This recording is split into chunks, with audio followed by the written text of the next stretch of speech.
In the previous part, Yi Qingqing, Song Yun's pregnant wife, feels bored and asks him to spend the day with her. They go to a shopping mall, buy numerous baby items, and witness a conflict between a couple arguing about a childbirth simulator.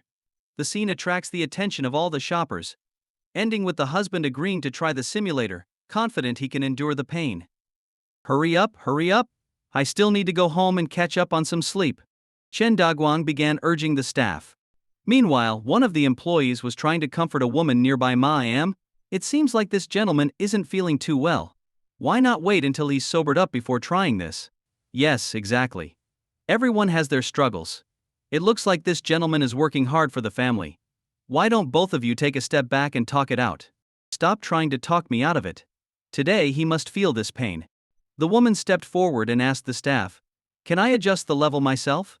Yes, but it's better to increase it gradually. If you go straight to the highest level, he won't be able to handle it. Got it. The woman grabbed the remote and pressed the button for the first level. Chen Daguang's abdomen started to heat up. It felt a bit like he had eaten something bad. There was some pain, but nothing too intense. Keep going. Level 2. Now the pain in his lower abdomen began to increase slightly, and the patches on his skin started to show their real effect, but it was still bearable. Who do you think you're underestimating? Don't stop. Chen Daguang stubbornly shouted. Fine. The woman decisively pressed the button for level 4. Suddenly, it felt like he'd been punched in the stomach. Dull, persistent pain. And this pain didn't fade away. After a moment it lingered. Now he understood what the guy watching earlier meant when he said it hurt. This really hurt. Sir, level 4 is a turning point. It's only going to get worse from here. If you can't take it, just give in.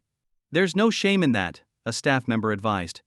But Chen Daguang gritted his teeth, waved his hand, and shouted, "Keep going." Level 5. T. In an instant, the dull pain turned into a wrenching agony, like invisible hands were gripping and twisting his insides, a pain that came from deep within. Ma am. Look at this man's face, he's going pale. Maybe you should stop. Yes, his face is drenched in sweat. I'm afraid he might pass out any second. Let him off this time. It's hard for everyone. Chen Daguang. What do you say? The woman was softening at this point. If her husband had just said a few kind words, she would have let it go. But who could have predicted that Chen Daguang would clench his fists and shout, again, "Fine. Keep being stubborn then."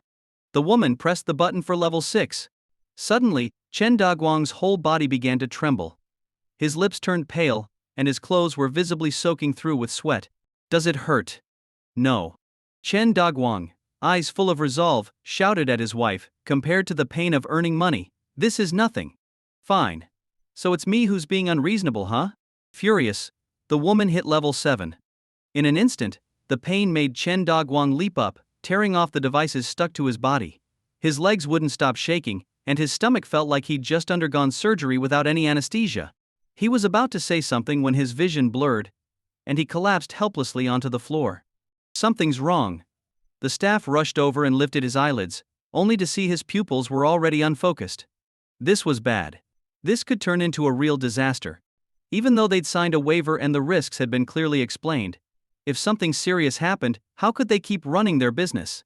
Who would want to shop at a maternity store where someone had died? Call 120 immediately. Tell them someone has passed out. The staff began dispersing the crowd, making sure the area around Chen Daguang was well ventilated. Meanwhile, the woman holding the remote was frozen in shock, standing there, her eyes blank as she stared at her husband lying on the ground. Ma am, please step aside. We need to perform CPR now. One of the staff members, seeing the woman in a daze, gently patted her on the shoulder. It was clear she was terrified. Why did it have to come to this? Men and women have different roles, but aren't they all family? Why couldn't they show more understanding for each other? And now, if this man really dies, what kind of life will she and their unborn child lead? A hubby. Nalbi. The woman threw herself onto Chen Daguang, her hands trembling as she stroked his pale face. Why? Why did it come to this? It seemed like everything had spiraled from seeing him come home reeking of alcohol that morning, making her so angry she dragged him here. She knew he didn't look well, saw the dark circles under his eyes. So why had she been so stubborn? I'm sorry, hubby. Please don't leave me. Please open your eyes and look at me. Ma am, please calm down. We need to help your husband right now. The staff could see the woman was lost in her own world and had no choice but to have two people pull her aside. Then, they started pressing down on Chen Daguang's chest. TSK, TSK. It doesn't look like this guy's going to make it. Why can't couples just talk things out? Now the baby's not even born, and it's already lost its father. Good thing we didn't let things escalate between us, or I'd be the one crying right now. The crowd whispered among themselves. Some were angry, blaming the woman for not appreciating her husband, while others felt relieved that they had given in when they couldn't bear the pain. And some were just there for the spectacle, adding a few moralizing comments. It's no use. One of the staff members, exhausted from pressing down on his chest, stood up and said to the woman, "My condolences. Bobby." The woman was crying so hard she could barely stand, supported by two employees. "Excuse me. I know a little about medicine. Could I give it a try?" Song Yun, frowning slightly, stepped forward. To him, both were at fault. The husband didn't understand his wife's pain during childbirth and the challenges of caring for their child and parents. And the wife didn't appreciate the hardships her husband faced out in the world. Both were to blame. The staff pulled Song Yun aside and whispered, "Sir, I know you're trying to help, but we've been doing CPR for over a minute, and there's still no pulse. If you step in and it doesn't work, I'm afraid. I understand, but I can't just stand by and watch someone die." Song Yun smiled slightly. The staff's concern was understandable. They had a waiver in place, and the woman had chosen the level herself, so they weren't worried about a lawsuit. But if Song Yun got involved and failed, the woman might blame him. "Get me a few needles." Song Yun patted the staff member on the shoulder. "All right, just wait a moment." The staff brought over a box of unopened needles and asked, "Will this do?" "Yes." Song Yun opened the box, took out a needle, and began to insert it into Chen Daguang's body. "What do you think you're doing?" The woman suddenly seemed to snap back to reality and push Song Yun aside. If it weren't for Song Yun's quick reflexes in pulling back the needles, a slight mistake of even a centimeter could have resulted in a completely different outcome. "Ma'am, stop this madness. This man is here to save your husband.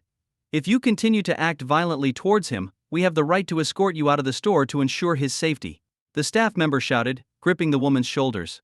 But the woman was already lost in her own world, not registering a single word the staff member said. "Are you okay?" Yi Qingqing, worried, ran to Song Yun and thoroughly checked him over. Letting out a sigh of relief, she said, "You scared me. Let's just leave. It's not worth it to help people like this." Song Yun glanced at Chen Daguang, who was lying on the ground, nearly devoid of all signs of life. He couldn't bring himself to just walk away. He gently patted Yi Qingqing's hand to calm her down, then walked toward Chen Daguang's wife with a dark expression. Smack. In front of everyone, Song Yun slapped the woman across the face. The woman shuddered, snapping out of her daze. Where am I?" "Oh right. Daguang. How's my husband?" "Get it together. Right now I'm the only one in this entire mall who can save your husband's life. If you keep interfering, the consequences will be on you." Song Yun grabbed her by the collar, his voice fierce. "Now, tell me, do you want your husband to be saved or not?" "Yes. Please save him. The child can't grow up without a father. This is all my fault. I'll get on my knees and beg you, please, I'm begging you." Sobbing, the woman collapsed to her knees. Song Yun sighed, thinking, if only she'd realized this earlier. He asked the staff to help her up and keep her away from the area. Then, he crouched beside Chen Daguang and continued inserting needles. 1 needle, 2 needles, 3 needles. In no time, Chen Daguang's chest was covered with dozens of needles, 40 or 50 of them, densely packed. The onlookers felt a collective sense of discomfort, as if those needles were piercing their own skin. But acupuncture alone wasn't enough to bring Chen Daguang back. The essential element was internal energy. Song Yun focused, channeling his energy into the needles, which instantly began to glow a deep red. This internal energy flowed through Chen Daguang's meridians, reaching his heart, protecting his vital organs and effectively pulling him back from the brink of death. To those watching, it was almost unbelievable. Was this even humanly possible? Despite the extreme heat radiating from the needles, Chen Daguang's skin remained unburned. The sight left everyone utterly dumbfounded. What was this? Was this still traditional Chinese medicine? This technique didn't resemble anything they knew. Wake up. Song Yun's energy was depleting rapidly. If Chen Daguang didn't regain consciousness soon, he might never wake up again.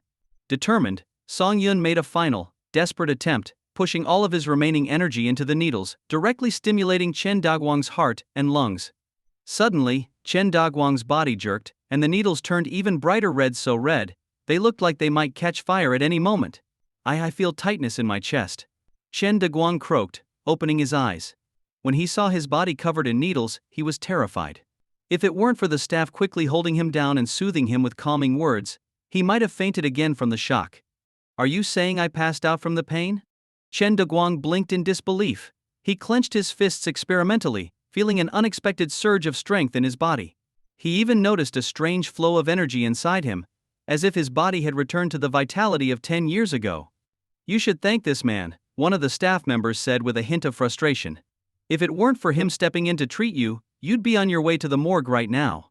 The staff member continued, I hope that after this incident, you and your wife understand that it's better to talk things out. Don't mess around with dangerous things like this again. Chen Daguang gave an awkward laugh. The equipment wasn't inherently dangerous, it was designed to stop once the pain exceeded a certain threshold, and the pain would dissipate entirely after about 10 minutes.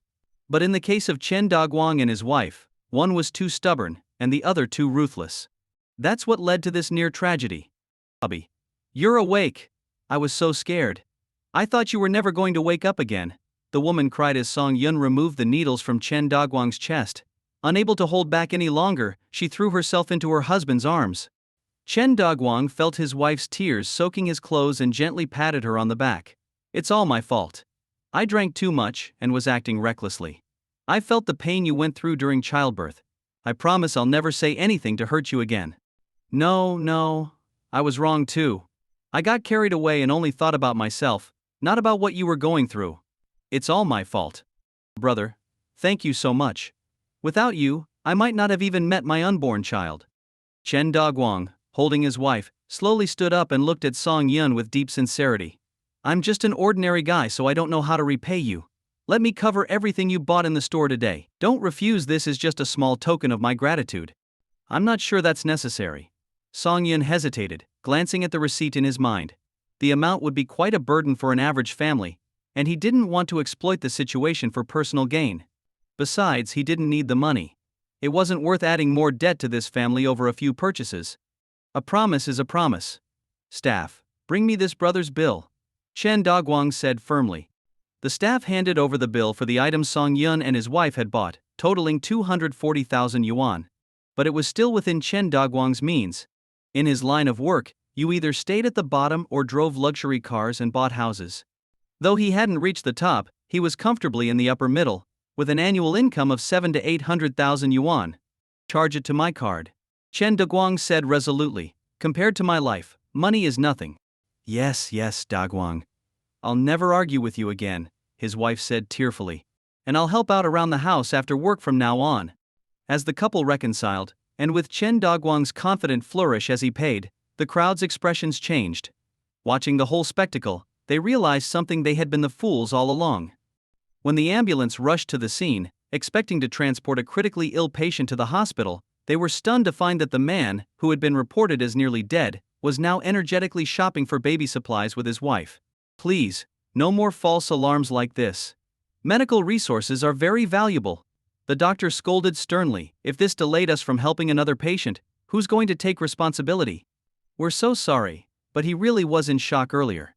You can check the surveillance footage if you don't believe us, the staff member apologized quietly as they pulled up the footage. Later, a customer came in and used acupuncture to save him. The doctor, deeply engrossed in the video, saw the undeniable evidence of Chen Daguang collapsing from the pain and falling into shock. There was no question about it. But then, in the next moment, a young man rushed in, inserted needles into Chen Daguang's chest, and performed some unknown technique. Miraculously, the man, who had been on the verge of death, woke up. For a patient in shock, if proper treatment isn't given quickly, by the time they reach the hospital, it's often too late. Shock is one of the most challenging conditions for any emergency doctor to handle. Is that young man still in the store? The doctor asked, pointing to the footage of Song Yun. He left right after saving him. Sigh. The doctor sighed in disappointment. I really wanted to talk to him. Oh well, as long as the patient is fine. Now please settle the cost for the ambulance, and let me ask you one more time, are you sure you don't want to go to the hospital for a checkup? Chen Daguang, feeling better than ever, shook his head with a smile. No need. I've never felt this healthy in my life. Meanwhile, Song Yun, the one at the center of all this, had already left the store with Yi King. If they had stayed any longer, Chen Dagwang might have insisted on making him a sworn brother. We came out for some fun, but who would have thought we'd run into something like this? Where do you want to go next? Song Yun asked, gently patting Yi King's head. I'm not feeling up for anything now. Let's just go home. I'm starting to feel a bit tired. Pregnancy made her sleepy all the time, one moment full of energy, the next barely able to keep her eyes open, just like her odd cravings. Back at the Bai family residence, Yi King went to the bedroom to nap, while Song Yun headed to the old man's study. As expected, the old man was repeatedly opening the online Go platform, and every time he entered, the system message displayed "Welcome, player Lonely Boat Elder to the game." Old man, are you trying to exploit a glitch in the system? Song Yun chuckled, watching the old man's childlike enthusiasm. By the way, the match with the Sakura and Korean players is tomorrow, right? They should have arrived today. Yes, they landed this morning. This afternoon, President Liu is taking them on a tour of the history of Go in our country. The match starts at 10 a.m. tomorrow, the old man said, without taking his eyes off the computer. Do you know which top players are coming this time? Song Yun asked curiously. He had done some research online and knew that both Sakura Japan and Korea were passionate about Go. In Korea especially, Go had become an integral part of daily life. If you were a skilled Go player in Korea, you'd earn great respect and a high social standing. In Korea, there were even places where people gambled on Go matches, with the winner taking home the prize money. It had practically become an industry.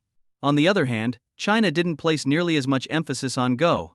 For most, it was just an extracurricular activity for children. I'm not too sure, but I heard the third-ranked player from Korea is coming, the old man said, stretching lazily. To be honest, do you think you can win? A lot is riding on this. If you lose, it's possible that Go will no longer be seen as something China leads in, and other countries might form their own schools of thought on the game. I should be able to handle it, Song Yun said modestly. In truth, no matter how strong the players from Japan and Korea were, they wouldn't stand a chance against him. He was practically 10 times stronger than any national champion. What kind of concept was that? It's like playing against the very creator of Go. No matter how deep your understanding of the game, could you really win? Do your best, the old man said, closing his computer. After a moment of thought, he added, as soon as the match is over, head straight back to Shanghai.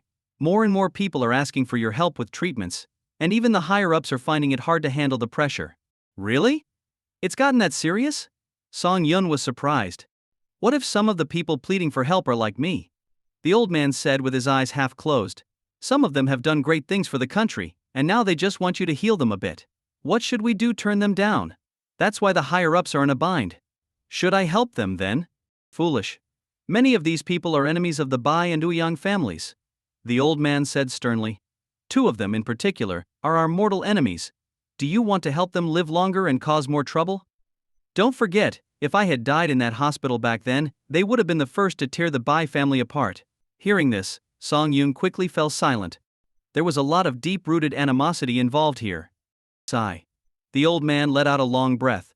These old grudges don't concern you. Just focus on taking care of yourself. I don't believe they'll try to drag you into this mess. Alright, go get some rest. Remember to play your best in tomorrow's match. Without another word, the old man shooed Song Yun away. Song Yun returned to his room feeling a bit aimless. Watching Yi King sleep peacefully, it wasn't long before he, too, drifted off. Meanwhile, at a high-end sanatorium on the outskirts of the capital, an elderly man was watering a tree, leaning on a cane. Sir. The higher-ups seem to be hesitant. It looks like getting Song Yun to come over won't be easy, a middle-aged man standing beside the old man said worriedly. Old Bai raised quite the daughter.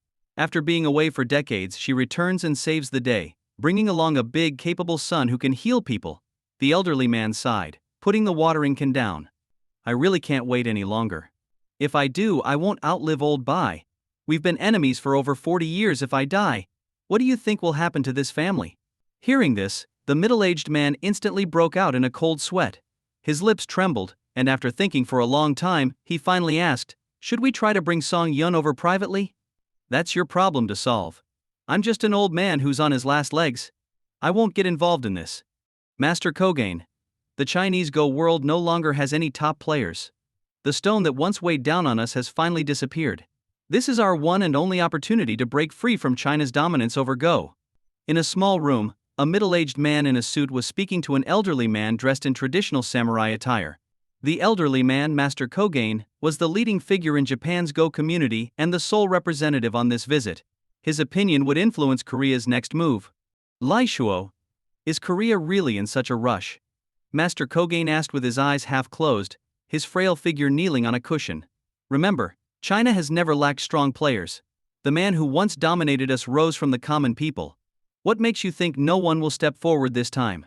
Master Kogain, we can't wait any longer. The Chinese Go scene is clearly in decline.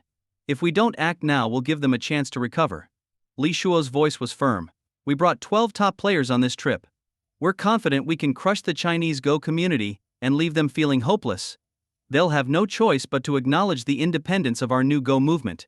You Koreans are too hasty. I've been contemplating this for 50 years, and in all that time, has there been any progress? Master Kogain opened his eyes and sighed. Let's wait and see. Master Kogain. Are you afraid? You've lost 5 matches to him in the past. Your unshakable spirit must have been shattered long ago. If that's the case, why not step aside and let someone more ambitious take over? Is your position more important than the future of Go? Li Shuo's arrogance flared as he demanded, step down. Lai Shuo. As a Go player, if you can't even calm your mind, you should quit now. Master Kogain, now angered, pointed to the door and shouted, get out. We don't care what Japan decides to do, but Korea will give it everything we've got. We won't stop until we've achieved our goal. Li Shuo coldly declared before storming out. As soon as he left, a young man emerged from the adjacent room and knelt before Master Kogain. Master, why didn't you agree with Lai Shuo? From my perspective, the only capable person left in China is President Liu. The other veterans are no longer in good health. This seems like the perfect opportunity. Yamada, you underestimate China. Look closely. When President Liu hosted us, his composure didn't waver for a moment. That means they already have a new leader, Master Kogain said seriously. And remember, the competition format President Liu mentioned isn't clear-cut.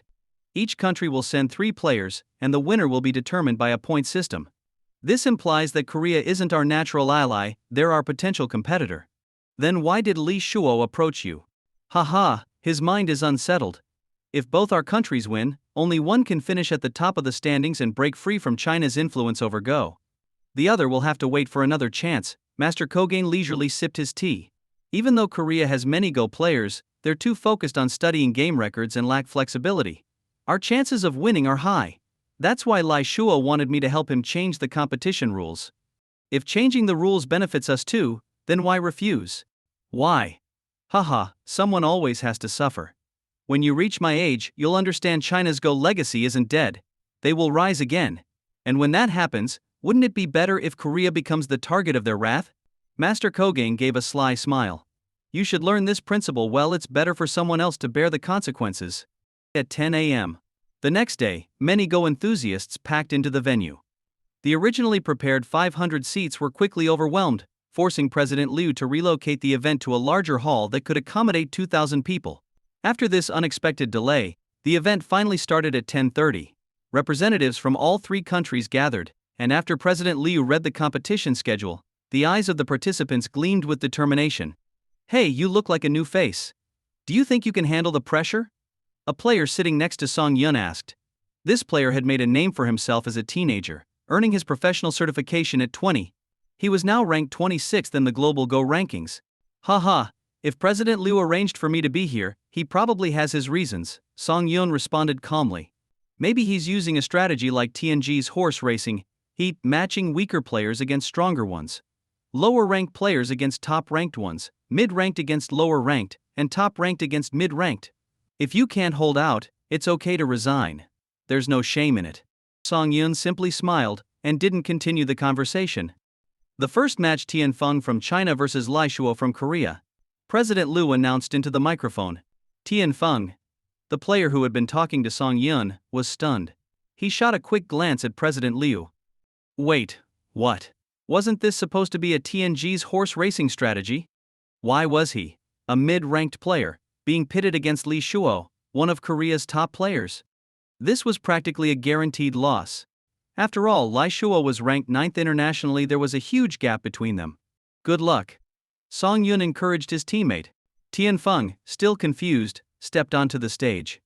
As expected, after half an hour he found himself cornered with no moves left. Continuing the game would only make the defeat more humiliating. Reluctantly, he gathered his stones and placed them back on the board. In Go, players rarely say, "I've lost." It's considered more graceful to resign by placing the stones down. The second match I will face Korea's Park Ji-chul. President Lee announced, stepping onto the stage himself. His chosen opponent was the weakest player from the Korean team. This quickly drew attention back to Song Yun. This young man was virtually unknown in the Chinese Go world. Could it be that President Liu had deliberately kept him hidden? President Liu's match was as swift as Tianfeng's. In less than 30 minutes, Park Ji-chul threw down his stones in frustration. And now, the main event had arrived: Song Yun versus Han Qi. Han Qi, at just 27 years old, was already ranked 25th in the world. Given more time, he was expected to take over from Li Shuo and become Korea's leading Go player. On one side was a young prodigy, on the other, a complete unknown. The hearts of the audience began to race. Could it be that China was about to lose? Could it be that China's 1,000-year reign as the world's leading Go nation was about to end? Song Yun didn't feel much pressure. In his eyes, these so-called masters couldn't even beat the weakest national player he remembered. And he wasn't just one player, he was the fusion of 10 grandmasters' memories. "Please?" said Han Qi in clumsy Chinese. Song Yun wasn't one to stand on ceremony. Since his opponent underestimated him and gave him the first move, he decided to finish this quickly. He placed his stone at the center point. What the hell? Does this guy even know how to play Go? No one opens a game like that. Did President Liu bring this guy just to embarrass us? Oh no, this is at the beginning of a dark era for Chinese Go. Both the live audience and online viewers exploded with criticism in the comment section. This kid's so young, was he placed here by Liu as a result of some shady deal? We're doomed. Placing a stone in the center is the most useless move. It looks bold but offers no advantage. This game is over. Well, I guess I'll have one less thing to brag about. If Korea beats us today, I'll never play Go again. Han Qi was just as startled by Song Yun's opening move. He glanced at him suspiciously and asked, "Mr. Song, did you make a mistake?" "No, keep playing." If it wasn't a mistake, then Song Yun was clearly looking down on him. Han Qi couldn't help but feel humiliated. He thought President Liu had sent someone who didn't even understand Go, just to hand him an easy victory.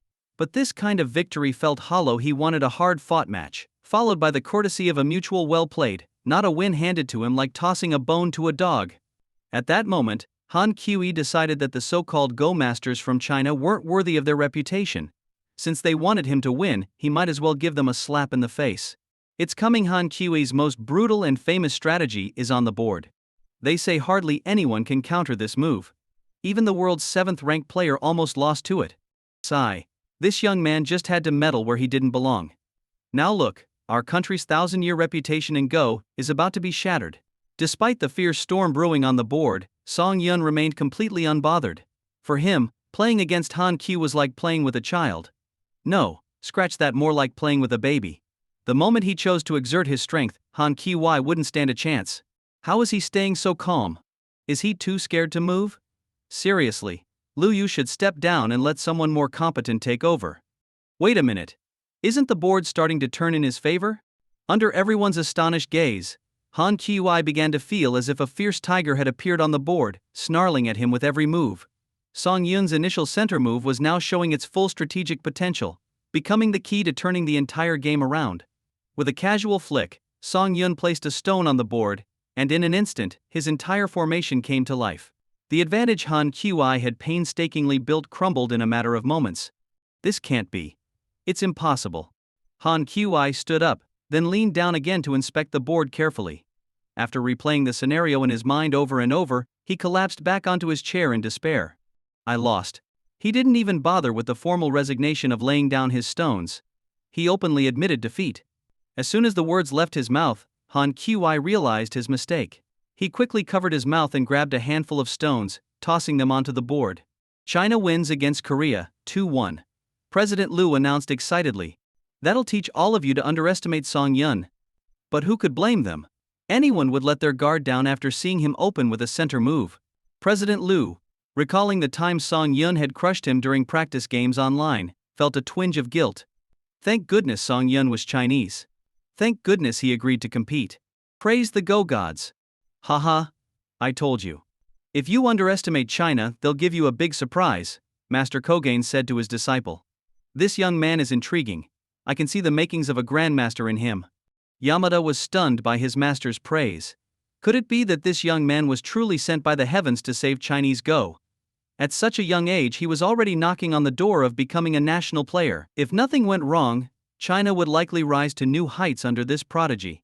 The thought sent a shiver down Yamada's spine. They had just been freed from the shadow of one Chinese grandmaster, and now, another had appeared.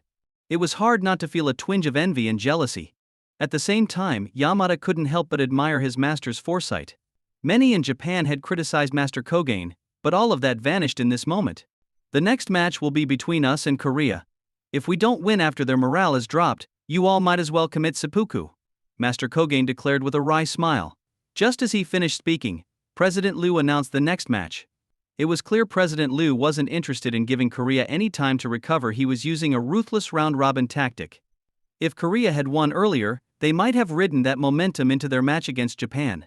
But they had lost. As Master Kogain and Li Shuo sat down across from each other, Li Shuo's face couldn't have looked worse. In Li Shuo's mind, Japan would likely be the ultimate victor in this competition, while Korea would serve as the punching bag for China's Go community, bearing the brunt of their frustration. For the next few decades, Korea's Go development would be anything but smooth. Master Kogain, you've planned this well, Li Shuo said flatly. Ha ha ha, your mind is too unsettled, Li Shuo. Every move you make reflects that chaos, Master Kogain replied with a calm smile. This time, we'll take the opportunity, but after this, Japan's Go will fall into silence, because China is about to produce a new grandmaster. What? Li Shuo's eyes widened in disbelief. He clutched a stone in his hand, his voice trembling. A new grandmaster? How do you know this? Isn't he standing right in front of you? Master Kogain pointed to Song Yun. This young man is extraordinary. I'm willing to bet that within 3 years he'll become China's new grandmaster. When that happens, Japan will step back from its confrontations with China. As for Korea, you'll be left to fend for yourselves. Li Shuo couldn't argue with Master Kogain. The old master had never been wrong in his assessments.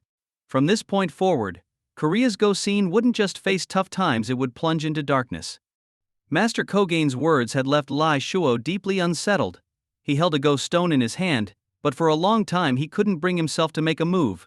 What's wrong? Have you forgotten how to play? Is this the composure of a professional Go player? Master Kogain said sternly. There's a saying in China, remain calm even when the mountain crumbles. Before you, didn't your master teach you that? Clatter. Clatter. Li Shuo recalled his master's dying wish that no matter the cost, he had to secure Korea's independence in the Go world. But now, it seemed that his master's final hope would never come true. Suddenly lost and confused, Li Shuo didn't know what to do next or what path Korea's Go community should take. His mind in turmoil, his hand trembled, and the stone slipped from his grasp, bouncing off the board and falling to the ground. What the hell? Did he just forfeit before the game even started? Is this the real Li Shuo? Did Master Kogain learn some kind of mind control technique? How could he make someone surrender just by talking? This is probably the strangest match in the last 100 years. Both the live audience and online viewers were utterly bewildered. How could a world-renowned professional Go player surrender at such a critical moment without even playing? Li Shuo, you! Master Kogain was astonished. He had only said a few words, yet Li Shuo's mental state had already collapsed. How could someone his age be so weak-willed? Huh? Li Shuo lifted his head and glanced at the audience, seeing their shocked expressions. He looked down at his empty hands and suddenly realized what had just happened. Cough. He violently coughed up a mouthful of blood, his vision darkening as the world around him faded into blackness. Li Shuo. Master Kogain, now splattered with blood, quickly rushed forward to check on him. It wasn't unheard of for Go players to cough up blood during matches, but the one responsible often gained a reputation for cruelty. Master Kogain had no intention of letting his lifelong reputation be ruined because of Li Shuo. The match is over. President Liu was equally startled. What was going on? How had Li Shuo suddenly coughed up blood? What had Master Kogain said to make Li Shuo this furious? As the event organizer, President Liu wanted to win, but he didn't want anyone to get hurt. He immediately called for the emergency team and began to clear the crowd. Today's match couldn't go on any longer. Han Qi. Li Shuo lay in someone's arms, gripping their shoulder tightly. He gasped, you must win. Even just once. The future of Korea's Go depends on you. Cough. With that, another mouthful of blood spewed from his lips. The emergency team rushed in, administering oxygen and starting chest compressions. What the hell? This guy's temper is insane, he actually coughed up blood. Yeah. How can he be a professional Go player if he doesn't know how to control his emotions? Geez. Let's hope nobody dies before the match is even over. The live stream was still running, and the viewers were astonished. They had heard rumors of Go players coughing up blood, but seeing it live was a whole different experience. President Liu, how do you plan to handle this? Master Kogain asked with a blank expression as he approached. Sigh. Nobody wanted something like this to happen. President Liu shook his head, feeling mentally exhausted. Li Shuo will have to be hospitalized, but the match has already started, and there's no reason to stop it now. Let's take a break for the day, and tomorrow Korea can send a replacement to continue the match. Agreed. Master Kogain nodded without hesitation. He signaled to his players, and they went to rest. No matter how close he was to Li Shuo, nothing mattered more than the future of Japan's Go scene.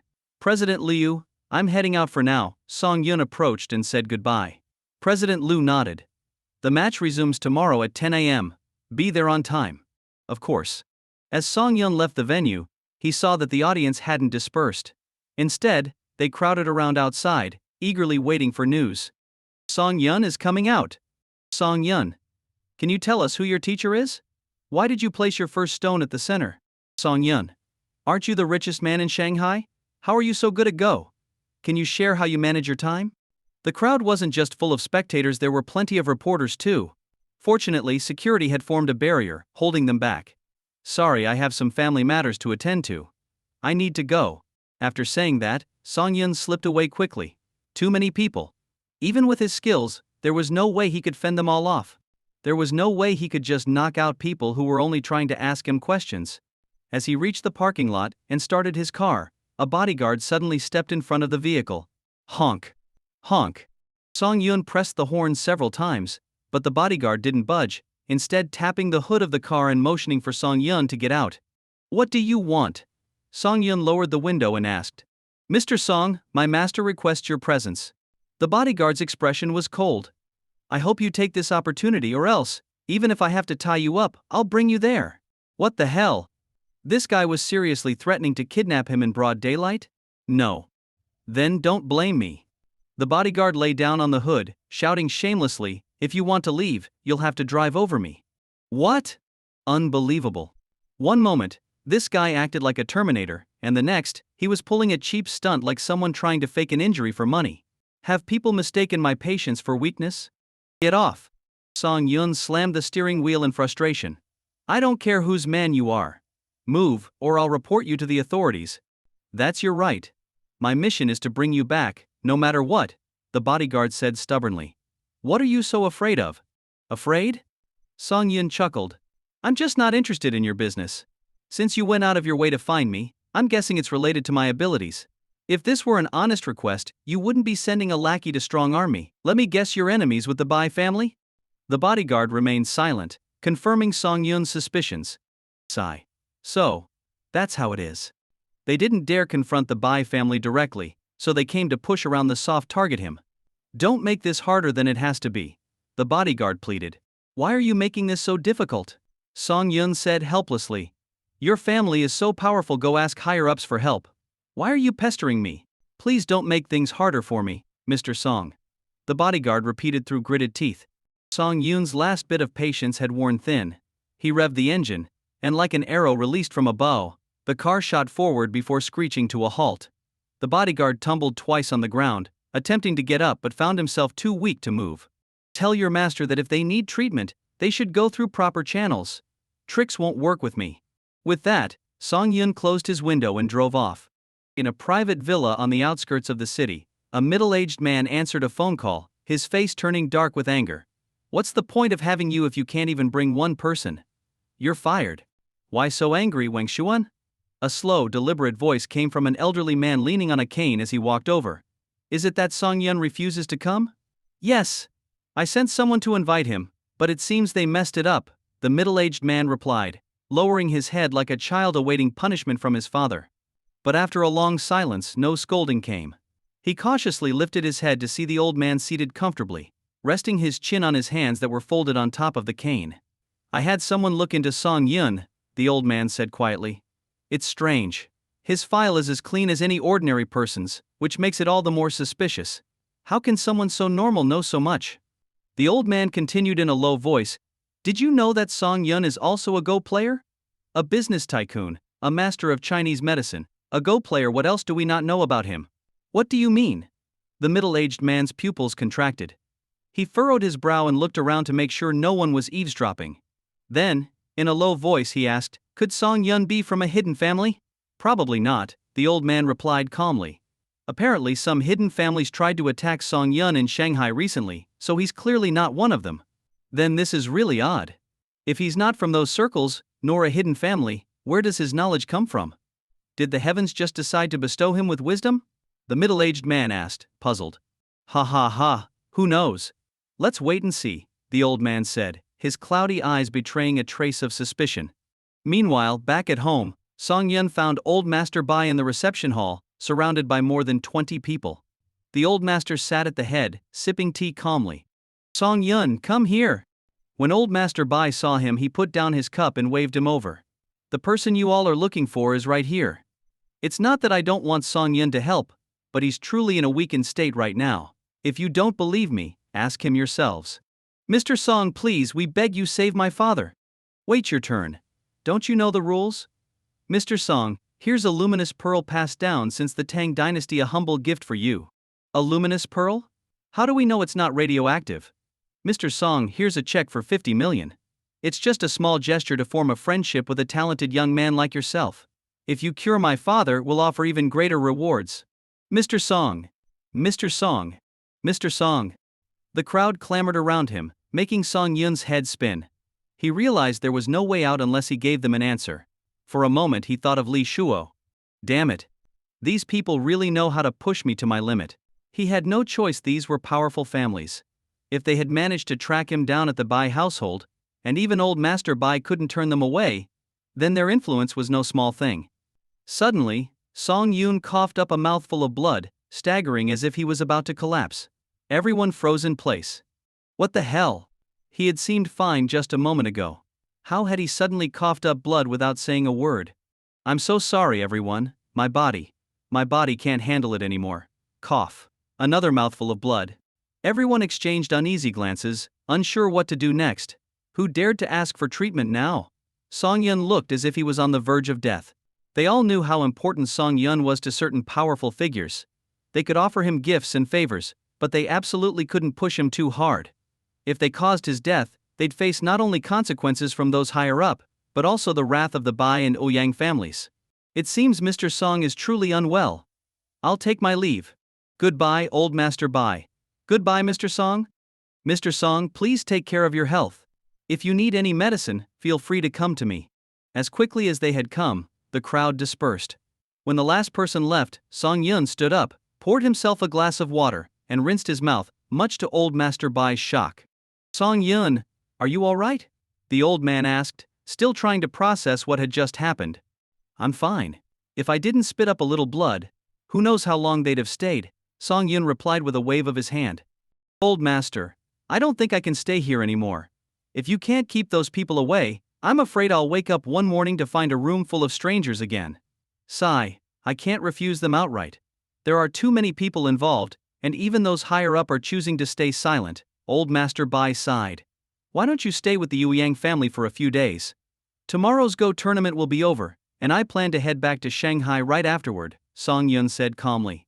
I can't stand being in this city for another day. Haha, speaking of which, how did the match go today? I was so busy dealing with these people that I didn't get a chance to check in, old Master Bai asked curiously. Don't even mention it. The leader of the Korean team suddenly spat up 2 mouthfuls of blood. It was, well, not a pretty sight, Song Yun sighed. But we did win the match against Korea. According to President Liu, no matter what happens, the tournament will continue tomorrow. Looks like Korea's team will finish in last place this time. Good. Old Master Bai slammed his hand on the table in satisfaction. Let them keep acting arrogant. They need to be put in their place. Tomorrow when you face Japan's team you have to win. Losing isn't an option. The old man's expression turned serious. I've experienced something like this before. Now, it's your responsibility. Remember, you must win, or I'll have no face left to see my old friends in the afterlife. This generation of men, like old Master Bai, had lived through difficult times, and their attitudes towards such matters were unwavering. Hearing this, Song Yun's expression also grew solemn. He nodded firmly and said, I won't let you down. In the hospital, Li Shuo slowly opened his eyes, confused by his surroundings. Where am I? He remembered playing Go, competing in a match, but he had lost. The memories of the last few hours rushed back into his mind like a flood. That's right. Korea had lost to China in the Go tournament. A century-long dream had been shattered in an instant. And now, with China having a new grandmaster, the Korean Go community would be suppressed for many years to come. His master's final wish unfulfilled. Li Shuo's proud spirit couldn't accept this crushing reality. You're awake. Han Qi, who had just finished the paperwork, returned to the room and was overjoyed to see Li Shuo staring blankly at the ceiling. You've finally woken up. The doctor said you've been overworking yourself and need to rest. Li Shuo's voice was hoarse. Did we win the match against Japan? It was just a hopeful question, but deep down he already knew the humiliating truth. He, a professional Go player, had lost by fumbling his stones during the match. This was not the mental state of a true professional. The match hasn't started yet. President Liu postponed it to tomorrow when you fell unconscious. Han Qi took Li Shuo's hand, tears in his eyes. You must take care of yourself. If Korea loses you, it'll be a disaster for the entire Go community. You're too young to understand. I understand. Han Qi exclaimed passionately. I know you're trying to revive Korean Go. I've seen how much you've suffered for this cause. But the reality is what it is. Maybe it's time for us to accept our fate. Li Shuo's eyes showed a glimmer of despair. Accept our fate? Maybe. Korea was destined to lose this time. He would have to endure the relentless suppression from the Chinese Go community afterward. I'm going to tomorrow's match, Li Shuo said firmly. The doctor said, I'm going. Li Shuo interrupted. I am a Go player, and I have my dignity. Even if I lose, I will lose on my own terms. Tomorrow, you must win. You are the hope for the next generation of Korean Go. I'm old now, I can only pave the way for you and hope that you can go further than I ever could. Han Qi instantly understood what Li Shuo intended to do. They had come here with confidence, and the entire Korean Go community was watching them closely. If Li Shuo rested peacefully in the hospital, he could avoid the blame for the inevitable loss. But that would mean shifting all the pressure onto Han Qi's shoulders. And in the eyes of their countrymen, losing was losing, there were no excuses. In the past, a Korean Go player had lost an international match and was berated so harshly upon returning home that he had to be hospitalized for over a year to recover from psychological trauma. Han Qi doubted he'd have the courage to go home if the same thing happened to him. Li Shuo had seen this too, which was why he decided to compete tomorrow, dragging his weakened body into the match. Even if they lost, he would take all the blame, giving Han Qi time to develop without pressure. But this, Li Shuo would lose his reputation, be ridiculed by his fellow countrymen, and relinquish his position as the leader of the Korean Go community. The cost would be enormous. Are you really going to do this? Han Qi asked sorrowfully. All the blame will fall on me, Li Shuo replied softly. In a nearby hotel, Master Kogain was sipping tea with Yamada. Master, your tea skills are remarkable. Yamada complimented. You've reached a level of mastery that few could ever attain. It's only a matter of time before you become a true grandmaster. Haha, I know you're just flattering me. But it's nice to hear it from my own student, Master Kogain chuckled, lighting an old pipe. He took a puff before saying, Li Shuo is finished, and so is the Korean Go community. It's a shame. I remember his master boasting to me years ago that although Go was born in China, it had taken root and flourished in Korea, growing into a mighty tree. He even claimed it would one day surpass the Chinese Go world. Not long after making that claim, a new star rose in the Chinese Go world, defeating him so badly that he coughed up blood during the match. He was rushed to the hospital, where he spent over 30 hours in critical condition, barely clinging to life. After that, Li Shuo desperately tried to contact me, hoping to fulfill his master's dying wish. But how could such a feat be easily accomplished? Today proves it. Master, your foresight is unparalleled, Yamada praised. Song Yun, Master Kogain murmured. I had someone investigate his background, but they found nothing. Official records only list him as a businessman. A businessman, and yet, he's capable of becoming a Go grandmaster.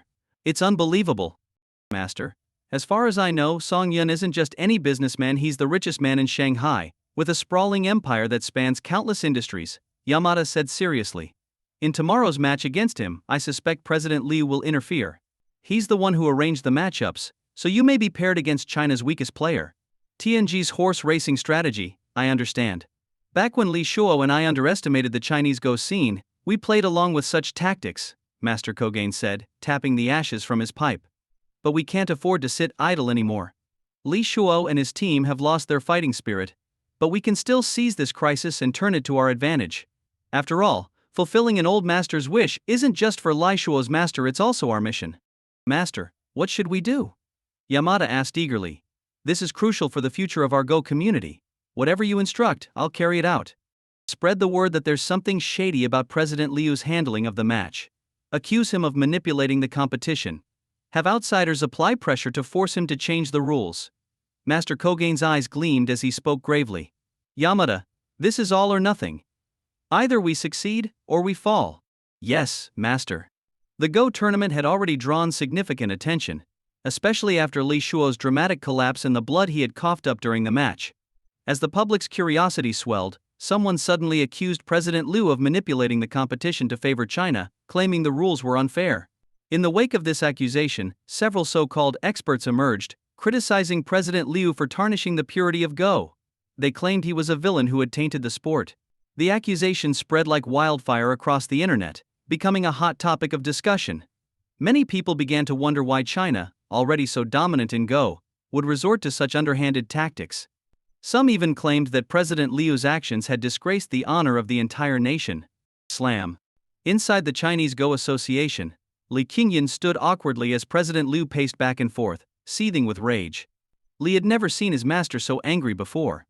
In all the years since he had become his apprentice, President Liu had never once lost his temper like this. But today, online criticism had pushed him over the edge. The president, in a fit of fury, had even smashed his favorite tea set. This is outrageous. Absolutely outrageous. President Liu shouted as he stormed around the office. He had expected that Japan and Korea might push back on the tournament rules because of the Li Shuo incident, but he hadn't anticipated their aggressive tactics. They were not just questioning the rules, they were trying to destroy his reputation entirely. Once a person's reputation was ruined, there was no way they could remain in a prestigious position like his. And in the International Go Association, a player's character was the most important criterion. If a scandal were to surface, it could even lead to the revocation of one's professional license. A player caught in scandal could be banned from all official competitions. Such vicious tactics. President Liu's chest heaved with anger as he slammed his hand down on the table. When we set the rules, none of you had any objections. And now you come at me with this nonsense? Do you think I'm an easy target? Master, should we issue a statement online to clear this up? After all, they started this mess, Li Qingyan suggested, worried. In Li's mind, the situation, though tricky, wasn't beyond fixing. If they explained the situation publicly, surely the online community would understand and believe them. But he was wrong. Korea and Japan had crafted their argument cleverly, framing their visit as nothing more than a cultural exchange. Although President Liu knew their real intent was far more sinister, there was no way to openly accuse them without evidence. If he tried to defend himself on those grounds, Korea and Japan could easily respond with, "We never meant that," and paint themselves as innocent victims. In that case, everything would be lost. Worse, President Liu would be branded as someone who judged others with a narrow mind, and his career in the Go world would effectively be over. You're thinking too simply, President Liu said with a deep sigh, calming down. We know their true motives and the professional Go players know too. But the online public? They don't understand the Go world or the idea of setting up a separate league. All they see is a game of Go. Nothing more. What? Then what should we do? We can't just sit back and let this spiral out of control, Li Qingyan said, still confused. If we explain, we might have a chance. If we stay silent, things will only get worse. President Liu was caught in a dilemma. It felt like he was trapped between two thorns. Now was not the time to change the tournament rules. If he did, everyone would assume he had rigged the competition from the start. Such a cunning scheme. President Liu slumped into his chair, realizing that he had fallen right into a carefully set trap. Japan and Korea really had no objections when they initially agreed to the tournament rules? Probably not. They were waiting for this moment, ready to strike and claim the role of the victim. I miscalculated. Master. Why don't we seek help from Song Yun? Maybe he can offer a solution, Lee Qingjun suggested softly. There's strength in numbers. Song Yun. President Liu suddenly straightened up, grabbed his coat, and rushed toward the door. Stay here, and wait for me. When registering the players, Song Yun had left his address. After getting it from the staff, President Liu sped off to the Bai family residence. As he arrived at the Bai family's grand estate, he was struck by its imposing presence. Song Yun's family holds this much influence in the capital? He parked his car, swallowed nervously, and approached the gates. Hello, who are you here to see? Two men at the entrance stopped him, their imposing figures and sharp gazes clearly indicating they were no ordinary guards. I'm here to see Song Yun. Young Master Song? One of the men frowned slightly. Please provide your name and occupation, and I'll notify him. Feeling the weight of their presence, President Liu quickly introduced himself. One of the guards relayed the message over a radio right in front of him. Moments later, a voice crackled through the radio. Young Master Song says to send him to the study. Understood. The guard smiled and said to President Liu, please follow me. Someone will escort you to the study. Thank you. Thank you. President Liu was eager to leave the intimidating presence of the two men.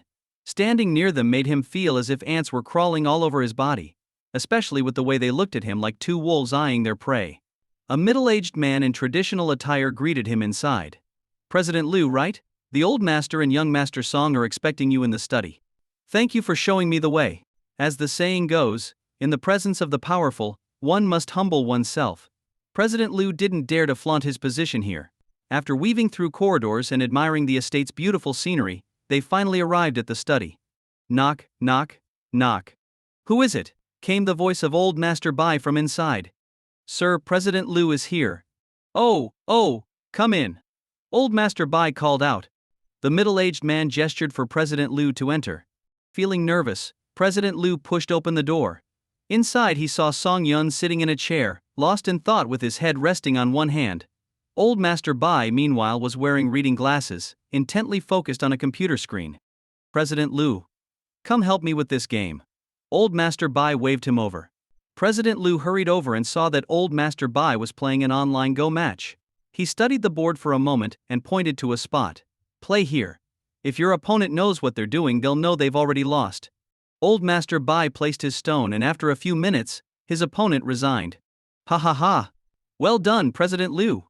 Old Master Bai chuckled, closing his laptop. So, what brings you to the Bai family today? Is everything at the tournament settled? Sir, I've come because I need your help with something important.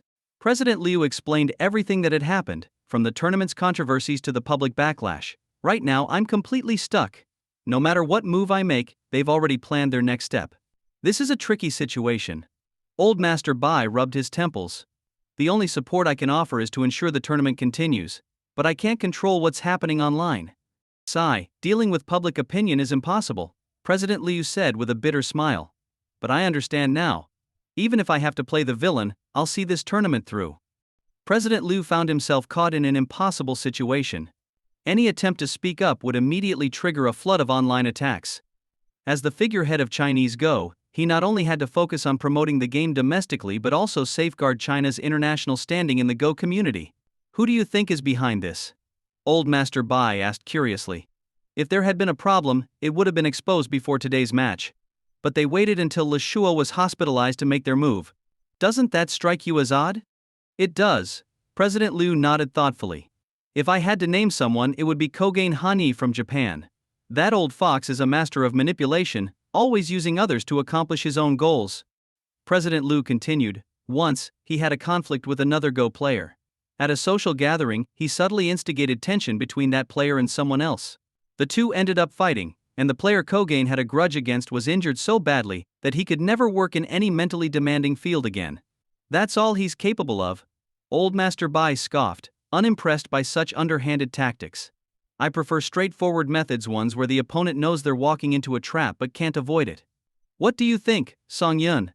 Old Master Bai turned to Song Yun, who was lounging lazily in his chair. Song Yun waved his hand dismissively. Since they want to change the rules, let's give them what they want. Kogen likes to use others' strength against them? Well, we'll turn that strategy right back on him. Korea is going to lose anyway, but they won't want to lose too badly given their national pride. He grinned. So let's announce that each country will send their top player for a best-of-3 match. 3 games, 2 wins. Simple. Lee Shuo's in the hospital, so tomorrow Korea will most likely send Han Qi. He's their young genius, but if he loses 3 games in a row, he'll be torn apart by public criticism. That'll be the end of Korea's Go future. Do you think Lee Shuo will still side with Ko Gain after that? Brilliant. President Liu clapped his hands in excitement. Though it might hurt my reputation, this move will deepen the rift between Korea and Japan. Once that trust is broken, there's no mending it. Exactly, Song Yun said with a smile. Ko Gain thinks he's got everything under control, but tomorrow, I'll play a few rounds with him and show him that in the face of true skill, no amount of scheming matters. Changing the tournament rules will be the best way to protect them from themselves. President Liu was now fully energized, calling his staff to announce the new format and finalize China's representative for the upcoming matches.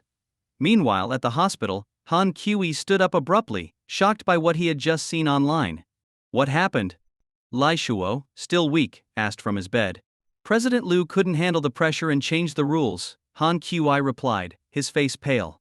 He's declared that each country will send 1 player to compete in a best-of-3 match, and all 3 games must be played to give the audience a better experience. Let me see. Lee Shuo struggled to sit up and snatched Han Qi's phone. As he read the announcement from the Chinese Go Association, a wave of bitterness washed over him. Ko Gain Hanyi, you bastard! You should just drop dead. Lee Shuo shouted, his fury barely contained. It was obvious to him that Ko Gain had orchestrated this entire debacle. The new format would only make Korea's defeat even more humiliating. This wouldn't be just any loss, it would be the most embarrassing defeat in the history of Korean Go. Ko Gain's plan was clear: he wanted to destroy Korean Go, severing its future. If Lee Shuo wasn't well enough to compete, Han Qi would be the one stepping into the ring. And Ko Gain would ensure that Korea's Go talent was snuffed out. I will not let this happen, Lee Shuo said with steely determination. I'm competing tomorrow. Mr. Lai. Han Qi was overwhelmed with emotion. He grasped Lee Shuo's hand tightly, knowing the personal cost of such a decision. They both understood that once Lee Shuo returned to Korea, he would be vilified, either shamed into exile or driven to the point of suicide by the relentless backlash. You must carry on the legacy of Korean Go, Lee Shuo said, his eyes filled with regret. And stay away from the Japanese. They're all snakes, only looking out for their own interests. I understand, Han Qi replied. At a hotel nearby, Yamada beamed as he stared at the newly announced tournament format. Master, our plan worked. President Liu gave in to the pressure and changed the rules. This time we're bound to win. Haha, just like playing Go, every move should consider 3 steps ahead, Ko Gain Hani said with a satisfied smile. It's a shame the trap didn't close around Lee Shuo though. If it had, he would have been crucified back home, and I'd have one less rival. You mean? Did you really think I cared that much about forming a separate Go faction? Ko Gain said coolly. All this was a stepping stone to secure the presidency of the International Go Association.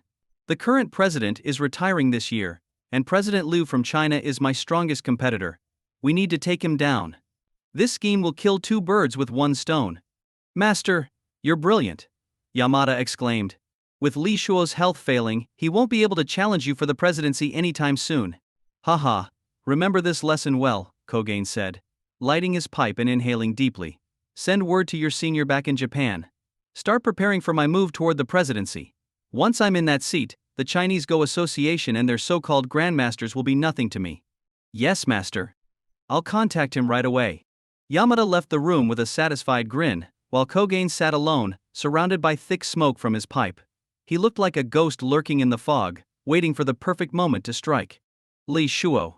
By now you must understand what's really going on. It's up to you to decide: either come and face your downfall, or let me end your future for you. Choose wisely. Meanwhile, the online community reacted with confusion to President Liu's new announcement. They had only been venting their frustrations, not seriously expecting him to change the rules. What was he thinking? They just wanted to stand on their moral high ground, criticize others a bit, and blow off steam. They didn't actually want to see China's Go team lose. Several experts had already pointed out that Ko Gain Hani was the strongest player among the 3 countries.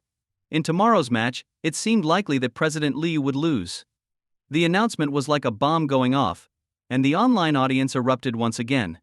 No matter how much the online community debated, the sun rose as usual the next day. Despite the uproar, President Liu did not retract his statement, which only fueled more criticism from the internet users. They lashed out at him, accusing him of not considering the bigger picture. Some even went as far as to question whether President Liu had Japanese ancestry, suggesting that he was deliberately sabotaging the game by making things easy for Japan. Ironically, they seemed to forget that it was their own outcry that had initially pushed for a change in the rules.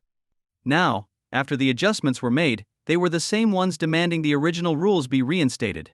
As the saying goes, 1,000 people will have 1,000 opinions, and it's impossible to satisfy everyone. At 10 a.m., the Chinese Go Association announced the players representing each country. China Song Yun, Korea Li Shuo, Japan Kogane Hanyi. The moment the list was revealed, the criticisms intensified. Are you serious? You're afraid to compete, so you send an unknown player to the match. You're just passing the blame onto someone else. What kind of leader are you, President Liu? Where's your sense of responsibility? In stark contrast, Li Shuo, who had been recorded coughing up blood during the match the previous day, was praised online as a true warrior. People admired his resilience despite his physical state. He was still willing to compete, embodying the true spirit of sportsmanship. Meanwhile, President Liu was being labeled as a worthless leader. How could he be the head of China's Go Association while showing such a lack of accountability? Even Li Shuo and Kogane Hanyi were taken aback when they saw the player list. Li Shuo couldn't understand why an unknown young man had been selected. Did this mean President Liu had already given up? Kogane Hanyi, on the other hand, was puzzled by Li Shuo's decision. He had the opportunity to step aside and avoid further damage to his reputation, yet he insisted on throwing himself back into the fray.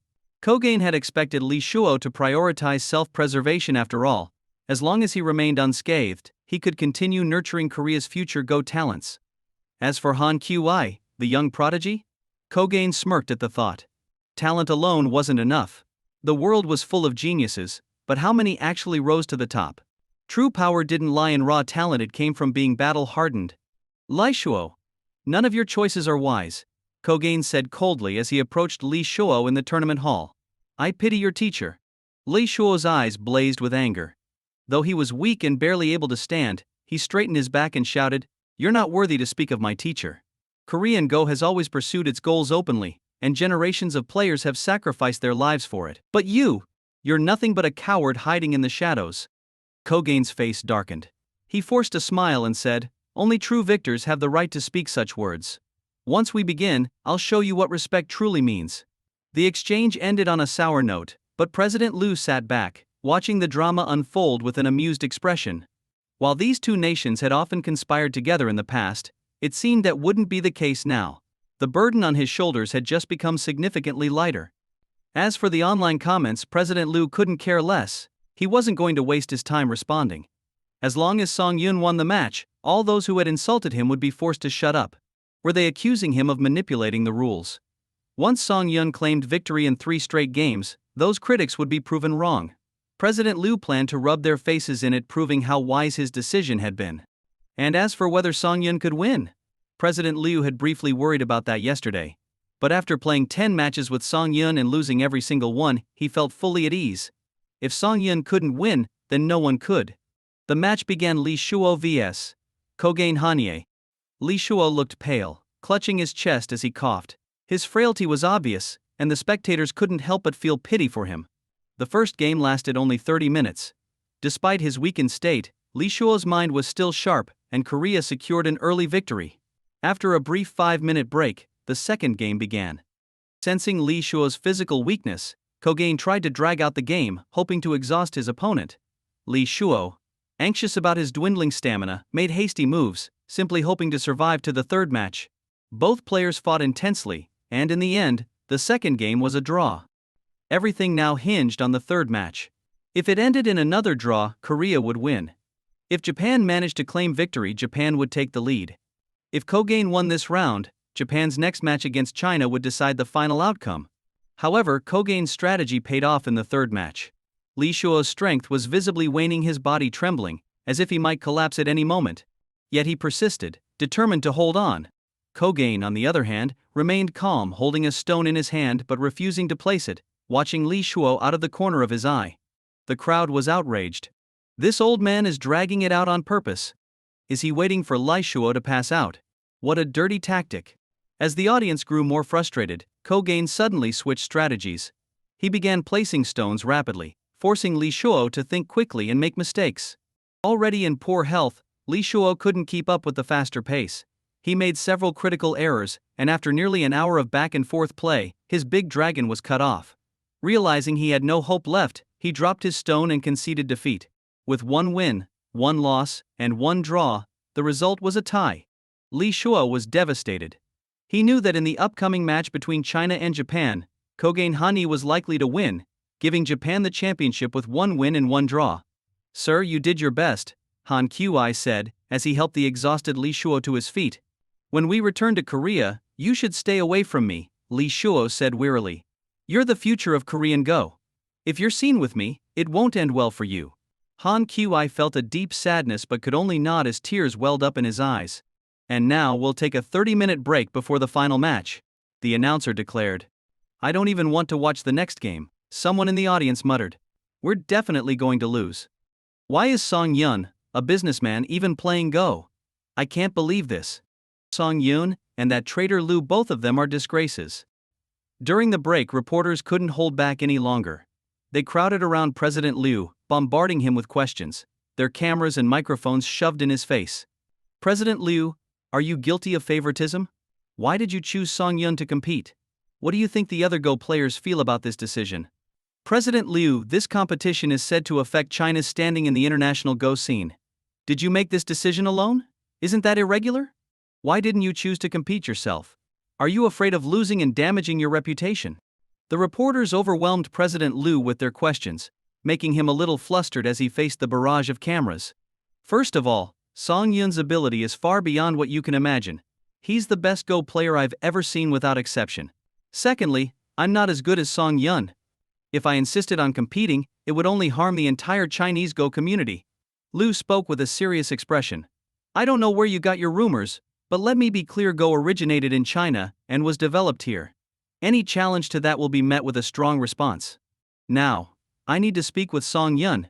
You're welcome to stay, but I've said all I need to." With that, President Liu left, leaving the reporters frustrated. After all, the whole internet was focused on this tournament, and any bit of breaking news from Liu could have earned one of them the title of Reporter of the Year. President Liu, however, had quickly regained his composure. His responses were watertight, leaving no room for misinterpretation. The reporters were left scratching their heads, unable to twist his words into something more controversial. One of the reporters suddenly exclaimed, "Wait. Since Liu said Song Yun is better than him, we should focus on Song Yun instead." As soon as the words left his mouth, he noticed his colleagues staring at him with intense interest. "Oh no. I've just given them a lead." Immediately, he scrambled to pull out his laptop, hurriedly searching for information on Song Yun while drafting his article. The other reporters followed suit. If they couldn't get a scoop from President Liu, then Song Yun was the next best target. Within minutes, dozens of articles started flooding the internet. Breaking news.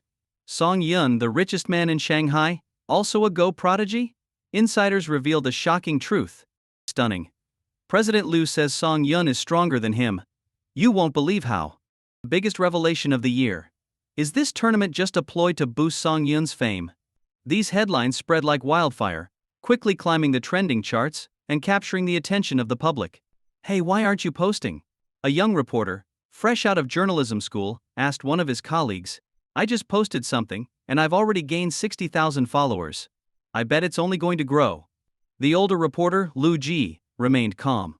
"I prefer to report the truth. Fabricating stories isn't my style."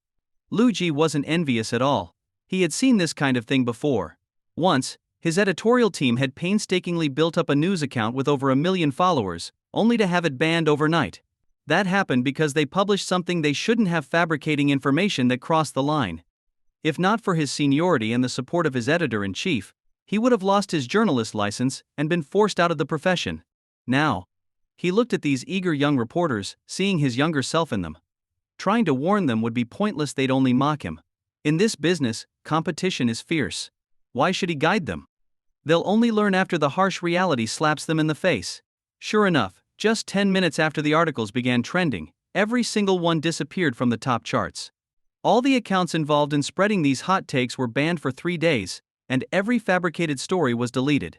Suddenly, these reporters were getting frantic phone calls from their editors.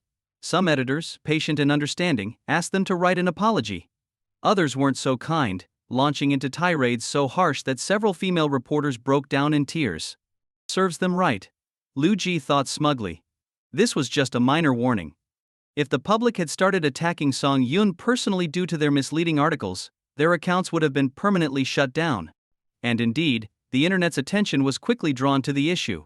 When netizens noticed the sudden disappearance of the trending articles, conspiracy theories began to spread across the platforms. Meanwhile, the companies running the platforms were inundated with calls from various government agencies, demanding explanations for what had happened.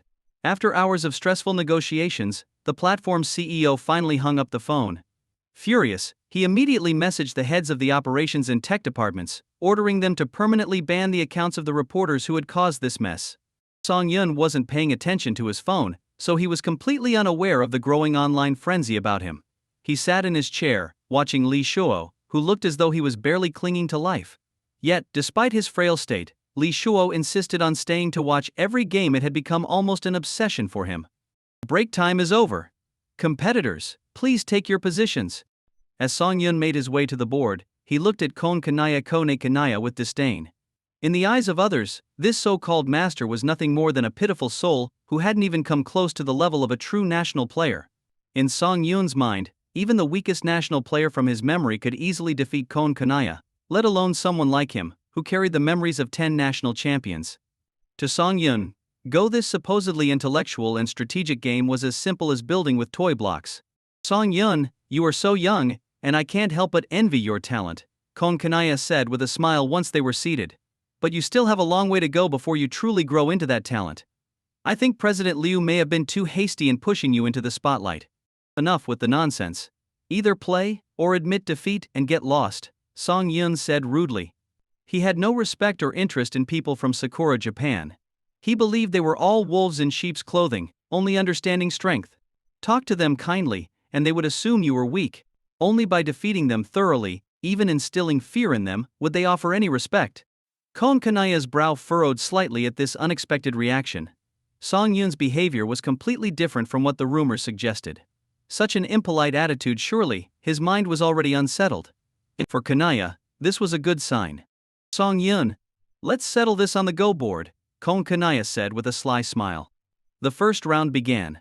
Song Yun had the first move, and he placed his stone at the center of the board Tengen. Kone Kanaya hesitated for a second. If Song Yun's use of Tengen in his earlier match against Han Qi was showboating, in this high-stakes game, it was pure arrogance. How could someone be so overconfident as to start with such a move? It wasn't just Kone Kanaya who thought so. Everyone watching had the same reaction: arrogance. Kone Kanaya was a top 10 ranked international Go player, after all. Playing like this was blatantly disrespectful.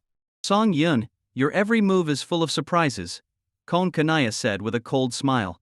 He figured that Song Yun's previous moves had been carefully calculated, following well-known patterns from professional games. If Kanaya could carefully navigate them, he would eventually dismantle Song Yun's strategy and win by slowly overtaking him. The Sakura country needed this victory. Click, click, click. The two played at a rapid pace, Song Yun placing his stones, followed quickly by Kone Kanaya. The speed at which they played kept the referee from looking away, for fear of missing a critical moment. 10 minutes later, Kone Kanaya glanced at the board, satisfied. His dragon was complete. No matter how Song Yun tried to resist, it would be futile. He sneaked a look at Song Yun, but saw no trace of panic on his face.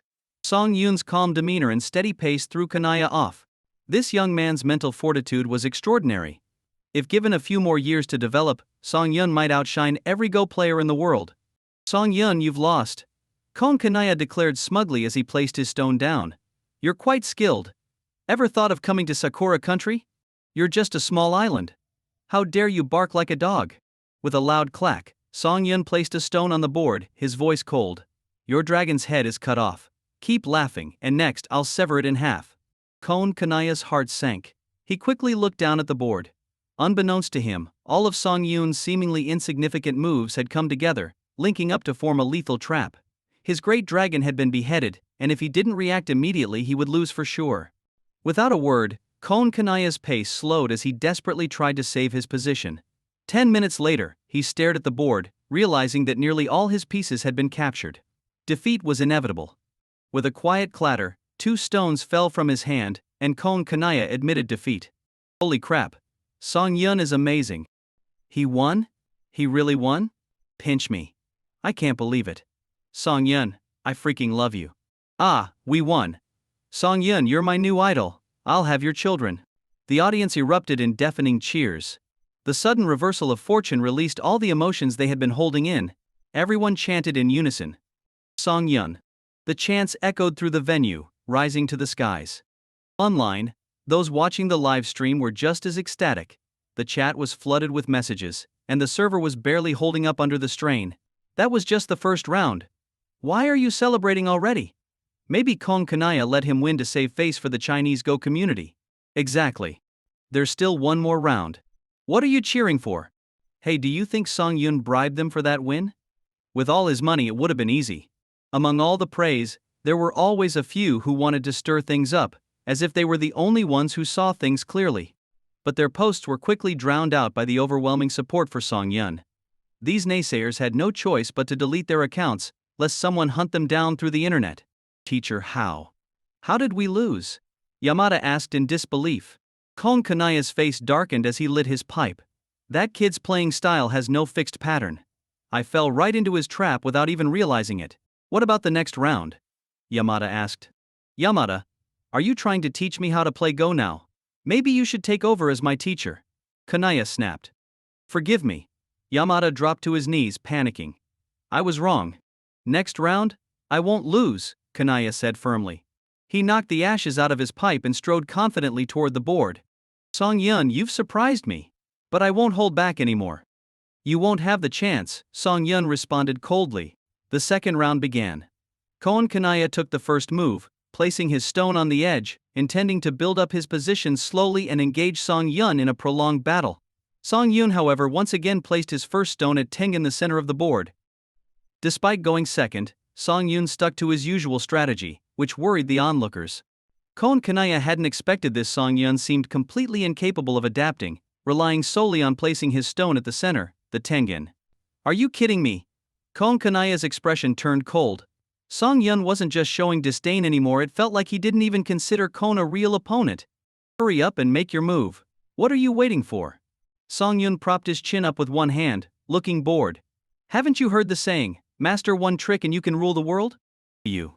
Kon Kanaya felt like he was being outclassed in the most humiliating way, yet he couldn't quite grasp what Song Yun's plan was. Taking a deep breath to calm himself, he resumed playing. But the more he moved, the more something felt wrong. Why were his pieces disappearing from the board? Meanwhile, Song Yun's moves, each one taking a few of Kon's pieces, seemed effortless. It was like a slow, relentless consumption. Song Yun was using Kon's own strategy against him. A cold sweat began to form on Kon's forehead. He had underestimated his opponent, thinking Song Yun's youth meant he lacked the necessary experience. After losing the first round, Kon had assumed it was because he hadn't gone all out.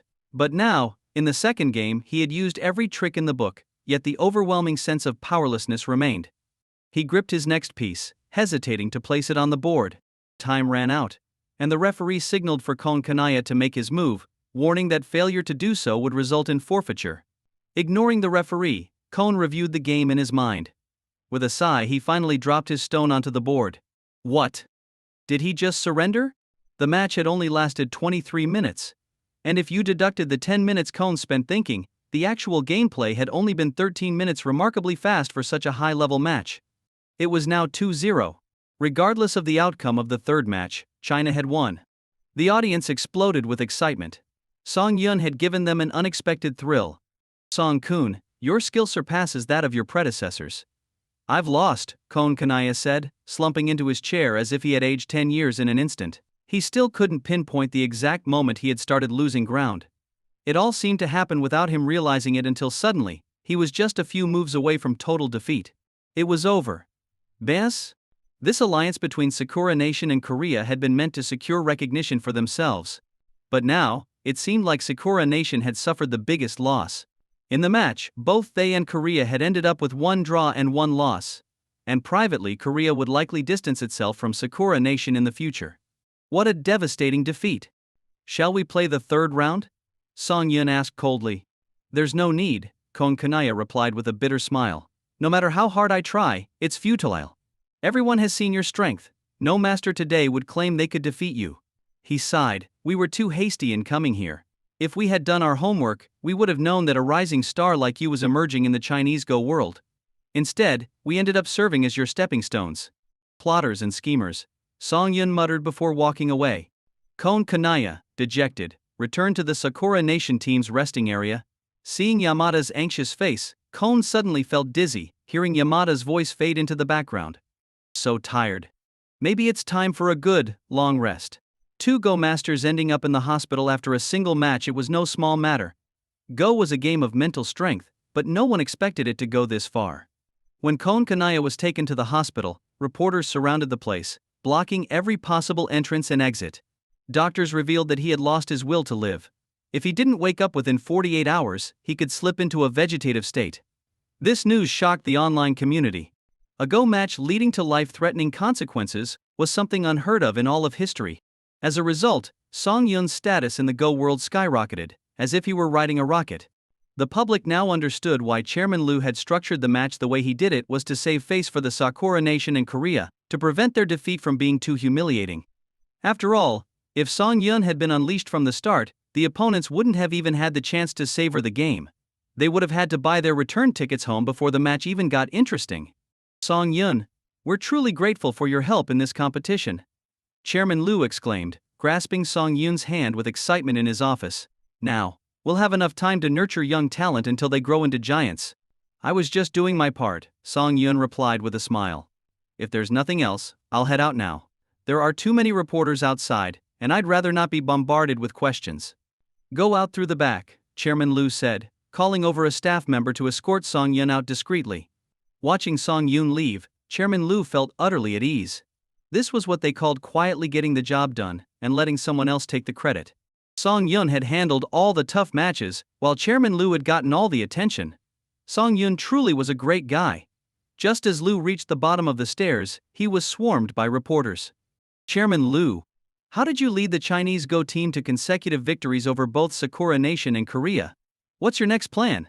"Chairman Liu, how did you first meet Song Yun and convince him to compete?" "Chairman Liu, we've heard that the president of the International Go Association is retiring this year. Are you planning to run for the position?" Chairman Liu, calm and composed, pressed his hands down to signal for order. One question at a time. When Song Yun returned to the Bai family's house, Yi Qingqing and the others were already packed and ready to leave. Before they left for Shanghai, Old Master Bai called Song Yun into his study for a private conversation. When Song Yun emerged, his expression was somewhat pensive. The convoy of cars headed toward the airport, and once aboard the private jet, Song Yun finally felt completely at ease. This was a world of power and influence. If he had made one wrong move in the capital, he would have been devoured whole. On this trip, he had witnessed the schemes of cunning old foxes firsthand. But with the higher-ups keeping a watchful eye on him, those plots had been snuffed out before they even began. As for the final words from Old Master Bai, they lingered in his mind. "Never become complacent, and never stop growing." These 12 words, spoken by the old master, hinted that things might have changed behind the scenes, and that even more challenges awaited him. But once he was back in Shanghai, anyone trying to meddle with him would find it much harder. "Take me home." Upon returning to Shanghai, Song Yun felt like a dragon diving into the deep sea, untouchable by any storm or disturbance. After spending 3 or 4 days resting at home, a call came from his father-in-law. "Dad, is something going on?" Song Yun answered with a smile. "You rascal. After all the running around, you still remember I'm your father?" Father Yi said with a hint of annoyance. If it weren't for his daughter's chat with her mother, where she mentioned some of the wild events they'd experienced with Song Yun recently, he would have never known about all the excitement his son-in-law had been through. "Haha, of course I didn't forget. I've been busy traveling, but I just got back to Shanghai a few days ago," Song Yun responded quickly, trying to appease him. Back when Song Yun had nothing, his father-in-law had never looked down on him, and had supported him despite knowing little about him. Song Yun had always remembered that kindness. "Enough with the excuses. Come over for dinner tonight," Father Yi said sternly. "I have a task for you as well." "Got it. See you tonight," Song Yun replied immediately. He glanced at the time. It was already past 4 p.m. He couldn't believe how quickly time had flown by during his days of lounging at home. Despite everything he had accomplished, Song Yun found that simply playing video games, reading novels and watching silly TV shows with his family was surprisingly soothing. "Huang, come help move some things," Song Yun called out. There was no way he'd show up at his father-in-law's house empty-handed. He wasn't that shameless. After loading up 2 cars with gifts, Song-yun wiped the sweat off his forehead and asked, "Is this enough?" "I think that should do it," Huang Baoting replied, licking his lips. The cars were packed with all sorts of items, everything from expensive wines worth thousands to a rare ginseng root valued at millions. Altogether, the gifts easily totaled over 10 million yuan. And this was just for a visit to his father-in-law's house. As someone who had never even met his girlfriend's parents yet, Huang felt a massive amount of pressure. Crap, it's already almost 6. Song-yun glanced at his watch and rushed upstairs to fetch Yi King. Yi King had been peacefully watching a movie in their bedroom when Song-yun pulled her out, announcing they were heading to her parents' house. She sat in the car, bewildered, staring at the overflowing trunk of gifts, question marks practically floating above her head. "Are we going to my parents' house or evacuating a disaster zone?" she asked, puzzled. Song-yun chuckled awkwardly. "It's just been a while since we visited, and your dad's been working hard at the company, so I thought we'd bring more gifts as a token of our appreciation. But isn't this a bit much?" she asked, noticing the rare 400-year-old ginseng among the items. "Did you really have to bring that?" "Of course. This one's perfect for making medicinal wine for your dad," Song-yun said proudly. "I've treated it so it's not too potent, so it's safe for him to take without overdoing it. And the 100-year-old polygonum and the century-old lingji," she added, her voice filled with concern as she continued listing off the extravagant gifts. "We don't need to give them all at once. For parents, their children are the greatest gift of all. We could go back empty-handed, and I'm sure my dad wouldn't care. Come on, honey, let's keep some of this stuff." Seeing Song-yun wasn't budging, she reached for the radio to tell Huang to turn the car around and head home. "Hey," Song-yun gently swatted her hand away, exasperated. "Come on, we're going to your parents' house, and you're trying to back out now?" "I'm on your side now," Yi King teased playfully. "Besides, my parents already have plenty of this stuff. They'll probably just end up giving it away to someone else. Wouldn't it be better if we kept some for ourselves? If your dad heard that, he'd think you're a heartless daughter." Song-yun laughed. "Let's hope our future kid doesn't take after you, or I'll be in for some hard times." "No way. If our child ever dares to be ungrateful, I'll spank them myself," she said, proudly lifting her chin. Song-yun could only shake his head with a smile. When they arrived at the Yi family home, both of Yi King's parents were shocked to see how much they had brought. "What's all this for? There's no need to bring so much stuff when you visit," Father Yi scolded. "It makes it look like I'm trying to take advantage of you. Come on, Dad. It's been a while since we visited, and we just wanted to show our appreciation," Song-yun replied with a grin. "Especially this ginseng, it's over 400 years old. It'll be great for your health if you make some medicinal wine with it." "You really don't know when to stop, do you?" Father Yi sighed, pointing a finger at Song-yun. Although his words were critical, he was secretly pleased. After all, despite his newfound success, Song-yun hadn't let it get to his head, and that meant his daughter had married the right man. "Come on in. Your mom cooked dinner herself today. Let's eat," Father Yi said, leading Song-yun inside. The 4 of them sat around the dining table, catching up on recent events. As Song-yun shared some of the things he could talk about, Yi King's parents were astonished to see how much their son-in-law had grown in such a short time. "Dad, you mentioned you had something important to discuss?" Song-yun asked after a few drinks. "You don't need to ask me about the company, you can make all the decisions. We're family, there's no need for formality." "That's not it," Father Yi said, sipping his wine with a smile. "This time, I called you here for something big." "What is it?" "I'm all ears." "Have you heard about the diamonds from South Africa?" Father Yi said mysteriously. "They've come looking for a strong company to partner with and break into the domestic market. And this supplier is a big deal, they'll only choose one company to work with." "What kind of supplier are we talking about?" Song-yun asked, intrigued. "They control 30 diamond mines in South Africa," Father Yi said with a grin. "And this company has been around for over a century. All the major foreign jewelry brands source their diamonds from them." "Wow. That's impressive," Song-yun exclaimed. "But our business here isn't that big compared to the big jewelry companies. Aren't we at a disadvantage?" "That's the key part. They said they're only looking at the company's strength, not the industry. If they choose you, they'll even send experts to help you set up the company from scratch if needed." "Is there really such a good deal?" Song-yun couldn't help but feel something was off. If the other company was sending people to help him build a framework, then who would truly own the company in the end? Even if the company was nominally under his name, what if the employees were loyal to the foreign investors instead? Could he really ensure that his decisions would be properly implemented at the grassroots level?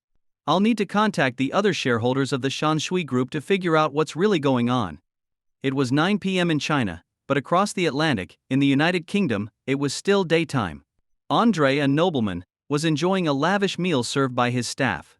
His family was one of the most prestigious in the UK, with multiple members holding seats in Parliament, all in key positions. Despite his background, Andre, the youngest in his family, had a different path. He loved traveling the world by sailboat, which was one of the reasons he had invested in Shanshui Group. "Young Master Andre, there's a call for you," the butler announced quietly, placing Andrei's phone on the table. Glancing at the screen, Andrei's expression shifted. It was a call from Song Yun, the largest shareholder in Shanshui Group. No matter his aristocratic background, Andre dared not take Song Yun lightly. As the son of a duke, he still felt small in the presence of such a mysterious and powerful figure. "My dear Song, what brings you to me today?" Andre asked in Mandarin, which he had spent 4 years learning during his travels. "Andre, are you still on your world tour? I'm jealous of how much free time you have," Song Yun joked. Andre laughed heartily. "Oh my dear Song, I just returned from a trip to the Aegean Sea, where I encountered a once-in-a-century storm. If it weren't for divine intervention, you'd be speaking to my father right now." "A storm? Sounds like some bad luck. But isn't that what travel is all about, meeting people you never expected and experiencing things you never imagined?" "Exactly. What doesn't kill me only makes me stronger. Both my body and my spirit went through a lot, but I survived. I've come out of it better than ever." Andre then added, "But, Song, I know you're a busy man, so if you need anything from me, just ask. After all, our board's motto has always been all for one, and one for all." "There's nothing too major, I just wanted to ask you about something," Song Yun replied, then proceeded to explain the situation with the diamond supplier. After listening carefully, Andre took a moment to think before saying, "I know the diamond supplier you're talking about, and what they told you is true, they do have real strength. However, their reputation isn't the best, and you should carefully consider whether you want to partner with them." "What do you mean by reputation? In what way?" Song Yun asked. "Hostile takeovers," Andre replied seriously. "Their group is well known in the jewelry industry, but whenever they expand into a new region, they start by helping their partners set up companies. But once those companies are stable, they gradually acquire more shares until they push their partners out. Even though the partners still profit, who wants to have all their hard work taken away like that?" "I see. And no one ever fought back?" Song Yun asked calmly. "Ha ha ha, when they expanded into the UK, I got involved myself. I invested £1 million, and a year later, I left with 1.5 million, but I was still forced out." Andre sighed. "People like us can't spend 24/7 watching over our companies. If you're not careful, they'll slowly infiltrate your organization, and by the time you realize what's happening, none of your orders will be carried out. Thanks for the heads up, Andre. That's valuable information. If you ever come to the UK, I'll be sure to give you a warm welcome," Andre offered. "I'll look forward to it. But for now, I'll let you get back to enjoying your meal. There are only 2 things in life you should never pass up: good food and good company. Goodbye." Andre laughed as they ended the call. After hanging up, Song Yun turned to his father-in-law and said quietly, "Dad, you heard what he said. We could get involved in this, but it would likely just be a short-term investment." "We should think carefully," his father-in-law replied with a frown. "If it weren't for this conversation, I wouldn't have known what was really going on." "Dad, who brought this up with you in the first place?" "One of your uncles who's in the jewelry business. He asked if I'd be interested in joining. After all, you're the richest man in Shanghai now, so they'd likely want to partner with you first." Father Yi sighed. "There's a press conference tomorrow, and we've been invited. If we don't attend, won't it come off as arrogant?" "Let's go, then," Song Yun said. "Partnerships are a two-way street. Just because they have a powerful background doesn't mean we're obligated to work with them. Besides, the jewelry industry has too many hidden pitfalls, and if we don't control any of the mines ourselves, they could cut off our supply at any time." Father Yi nodded in agreement. "All right, why don't you stay over tonight? We'll head to the press conference together in the morning. You should also network a bit. While others may not have as much wealth as you, each industry has its own unique insights, and it doesn't hurt to learn more." "Sure. Let's have another drink." Song Yun and his father-in-law drank until nearly 11 p.m. Father Yi was tipsy and needed help from his wife to walk, while Song Yun, thanks to his enhanced body, felt completely fine after a quick shower. "Hubby, what were you and Dad talking about tonight?" Yi King asked as she came out of the bathroom, drying her hair. We're going to a press conference tomorrow to see what kind of partnership this diamond supplier is proposing, Song Yun explained with a smile. But honestly, I doubt they'll choose us. If they know anything about the situation here, they wouldn't pick someone with too much influence. It'd be too hard for them to control. At 8:30 the next morning, Song Yun slowly opened his eyes. He glanced at Yi King, whose arm was draped over his neck, and smiled lovingly. "Little lazybones, it's time to wake up," he whispered. "No, you go do your thing. I want to sleep a bit more," Yi King mumbled as she shifted into a more comfortable position. "Okay, but make sure to get up for breakfast later." "I'm heading out with Dad for some business," Song Yun said, planting a light kiss on her forehead before getting dressed and heading downstairs. At the dining table, Yi's father was already seated, having breakfast while reading the morning paper. "Dad, you're up early," Song Yun greeted him with a smile. "Where's Mom?" "When you get old, you sleep less," Father Yi replied, folding his paper. "Your mother went out with her friends for some early morning beauty treatments. I don't understand why they need to do it so early." Song Yun chuckled and joined him at the table. "Eat up, we're leaving at 9. After a quiet breakfast, Huang Baoting drove them to the venue for the event. Song Yun couldn't help but notice the extravagance. The diamond supplier had rented out a 5-star hotel in the heart of Shanghai, a feat that required more than just money. It took status and connections to secure such a prime spot. The event was being held in the hotel's top-floor ballroom. As Song Yun and Father Yi exited the elevator, they saw that 45 other companies had already gathered, waiting quietly. The press was also present in full force, their eyes lighting up the moment they spotted Song Yun and his father-in-law. Who was the hottest figure online right now? Song Yun, of course. His legendary victory against Kozan Hanano had earned him nationwide fame, but he had vanished after the match, leaving people eager to know what he had been up to. The reporters rushed over, flashing their cameras and firing off questions. "Mr. Song, are you here today to explore the domestic jewelry market? Mr. Song, why did you disappear after the Go match? Everyone is eager for an interview. Mr. Song, could we schedule an exclusive interview with you?" Song Yun was taken aback by the crowd but managed a polite smile. "I'm just here to observe the event today, nothing more. Please don't misinterpret my presence." "Does that mean you're not considering working with Droyu Diamond Group? They're known for their strength in the market, and they're looking for a strong partner in China. You seem like the perfect candidate." "I'm only attending the press conference as an invitee. There's nothing else to it. Now, if you'll excuse me, I need to take my seat," Song Yun replied with a smile, making his way with Father Yi toward their seats. Maintaining his air of mystery had served Song Yun well. He didn't want to be a public figure plastered across newspapers and the internet. Nor did he want anyone digging into his past or personal life. Despite his polite refusal, the reporters couldn't help but glance at him now and then, their eyes lingering like a jilted lover's. At 10 a.m. the press conference officially began. The room was packed, filled with the most influential business leaders that Droyu Diamond Group had carefully selected. The company's representative for this event was a vice president from their headquarters, who began with a round of questions from the press. However, this was more for show. The real focus would come later, in a more private setting with the business leaders. After half an hour of answering questions and paying the reporters for their coverage, the real event started. The selected business leaders, including Song Yun and Father Yi, moved to a larger room where Droyu would secretly score the companies. The company with the highest score would be offered a partnership. The second venue was enormous, about 1,000 square meters, with food and drinks laid out for the guests. But everyone was here for business, not to eat. "Hello everyone. I'm Wayne, the vice president of Droyu Diamond Group. I believe many of you have heard of me." "Yes, I'm the one known as the strictest diamond appraiser in the industry," Wayne said with a smile, microphone in hand. "It's an honor to have so many esteemed figures here today. I look forward to learning more about each of you, and I believe our mutual understanding will deepen as we move toward possible collaboration." Then, Wayne turned directly to Song Yun. "Mr. Song, wouldn't you agree?" Song Yun hadn't expected to be singled out so quickly. All eyes were now on him, making him the center of attention. "Haha, Vice President Wayne, you're too kind," Song Yun replied with a smile. "Everyone here is just as capable, and frankly, I don't have a jewelry business. I've never ventured into that market. Compared to the companies that have been in the industry for years, I'm still a newcomer." Song Yun had grown wary of Droyu Diamond Group ever since learning of their tactics to acquire their partners' companies. He wasn't interested in becoming their next target. There are many well-established jewelry companies in Shanghai with extensive networks and channels.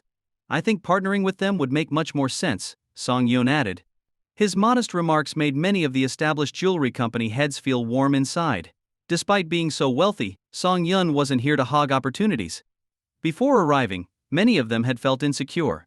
Drew had made it clear they wanted the strongest partner, and that could have erased any advantage these older companies had. No, Mr. Song. Your connections and resources are far more valuable than you think. In fact, before we even started scoring the companies, you were already at the top of my list. A young man who built such an empire from scratch, I find that quite extraordinary, Wayne said, sticking to Song Yun like glue. Song Yun found himself in a bit of a bind. How was he supposed to respond to such flattery without being rude? He couldn't just tell Wayne to go away, as much as he wanted to. As he mulled over how to respond, a voice echoed in his mind. Ding. You've arrived at a jewelry partnership event. Would you like to sign in? Sign in. Song Yun smiled excitedly and immediately pressed the sign in button. Ding. Congratulations, you've completed today's sign in. Ding. Congratulations, you've acquired a diamond mine in South Africa. Ding. Congratulations, you've gained 86% of the shares in Feely Mining Company. What? This was incredible. The system was really generous today, giving him not only a diamond mine but also a mining company to go along with it. That meant he didn't need to do anything himself to start mining diamonds. He had just become his own supplier. This was amazing. Meanwhile, Wayne, the vice president of Drew Diamond Group, noticed Song Yun staring blankly and felt a surge of frustration. Was this young man really being so disrespectful? If it weren't for Song Yun's vast wealth and his assumption that a young man with so many companies was bound to be on shaky ground, he might have lost his temper already. Drew Diamond Group usually targeted newcomers like Song Yun, young and inexperienced, making it easier to push them out later. They had nearly faced disaster when they entered the UK market and partnered with the Duke's son. Wayne couldn't let something like that happen again. Mr. Song? Wayne gave Song Yun a nudge, smiling through his growing irritation. I understand you're excited, but the final outcome isn't decided yet. We still need to get to know each other better. Huh? There's no need. Thank you, Song Yun responded casually. I'm sure there are other companies here more suited for your partnership. Ha ha ha, Mr. Song, you're joking again, Wayne said, barely containing his anger. Are you implying that Drew Diamond Group isn't qualified enough to partner with you, or do you have some concerns? Well, the company's reputation in the industry leaves a bit to be desired, Song Yun said, deciding to be direct since Wayne was pushing too hard. He had already been polite, but now he felt no choice but to speak plainly. If it weren't for Wayne's persistent friendliness, Song Yun would have already left. What? Where did you hear such nonsense? I assure you, those are nothing but rumors, Wayne quickly defended. Drew Diamond Group has partnerships with the world's top luxury brands. Our reputation is impeccable. Wayne raised his voice for everyone to hear, emphasizing, our group's stock prices and net profits have consistently been on the rise year after year. At this, the other company heads began whispering among themselves. A 150% return on investment? If Wayne was being truthful, this sounded like a golden opportunity. All right, let's not rush to conclusions. Business is all about negotiation, a middle-aged man spoke up, trying to smooth things over. Mr. Song, since you're already here, why not stay a little longer? After all, Wayne has traveled a long way to be here, and we should be gracious hosts. And you are? Song Yun asked, frowning slightly at the man who had jumped in to support Wayne. Ha ha ha, I'm an old friend of Mr. Yi. By family relations you should call me uncle, the man replied with a hearty laugh. Seeing this person getting too familiar, Song Yun glanced at his father-in-law.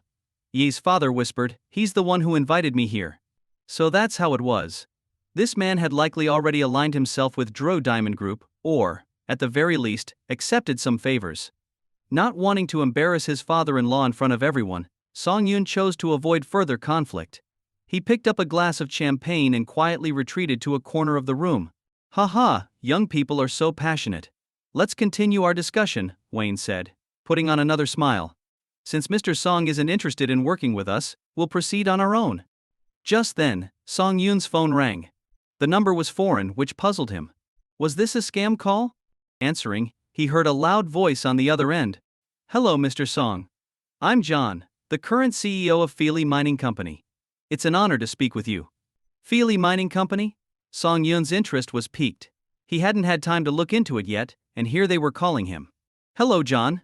Mr. Song. Sorry to bother you, but I wanted to ask, when do you plan to send funds to the company? We've been running at a loss for 2 years, and our stock has been suspended. If this continues, we'll have to file for bankruptcy. What? Bankruptcy? Song Yun froze. Wait, was the system messing with him this time? Did it just give him a failing company that needed constant investment? He quickly searched for news on Feely Mining Company. It turned out that Feely was quite well known in the industry. They used top-of-the-line equipment, but had run into financial trouble 2 years ago after purchasing land in Africa for mining. The investment drained their funds, causing their stock to plummet. This was going to be tricky. Hello? Mr. Song? Are you still there? John's loud voice echoed through the phone, drawing the attention of everyone in the room. Wayne, who had been chatting with a group of businessmen, immediately perked up at the sound of John's name. He casually walked over to Song Yun and stood over him. John? Wayne said with a smirk. Wayne, John shouted angrily into the phone. You demon, why aren't you in hell yet? You deserve to be hit by a car. Hey haha, is this the talk of a failure? How ungraceful, Wayne sneered. Feely Mining is nearly bankrupt, isn't it? Don't worry, when your assets are auctioned off, Drayu will be there to snatch up all your top-notch equipment. Wayne. John roared. If it weren't for the trap you set 2 years ago, I wouldn't have invested all my funds in that worthless piece of land. Ha ha ha, John, you make me laugh. The business world is like a battlefield. If you're not capable, don't blame others, Wayne replied arrogantly. Listening to Wayne's mocking remarks, Song Yun's doubts started to clear up. So it was Dro Diamond Group that had set John up back then. At that moment, Song Yun searched online for information about the land Feely Mining had tried to exploit. The more he read, the more familiar it seemed. He quickly checked the coordinates of the diamond mine he had just obtained from the system. After comparing them, they were a perfect match. What the heck? There was no way the system was lying, and John's account was probably true too. The only explanation was that Feely Mining had run out of funds before they could actually mine the diamonds. Fortunately, they had managed to hold on all these years without selling off their advanced mining equipment that was a huge asset in itself. With this realization, Song Yun finally felt more at ease. Money? Well, money was the last thing he needed to worry about. John, Feely Mining is struggling, isn't it? I'm curious how you got Mr. Song's number, but it's too bad, Wayne sneered. Mr. Song isn't even interested in working with us, let alone a company on the verge of bankruptcy. Wayne laughed condescendingly. Oh, unless Mr. Song decides to show some charity and toss you a bit of cash out of pity for your outdated machines. But what use are they when you don't even have a mine? Are you going to play in the sand with that equipment? Ha ha ha. Wayne. Don't gloat too soon. Mr. Song is now the largest shareholder of Feely Mining. John spat through gritted teeth. Soon enough, Drayu will face its reckoning. What? Well, that's unfortunate, Wayne replied mockingly. It looks like your investment's gone down the drain, Mr. Song. Maybe your judgment isn't as sharp as we thought. I'm glad we didn't partner up after all. Wayne was clearly venting his frustration after being cold-shouldered by Song Yun earlier. Immediately, the attention of everyone in the room shifted toward them. John, I heard your company got into this mess because you were trying to mine diamonds, correct? Song Yun asked, ignoring Wayne's taunts. Yes. That scumbag Wayne tricked me. John's voice was filled with bitterness as he recounted what had happened. Wayne and I were college classmates, but after graduation we went our separate ways. One day he introduced me to this land. After third-party surveyors confirmed that there was a large diamond deposit, I moved all our equipment there, only to find out it was all dirt, nothing but dirt. This fraudster paid off the surveyors. I see. I'll wire you $1 billion USD later today. Your job is to resume mining on that land. What? John was stunned, first excited by the promise of money but then confused by what Song Yun had just said. Ha ha ha. This is priceless. Absolutely hilarious. Wayne burst into loud, ungraceful laughter. No wonder you invested in Feely Mining, you're both equally delusional. Boss, to be honest, I don't think we should waste any more money on that land. In fact, I already sold it off after the project failed, John said with concern. We can't afford to be dragged down by it anymore. Give me a year, and I guarantee Feely Mining will be back to its former glory. The ownership of that land is now under my name. What you need to do is take your equipment and start mining, Song Yun said flatly. Can you do that? John hesitated but finally slammed his hand on the table. Even if I agree, the other shareholders. Oh, I almost forgot about them. You'll negotiate with them on my behalf. Buy out all their shares. We're privatizing the company. What? John was completely taken aback by this development. Is there a problem? No. No problem at all. Many of the shareholders have been looking to sell their shares anyway. I'll handle it. Good. If you need more funds, just call me anytime, Song Yun said before hanging up the phone. Some people just won't accept reality, Wayne scoffed. Now I see why you didn't want to partner with us today. You think that owning a diamond mine and a mining company will let you go toe-to-toe with us. But you're making a huge mistake. Think whatever you want, Song Yun responded calmly. I just don't like Drew. Oh, and by the way, a friend of mine got screwed over by your company once. Consider this a small payback. Turning to the crowd, Song Yun added, if any of you want to work with Drew, go ahead, but be careful. Drew has a history of using your connections and resources, only to kick you out once they've established themselves. A friend of mine, the son of a duke in England, ended up having to sell off his shares and walk away humiliated. If you think you can handle that, go ahead. As he and Yi's father headed toward the door, Song Yun paused and glanced back at the crowd. Oh, and one more thing, any company that partners with Drew will be blacklisted by me. I have more money than I know what to do with, and it wouldn't be hard to buy out a few of your competitors just to stir things up. With that parting shot, Song Yun and Yi's father left, leaving the room in stunned silence. No one doubted Song Yun's words. He really did have the money to do whatever he wanted. And if what he said about Drew's shady practices was true, it wasn't worth the risk to work with them. They didn't want to end up regretting it later. Mr. Wayne, I'm afraid I'll be taking my leave. I can't afford to risk my little company being bought out by Mr. Song. Mr. Wayne, I'll be going as well. We'll discuss cooperation another time. Goodbye. Mr. Wayne. One by one, the attendees filed out, leaving only the middle-aged man who had earlier tried to smooth things over. Wayne's face darkened as he surveyed the now empty hall. If it weren't for the people still present, he would have flipped the table in rage. This was the first time Drew Diamond Group had encountered such a roadblock while expanding into a new market. The middle-aged man sighed and said, Mr. Wayne, it seems you should have done more research on China and Mr. Song. No matter what, he's someone you should have tried to win over, not offend. After today, Drew's entry into the Chinese jewelry market will be much harder. News of Song Yun's fallout with the Drew Diamond Group quickly spread throughout business circles, and his parting words left a deep impression on everyone. If Song Yun had only been involved in one industry, running a single business, people wouldn't have felt too threatened. But Song Yun's companies had a presence in multiple industries, and even in areas he hadn't yet entered, many industry leaders were careful to stay on good terms with him. After all, who knew if one day Song Yun might suddenly decide to break into their field and disrupt their business? As the story circulated, a few days later, John called Song Yun to inform him that all the shares of Feely Mining had been consolidated. Song Yun was now the sole major shareholder of the company. With the injection of Song Yun's $1 billion, the entire staff at Feely Mining was filled with renewed hope for the future. Boss, are you sure you want to keep mining that land? I'm not questioning your decision, of course, but the company has just recovered, and I think the team could really use a victory to boost morale, John said during a video call, cautiously trying to dissuade Song Yun from pursuing what he saw as a risky venture. Because if they committed to it, the machinery costs alone could run into the millions every single day, no small amount of money.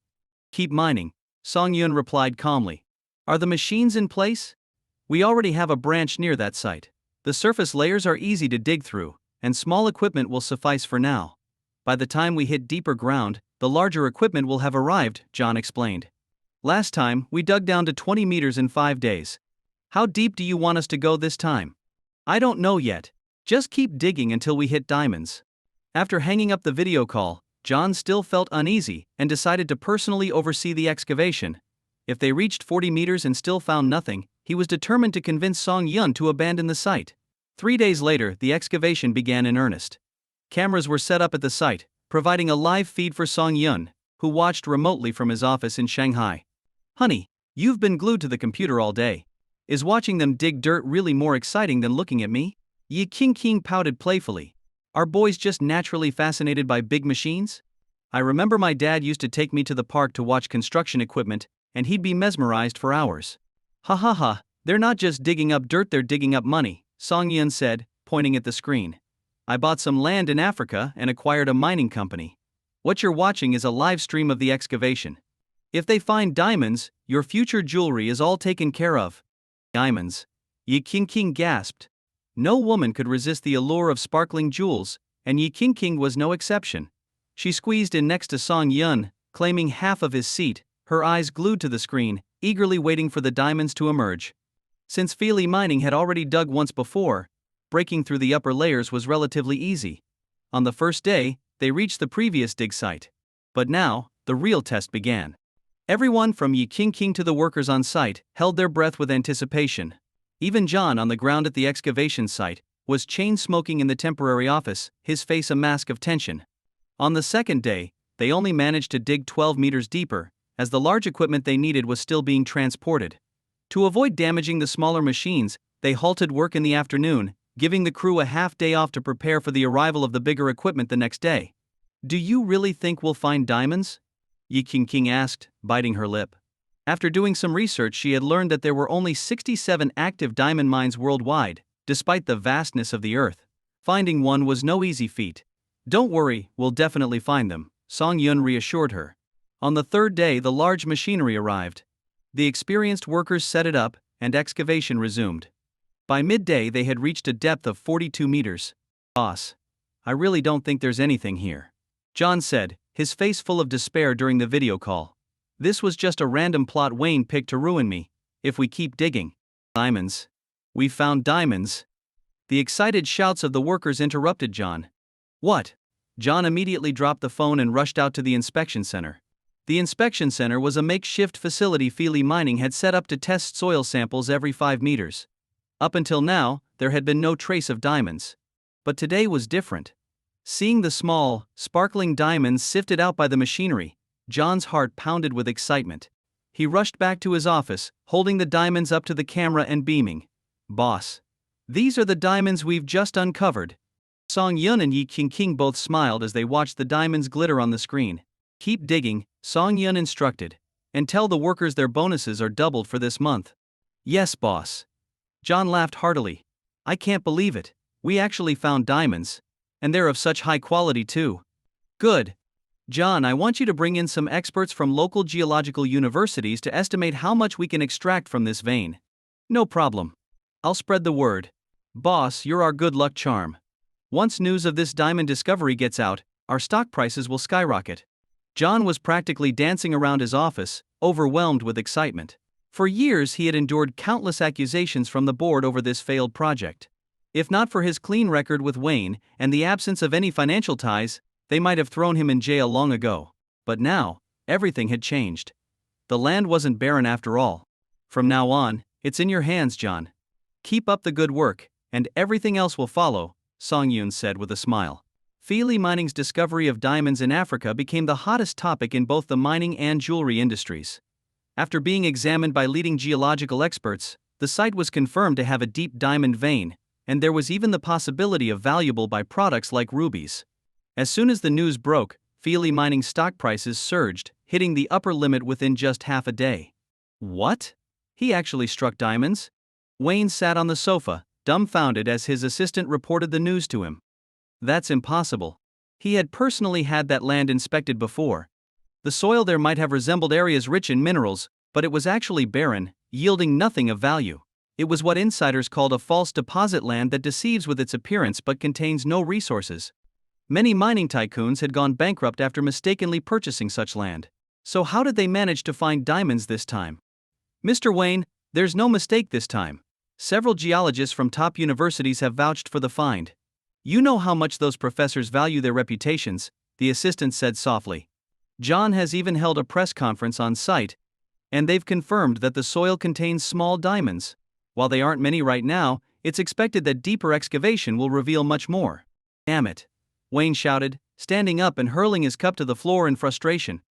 "And there's one more thing. The board sent a message today, asking why you haven't secured a local partner yet. They've given you a week to submit your partner's details to headquarters." Wayne's earlier anger vanished, replaced by a look of helplessness. It wasn't that he didn't want to secure a partnership, nobody was willing to work with him. What had seemed like a perfect opportunity at first had now left him blocked at every turn. Every potential partner he approached either expressed concern or outright refused to cooperate. All because of Song Yun. He had thought that, with his connections, he could dominate the market in China.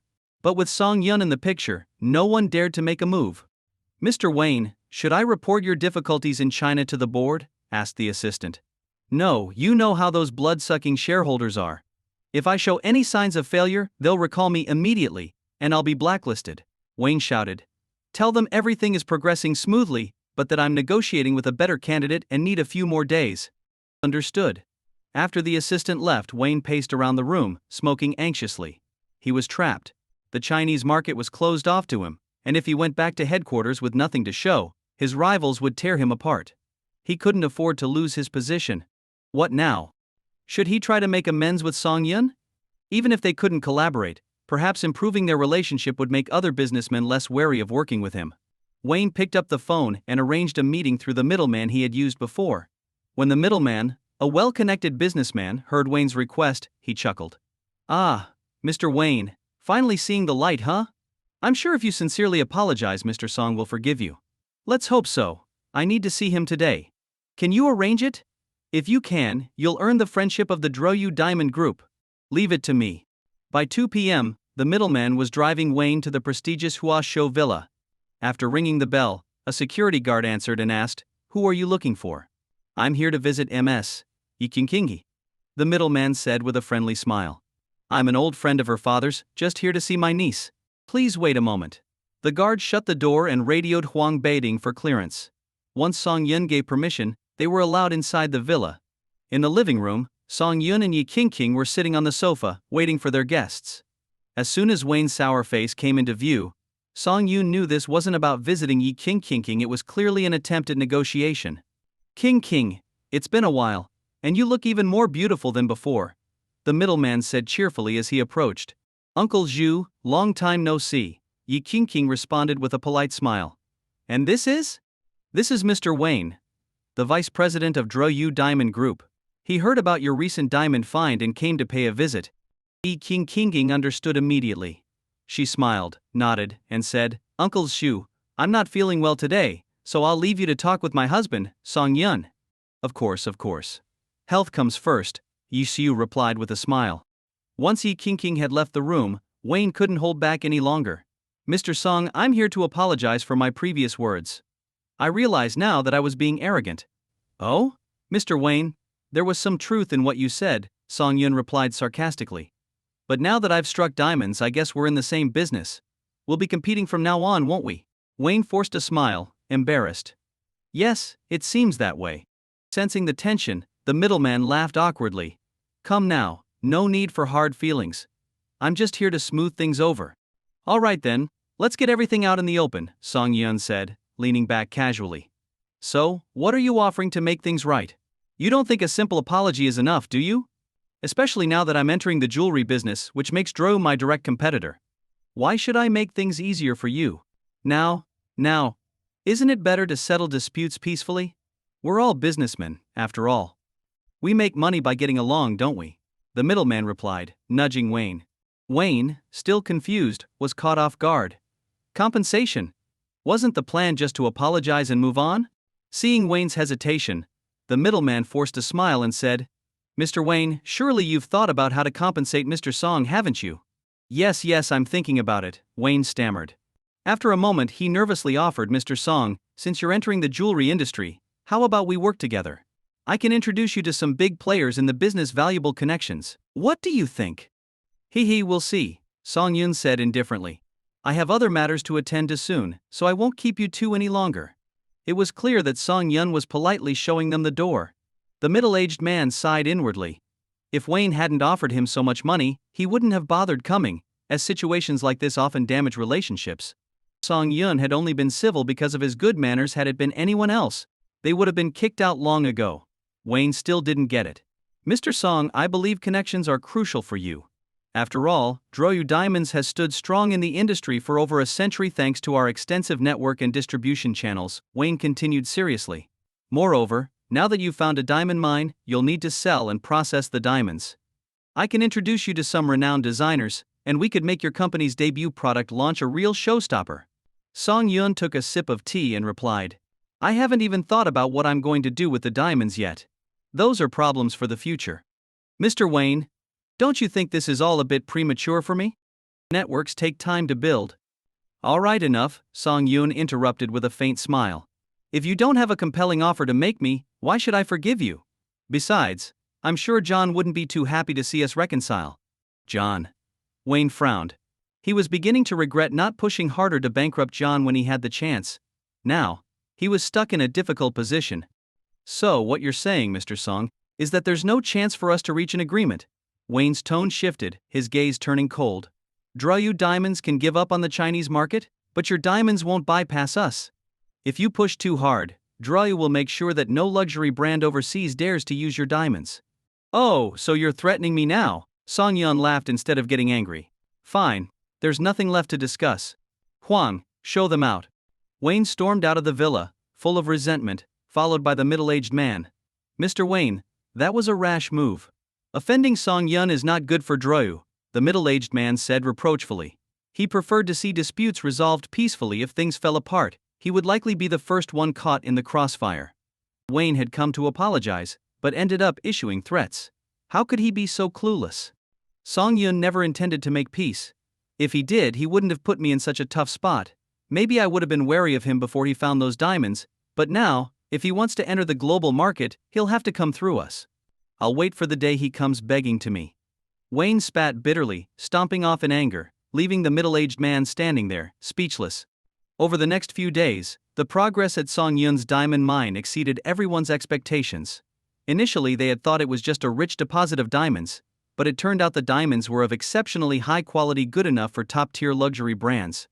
Luxury brands began approaching Song Yun, eager to collaborate. They weren't short of buyers, they were short of high-quality gemstones. The moment they got their hands on the diamonds, they could turn them into exquisite jewelry that would sell out in no time, with customers lining up to buy. However, after Song Yun signed contracts with several brands, they all backed out the next day. Some even preferred to pay the hefty breach of contract penalties rather than continue. There was no need to guess who was behind it. Wayne was pulling the strings.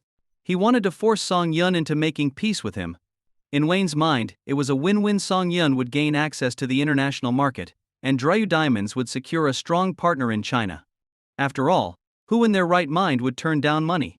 But Wayne had severely underestimated Song Yun. Song Yun would rather let the diamonds rot in his hands than beg for reconciliation, which to him would be humiliating. Just as Song Yun was in a video call with John, his phone rang. It was Wayne. Mr. Song, perhaps you'd like to reconsider our partnership. Wayne's smug voice came through the line. Are you stupid? Who gave you the nerve to try and challenge me? Song Yun replied dismissively and hung up. Wayne was like a dog who thought it had won a feast, but he was even lower than that. Boss, maybe we should reconsider letting that idiot off the hook? John said hesitantly. He's despicable, but he knows how to play dirty. I'm afraid if we don't, we'll be left without any sales channels for our diamonds. Though John didn't want to reconcile with Wayne, he also didn't want the company to suffer because of it. After all, diamonds only turn into money if they sell. Otherwise, they're just shiny rocks. I have my own plans, Song Yun replied, not at all concerned about Wayne. If it were Druyu's CEO calling, Song Yun might have given them some consideration. But Wayne? A mere vice president? He had no leverage to threaten him.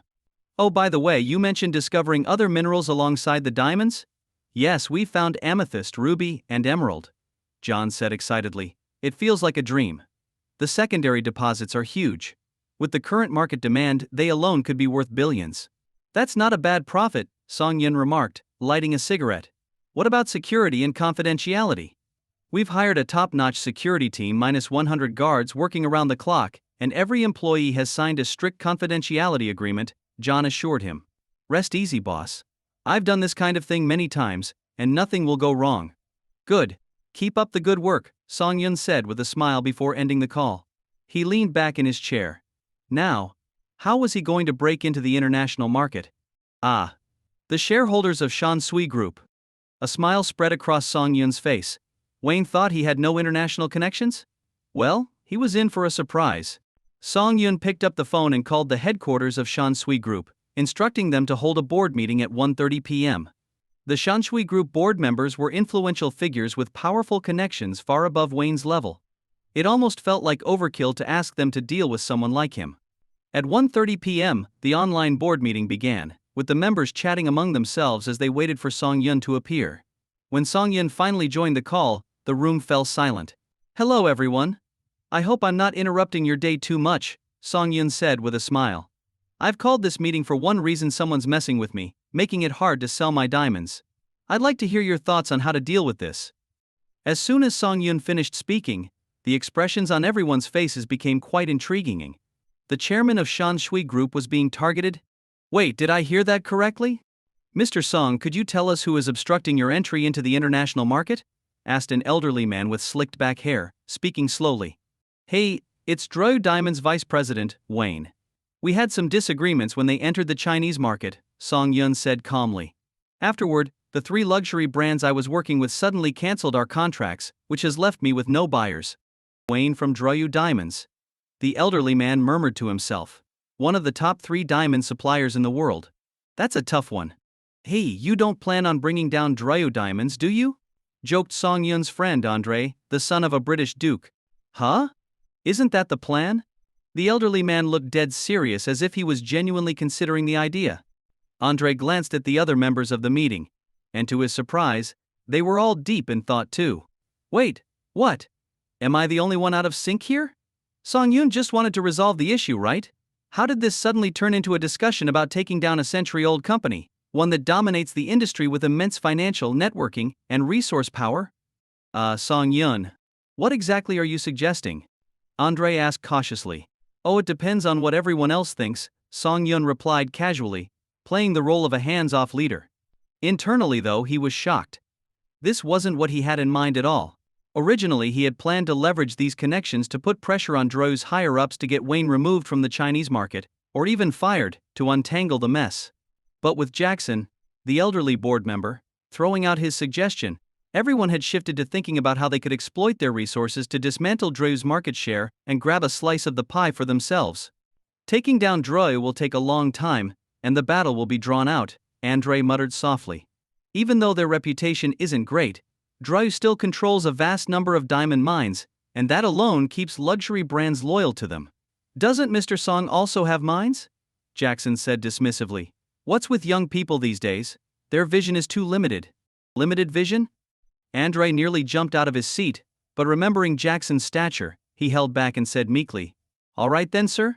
What's your plan? We'll follow your lead. Drew doesn't have many weaknesses. They control their own production and have long-standing relationships with numerous brands. To take them down, we need to target their diamond mines, Jackson said, his eyes flashing with determination. If they can't produce diamonds, that's when we make our move to disrupt their business. Huh. Andre was stunned. What are you thinking? Jackson scolded, adjusting his collar. As a nobleman, I don't advocate for violent measures. What I mean is that 80% of Drew's mines are in Africa. We can start there. From what I know, Drew's safety standards are far from adequate. Every year they lose miners to cave-ins. We could coordinate with African authorities to enforce stricter inspections and disrupt their operations. That's a brilliant idea, Jackson, said a balding middle-aged man, his eyes gleaming. I'll handle the banking side. Drew's finances may look strong, but they've taken out significant loans. If production is halted, I'll file for early repayment on their debts. If we break their cash flow, I guarantee they won't last 6 months before going bankrupt. I'll get in touch with the authorities in Africa. I'll pressure the luxury brands to turn on Drew when they can't deliver their diamonds. Everyone, except for Song Yun, had been assigned a task. Even Andre had to use his family connections to fuel a public relations campaign against Drew, exposing their unethical practices. Mr. Song, is this plan to your satisfaction?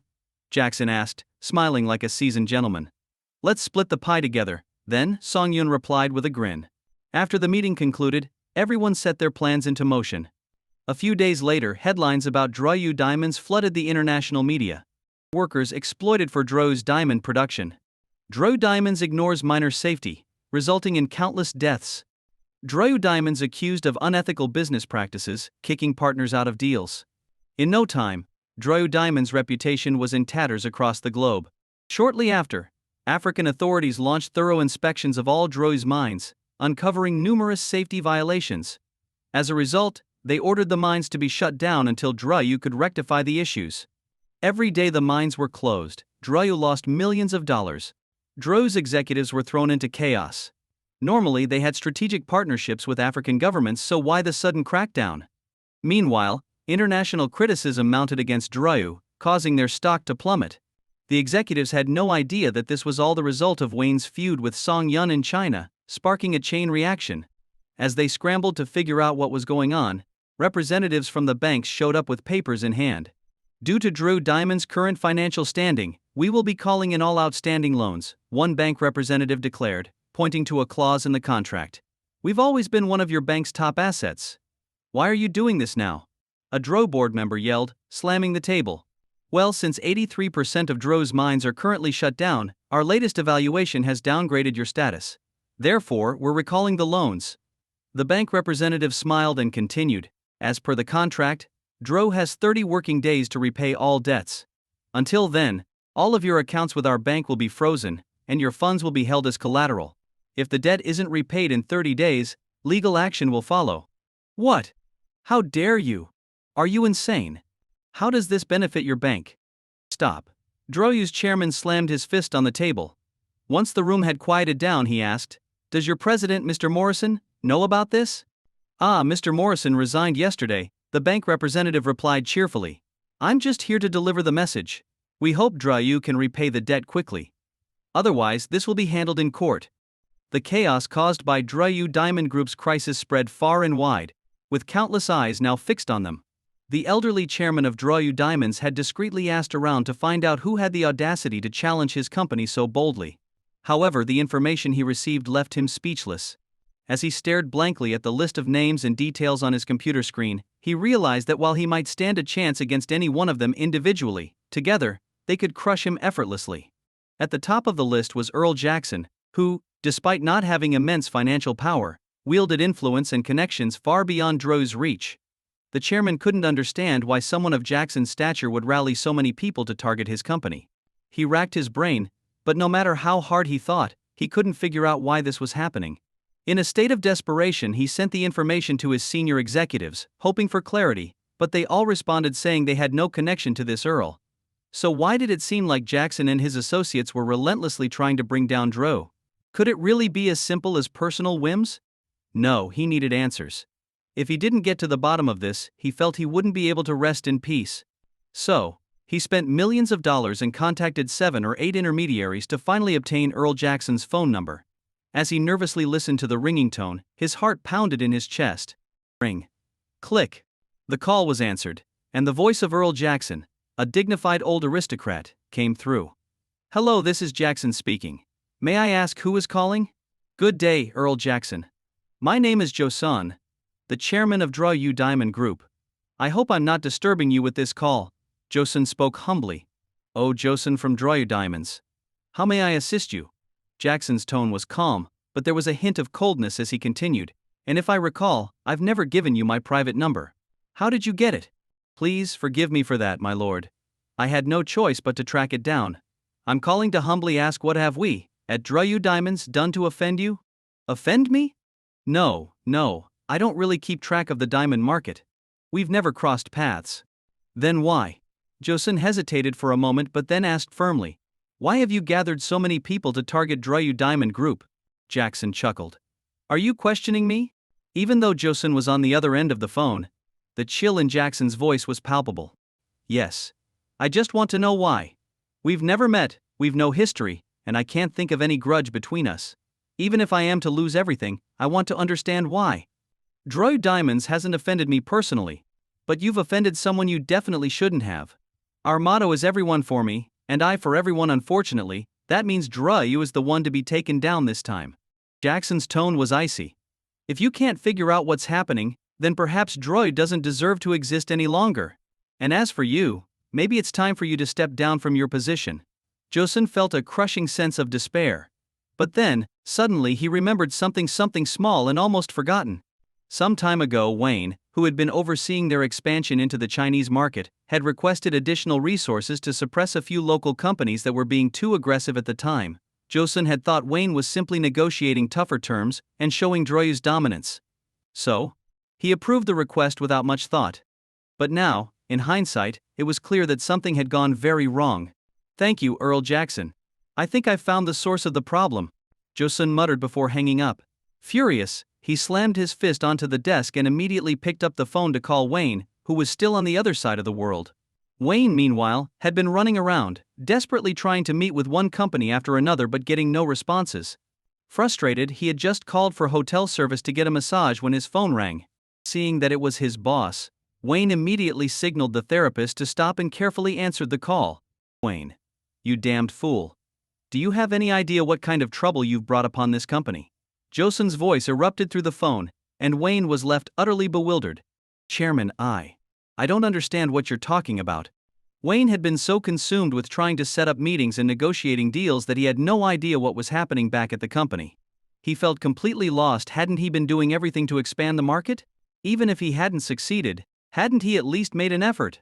Why was he being yelled at like this? Don't play dumb with me. Where did you allocate the resources you requested a while ago? Joseon asked coldly. Hearing this, Wayne's heart skipped a beat. Could this be related to Song Yun? I used them for negotiations. I had identified a strong potential partner in China, but they've been blocking our progress at every turn. So I issued a few warnings in the industry, just to remind them who they were dealing with, Wayne stammered. Warnings? You're nothing but a fool. Now, they've turned around and issued their own warning, and it's aimed directly at our company. Joseon was livid.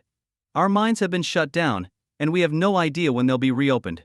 The banks are demanding loan repayments, and they've frozen all our accounts. Do you have any idea how much damage you've caused? You absolute idiot. But that can't be my fault. As far as I know, they're just a small company with some money, Wayne stammered, still trying to make sense of the situation. Wayne, you're nothing more than a high-ranking employee. How dare you not realize that the person you're dealing with is leagues above you? Joseon roared. The only reason luxury brands haven't yet come down on us is because they haven't applied pressure yet. But what are we supposed to do when they demand the gems we've promised them? What will we give them? Knock knock. Joseon's secretary suddenly entered his office, her face pale. Chairman, there's bad news. 13 luxury brands have just issued demands for their scheduled diamond deliveries. It was over. His worst fear had come true. 13 brands. Even if they used up every last gem in their inventory, it would barely make a dent in what they owed. The thought of the massive breach penalties they would have to pay to each of these companies made Joseon feel dizzy, like the world was spinning. Wayne, whatever you've done, fix it now. You need to apologize to that important figure immediately. After hanging up the phone, Wayne's face twisted with frustration. Could it really be that Song Yun had started applying pressure? Wasn't Song Yun just the richest man in Shanghai? At best he had a lot of money, right? But now it seemed the power behind him far exceeded Wayne's expectations. What should he do? Wayne slapped his forehead, deep in thought. Then an idea struck him. Right. China had its own wealthy second-generation elites with deep connections. If he could reach out to them, perhaps they could help mediate the situation. Feeling a glimmer of hope, Wayne quickly dialed Zhu Maokoi. When Xu heard that Wayne wanted to use his connections to involve even higher-level figures in resolving this issue, he couldn't help but feel irritated. So, you're saying that I wasn't high-ranking enough last time, which is why your attempt to resolve things failed? Now you're desperate, and want me to find someone for you? Damn, why am I even doing business with you? But when Wayne promised him a hefty consultation fee in the millions once the deal was done, Yisu's attitude changed instantly. Hey, guess I'm that kind of guy. No one says no to easy money? But who could he find that had enough influence? Yisu thought hard about his connections and finally decided on the eldest son of the head of the Shanghai Commerce Bureau. When he called and explained the situation, the other man agreed without asking too many questions, happy to do Yisu a favor. Next, Yu contacted Song Yun and explained that Wayne was willing to offer compensation in exchange for reconciliation. Song Yun reluctantly agreed to meet. At 6:30 that evening, at a private restaurant in Shanghai, Yishu Maokai was anxiously waiting at the door for Song Yun to arrive. Wayne and the mediator were already inside, hitting it off well. If Song Yun didn't show up, Yishu's carefully planned evening would be a disaster. Thankfully, Song Yun arrived about 10 minutes later. Mr. Song, I apologize for the trouble last time. You know how stubborn foreigners can be, they need things spelled out clearly before they understand, Yishu said, bowing his head slightly, not daring to act superior. He knew this wasn't the kind of situation where he could afford to be casual. Hey, Yexu, seems like you're getting used to playing mediator. Fine, since you're doing this for my father-in-law's sake, I'll come and see what Wayne has up his sleeve. Song Yun replied with a slight smile as he followed Zhu into the restaurant. The restaurant was elegantly designed with a garden theme, reminiscent of classical Jiangnan gardens, giving the place a refined and cultured atmosphere. Mr. Song, this restaurant's head chef is said to be a descendant of an imperial chef. The food here may not be the best in Shanghai, but it's certainly in the top 3. Yishu had spent a small fortune securing a reservation. Usually, the waitlist was 3 months long. He hoped the setting would show the importance of the meeting. "Hey, Shu, you've gone all out," Song Yun remarked as they walked toward the private dining room. When next Shu opened the door, the two people inside fell silent. Wayne didn't know what to say, aware that every word he spoke might be an admission of defeat. The other guest, however, looked surprised no one had told him that the person he'd be mediating for was Song Yun. If he had known, he never would have gotten involved in this messy situation. "Mr. Song, this is Sun Yong, the eldest son of the head of the Shanghai Commerce Bureau," Yi Shu introduced. "Hey, good evening, Mr. Sun," Song Yun greeted with a smile. Sun Yong politely stood and shook hands with Song Yun. "I've heard so much about you from my father, Mr. Song. It's an honor to finally meet you. I feel like I've used up all my luck just being here." "You're too kind," Song Yun replied, taking the seat at the head of the table. Yi Shu pressed a button on the table, and a server soon knocked on the door. "Serve the food," Yi Shu instructed, before attempting to lighten the atmosphere. Once the food was served, Yi Shu raised his glass. "It's an honor to have both Mr. Song and Mr. Sun here today. I'm not one for fancy words, but everything I want to say is in this glass. A toast to both of you." With that, Yi Shu downed his drink in one go, even turning the glass upside down to show it was empty. "I'd like to echo Mr. Shu's words. It's a pleasure to be here today, and a great honor to finally meet Mr. Song. Here's to both of you," Sun Yong added enthusiastically, also finishing his drink. Meanwhile, Wayne sat stiffly, clutching his glass awkwardly. As a high-ranking executive, he wasn't used to lowering himself, and making small talk in a situation like this was excruciating. "Hey, Vice President Wayne came here today with the intention of making peace, didn't you? I'm sure you're eager to toast Mr. Song as well, right?" Yu Shu urged, giving Wayne a look that screamed, "Don't screw this up." Wayne forced a stiff smile and stammered, "Yes, I didn't recognize your importance before. Today I'm here to apologize." However, Wayne had never drunk baijiu before, and the first sip hit him hard, leaving him coughing and red-faced. "I came here tonight to see what kind of compensation you're offering," Song Yun said calmly, not touching his drink. He leaned back in his chair, tapping his finger lightly on the table. "Some people only learn their lesson after getting slapped in the face, right, Vice President Wayne?" "Yes." Wayne could feel each word from Song Yun hitting him like a slap. "So, what exactly are you proposing?" Song Yun asked coolly. "We're willing to offer." "Ah, Wayne. That's not how it works," Yi Shu quickly interrupted. "It should be Mr. Song stating what he wants, and you, Wayne, offering whatever it takes to make amends. Actually, I don't feel like I need anything. After all, what Dryu owns will soon belong to me, isn't that right?" Song Yun's words caused Yu to freeze for a moment, unsure of what he meant. Yi Shu quickly checked his phone, searching for news about Dryu Diamond Group, and what he saw left him trembling. As a businessman, Yi Shu understood the gravity of the situation, and Song Yun's words were a clear indication of the revenge he was exacting for Wayne's earlier provocations. Could it be that Song Yun was powerful enough to bring even a century-old overseas company to its knees? "Damn it, Wayne. You've dragged me into this mess." If Yi Shu had known that Song Yun had already begun exerting pressure on Dryu, he never would have organized tonight's dinner. "I suddenly don't feel well and need to use the restroom. Didn't you also mention earlier that you needed to go?" Wayne said to Sun Yong with a slight smile. Sun Yong was taken aback, unsure of what this foreigner was up to. However, out of curiosity he chuckled and responded, "Yes, I've been saying my stomach hurts since earlier. If it weren't for waiting on Mr. Song, I'd have gone already. Mr. Song, please wait for us, we'll be right back." Once outside, Wayne took a deep breath and pointed to a small pavilion in the yard. "Want to grab a smoke?" "Sure," Sun Yong replied, deciding to play along. Since Wayne had taken him to a secluded spot, Sun Yong figured it was best to hear him out before deciding how to proceed. The two sat in the pavilion, and Sun Yong asked curiously, "Wayne, your company is a century-old multinational corporation with strong backing. Why go head-to-head with Mr. Song? Wouldn't it be better if everyone just made money together?"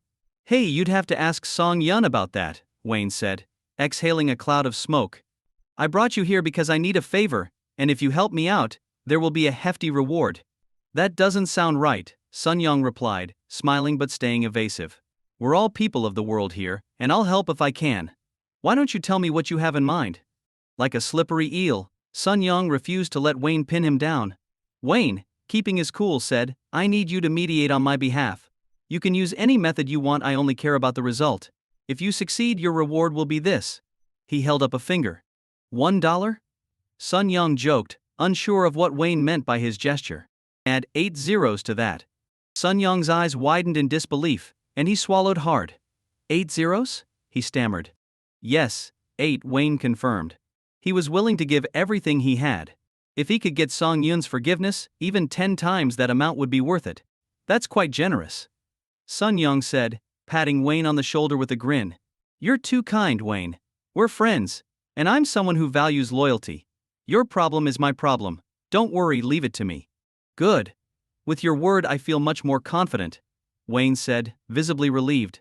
When they returned to the private dining room, Sun Young filled his cup, stood up, and said, I heard there's been some unpleasantness between Mr. Song and Mr. Wayne. Today, I'd like to step in as a mediator. Mr. Song, would you be willing to listen?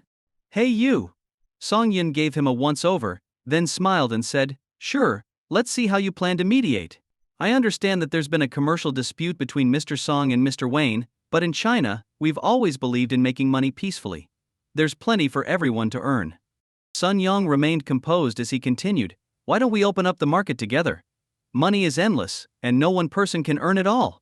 In my opinion, Mr. Song, you could let Mr. Wayne handle part of the market, and in return, he can give you access to all of his resources. It's a win-win, don't you think? A win-win? Song Yun tapped the table with his finger, his expression calm. But there's an old saying, in the same trade rivals are enemies right now, Dryu is at a disadvantage. Why should I back down? Mr. Song, as the saying goes, a guest from afar should be treated kindly. The issue between you and Mr. Wayne is just a misunderstanding. Why not resolve it with a conversation? Sun Young urged earnestly. Take a step back, and the sea will be wide open before you. Don't you agree? I don't, Song Yun replied, shaking his head. If all you've got are these platitudes, there's no point in continuing. Goodbye. Song Yun. Sun Young suddenly raised his voice, fueled by the alcohol. I call you Mr. Song out of respect, but without that respect, you're just a businessman with some money. Don't think money can buy everything. But without money, you certainly can't do anything, Song Yun responded coldly. It looks like you've given up on mediation and switched to threats. Too bad for you, I'm not swayed by either. I told you Dru wouldn't make any headway in China, and I stand by that. I'm guessing Dru's headquarters isn't doing too well either. Just wait, there's more to come. With that, Song Yun turned and left without touching the food on the table. Yu Shu Maokai started to stand, wanting to chase after Song Yun and explain that he hadn't been aware of the night's developments. But before he could move, he saw Sun Yang glaring at him. Shu. It's just Song Yun, Sun Yang said dismissively. I've seen plenty of guys like him, people who get cocky just because they've got a bit of money. He took a sip of his drink and continued, Don't worry, Wayne. My promise still stands. Whether he's a dragon or a tiger, I'll handle him. Now, let me go straighten this out for you. After Sun Yang left, Yu Shu Maokai collapsed back into his chair, his hands trembling as he fumbled to light a cigarette. Let me, Wayne said, standing up to light it for him. Wayne, you've been far too reckless, Yu Shu said, his voice shaking. Hey, I'm a man on the edge. I'll try anything that might work. If I make it, great. If not, I'll take the fall, Wayne replied with a smile. Though what he didn't say was, after me, let the flood come. Meanwhile, after leaving the private restaurant, Sun Yang called a driver to take him home. When he walked through the door, he found his father sitting on the sofa, reading the newspaper. Dad, I'm back. Sun Yang called out as he changed his shoes. You smell like alcohol. Where have you been? His father scolded, frowning. Aren't you old enough to start acting responsibly? Hey, I was actually handling serious business today. Sun Yang grinned as he sat down across from his father. Dad, I need your help with something. What is it? His father asked, putting down his newspaper. A friend of mine had a little disagreement with Song Yun. I was trying to mediate today, but Song Yun wouldn't give me any face, and it ended badly. Could you talk to him for me? Who? His father's expression changed dramatically as he narrowed his eyes and asked sternly, Song Yun? You mean the Song Yun, the richest man in China? Yeah, that guy. He's so arrogant, acting like he's above everyone just because he's got some money. He completely disrespected me at dinner and I. Slap. Sun Yang felt a stinging pain as his father's hand landed across his face. He stood there stunned. Why did you hit me? You dare meddle in something involving Song Yun? And you even made things worse with him. You fool. Song Yun doesn't need to give me face, let alone you. Who do you think you are? You're just an unemployed bum lounging around all day. But what? Do you really think sitting in my chair is as comfortable as it looks? In the past, I tolerated you going around using my name, because you didn't cause any real trouble. But now you're daring to cross someone like Songyun? Sun's father was furious, his chest heaving with anger. He took off his glasses and shouted, "Do you think I've lived long enough, and now you want to see me dead? No, Get up right now and come apologize with me. You're going to beg him for forgiveness on your knees." Sun's father grabbed his coat and stormed out. When he noticed that Sun Yang was still sitting on the sofa, stunned, he angrily grabbed a shoe from the rack and hurled it at his son's head. "Get moving." The father and son duo drove to Song Yun's residence, the Huashu Villa. After pressing the doorbell, Sun's father stood there anxiously, while Sun Yang, who had lost all his earlier bravado, hung his head in silence. After confirming their identities with the security team and receiving approval from Huang Baoding, they were finally allowed inside after what felt like an eternity. Walking into the grand hall, Sun's father saw Song Yun brewing tea. "Hey, what a pleasant surprise. A guest from afar. Mr. Sun, what brings you here so late?" Song Yun smiled warmly, but the sight of that smile sent a chill down Sun's father's spine. Clearing his throat nervously, Sun's father said, "Mr. Song, I'm ashamed as a father. I've caused you trouble, and I'm deeply sorry." "Ah, it's nothing. Young Master Sun is young and fiery, having a bit of a temper is understandable. But for you to come all the way here so late. Are you worried that I, Song Yun, might hold grudges?" "No, absolutely not." Sweat started forming on Sun's father's forehead. Forcing a smile, he said, "I just believe that when a mistake is made, punishment is deserved." "Sun Yang." "Ah?" Sun Yang glanced up, looking dazed and confused as he met his father's glare. "What did I tell you before we came here?" Sun Yang looked around the room. His pride wouldn't allow him to kneel in front of all these people. "Sun Yang." His father barked louder, but was cut off by Song Yun. "Mr. Sun, let's keep the volume down. Some people in the house are already asleep. If your son truly wants to apologize, how about I ask him a few questions, and we can call it even? How does that sound?" "Of course.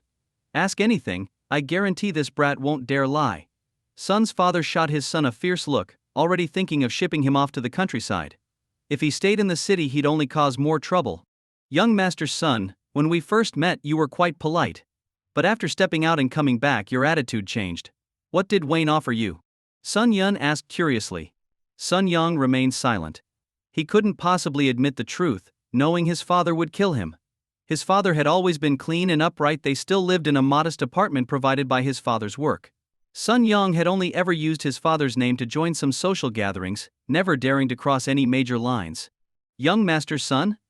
Song Yun called again. "Is there something you can't say? Speak. Tell me everything you discussed with Wayne. If you leave out a single word, I'll beat you to death when we get home." Sun's father kicked Sun Yang hard in the leg, causing him to stumble. "Wayne said if I could help resolve the issue between him and Mr. Song, he would." "He would what?" Sun's father urged. "He promised me." Sun Yang stammered as he raised a trembling finger. "100? Sun's father asked, his voice trembling. "No, it's one with 8 zeros after it." Sun's father counted the zeros on his fingers, and his face paled as he processed the sum. "That much money? You must be joking. Just for playing mediator he offered you that much?" Sun's father gasped, breathing heavily. "Are you sure you didn't misunderstand?" "He said it. I was worried he'd go back on his word, so I recorded it." Sun Yang pulled out his phone and played the recording. Hearing Wayne's words made Sun's father feel as though he were suffocating. He staggered back a few steps, nearly falling over. "You ungrateful child. You've ruined my life's reputation. So much money." Song Yun was also taken aback, surprised that Wayne was willing to go to such lengths. "I was wrong. I was wrong." Sun Yang collapsed to his knees with a loud thud, sobbing. "I really know I was wrong. I had a bit too much to drink, and wasn't thinking straight. I've never seen so many zeros in my life. I only wanted to say a few good words for him. I didn't mean to do anything wrong." "Stand up," Song Yun sighed. "Mr. Sun, I know you're a good man. Come, have a seat, drink some tea, and calm down. I believe your son didn't have any malicious intentions." "No malicious intentions? But so much money." Sun's father felt like the sheer weight of those zeros was crushing him. "Hey, it's just a bit of mediation, nothing serious. Besides, your son only talked with Wayne, he didn't actually receive any money." Song Yun chuckled and turned to Sun Yang. "Young Master Sun, I have a proposal. If you agree, we can forget about all of this. What do you say?" "I'll agree. Whatever it is, I'll do it." Sun Yang quickly shouted. "Tomorrow, Tell Wayne that if he wants my forgiveness, he should offer me the same amount but calculated in US dollars. Both father and son were stunned. Song Yun's demand was astronomical, 100 million US dollars? Do you think he'll agree to that? Sun Yong asked, his voice trembling.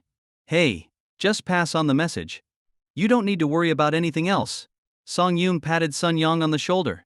Your father is a good man who's stayed true to his principles his whole life. Let this be a lesson: the smallest mistake can bring down even the greatest foundation. Out in the world, your actions reflect on your father. Understand? I understand. I'll find a proper job and behave from now on. Sun Yong murmured, his spirit completely broken. Well then, it's all settled. Everyone's happy, Song Yun said, smiling. Mr. Sun, in the future, try to discipline your son with words instead of your fists. You'll find that a calm conversation can solve most problems. Yes. I owe you a favor for this. Rest assured, Sun Yong will get this done for you. Hey, I'm confident he will. After the Sun family left, Huang Baiding muttered, how can a tiger father give birth to a dog son? Hey, who knows, Song Yun replied with a shrug. The matter finally settled, Song Yun returned to his room. By the time he climbed into bed, Yi King was already asleep. As he wrapped his arms around her, she stirred and mumbled, Where'd you go? Hey, just wrapped up a small goal. The next morning, Sun Yong sought out Wayne early.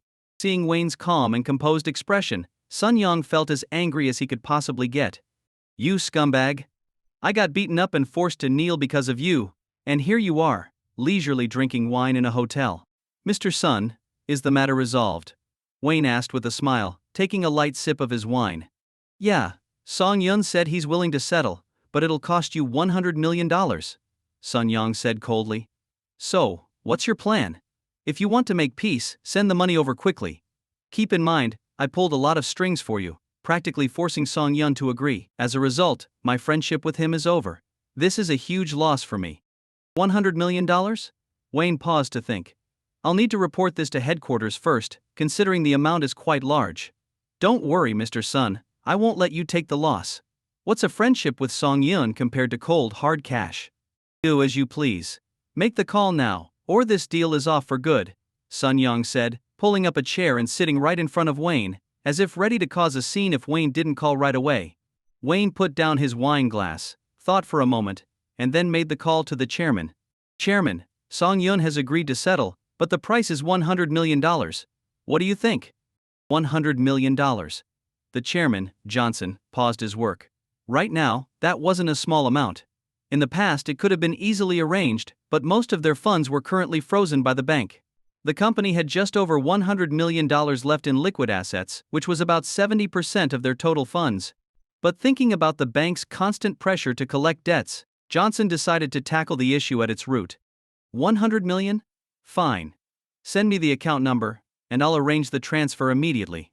Johnson said sternly, Wayne, remember, we're in this together now.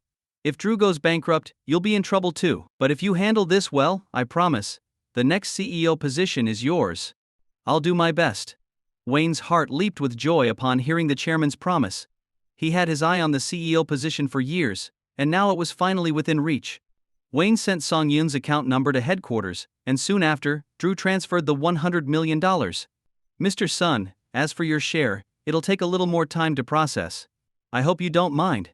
Drew is a multinational corporation, so you can trust we won't play any tricks over a small sum like this. Besides, we'll need your help in smoothing things over later on, Wayne said with a smile. No need, Sun Yong replied calmly. Consider this a favor from me, as long as you remember it.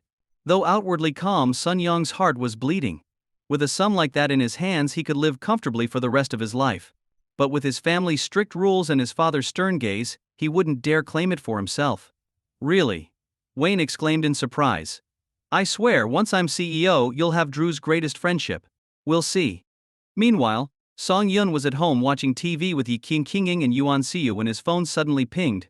He checked his phone and saw that the transfer from Drew had already arrived. That fast? International transfers usually took 2 to 3 business days. Drew must have pulled some strings to speed up the process and avoid further trouble. Ring ring. I'm Song Yun. Who's this? Mr. Song, has the money arrived? Oh, Sun Yong. Yeah, the money just came through. You did a good job with this. Song Yun leaned back comfortably on the couch. What's the deal with Wayne? Mr. Wayne would like to invite you to dinner tonight.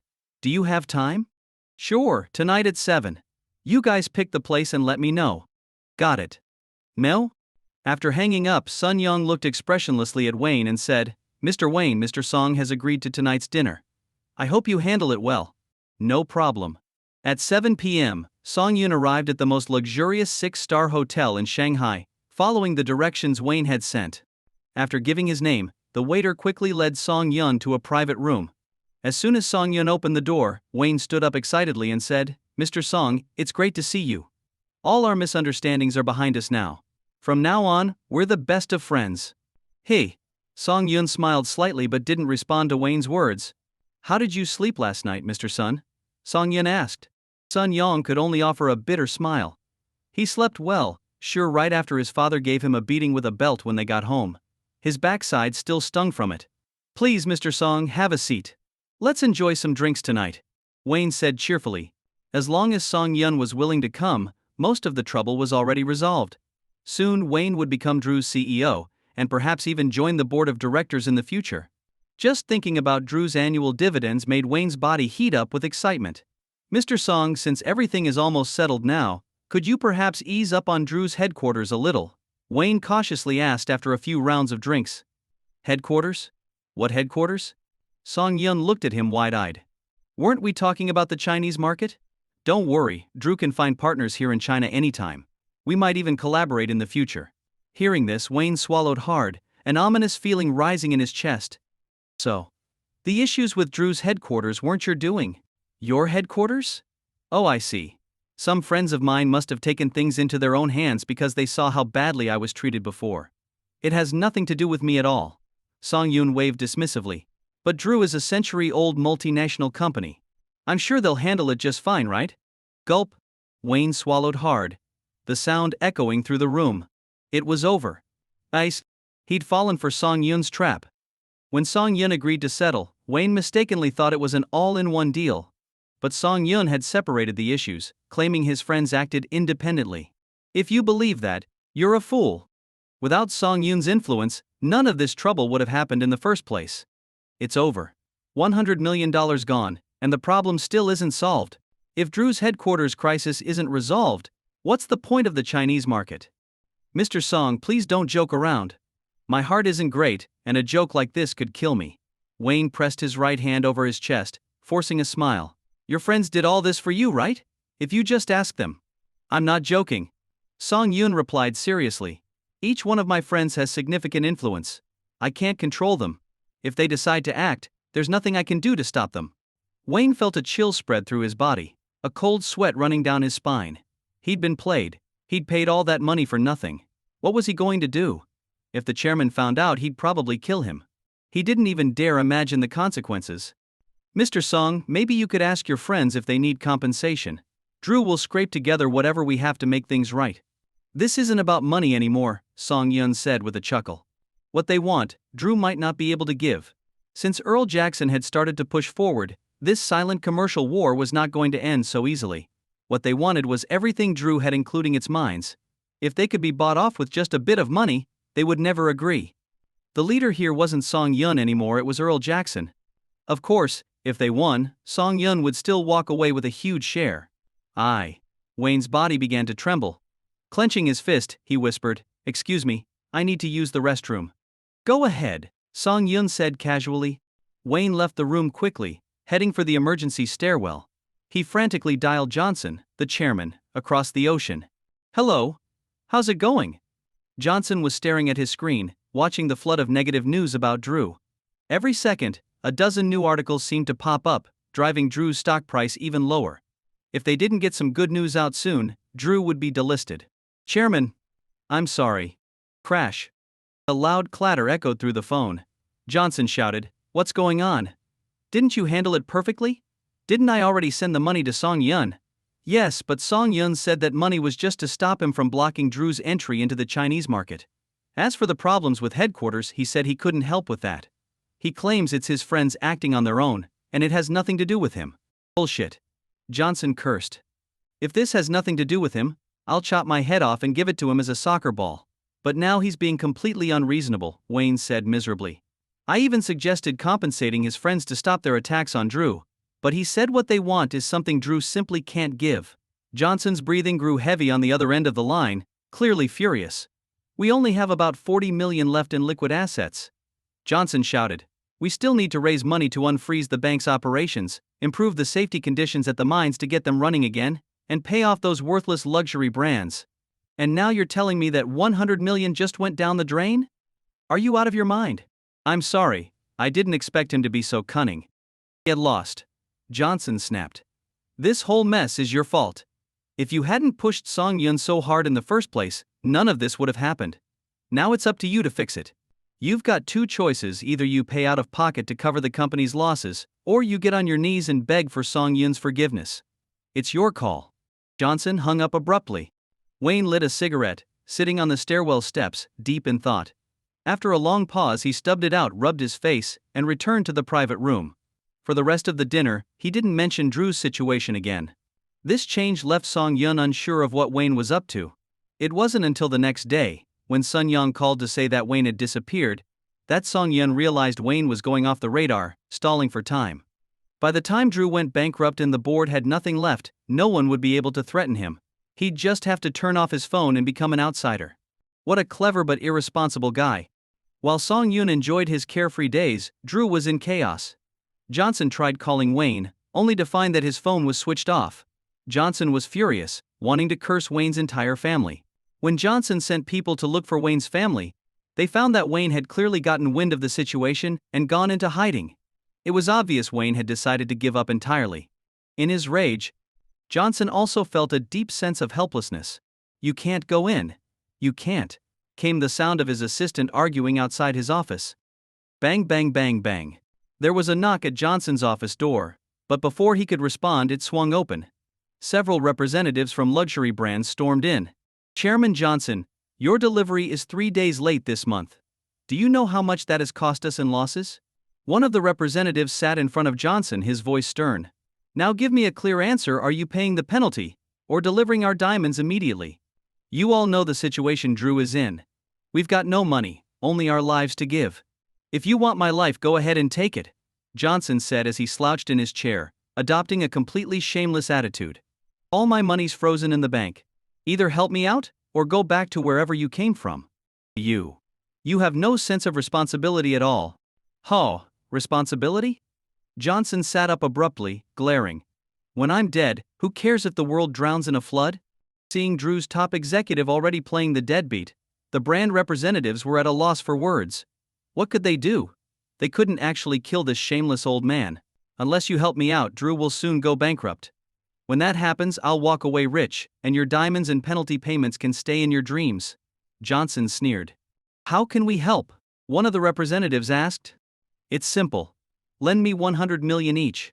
Once I unfreeze the bank's assets, I'll pay you back right away. You don't know this, but we've got over $1 billion sitting in the bank. That's enough to turn things around. The situation with Drew was slowly escalating, and Earl Jackson had been holding frequent meetings about it. Song Yun attended 2 of them in the beginning, but after realizing he couldn't contribute much, he stopped going. After all, the people involved were all major players, and Drew stood no chance against their combined strength.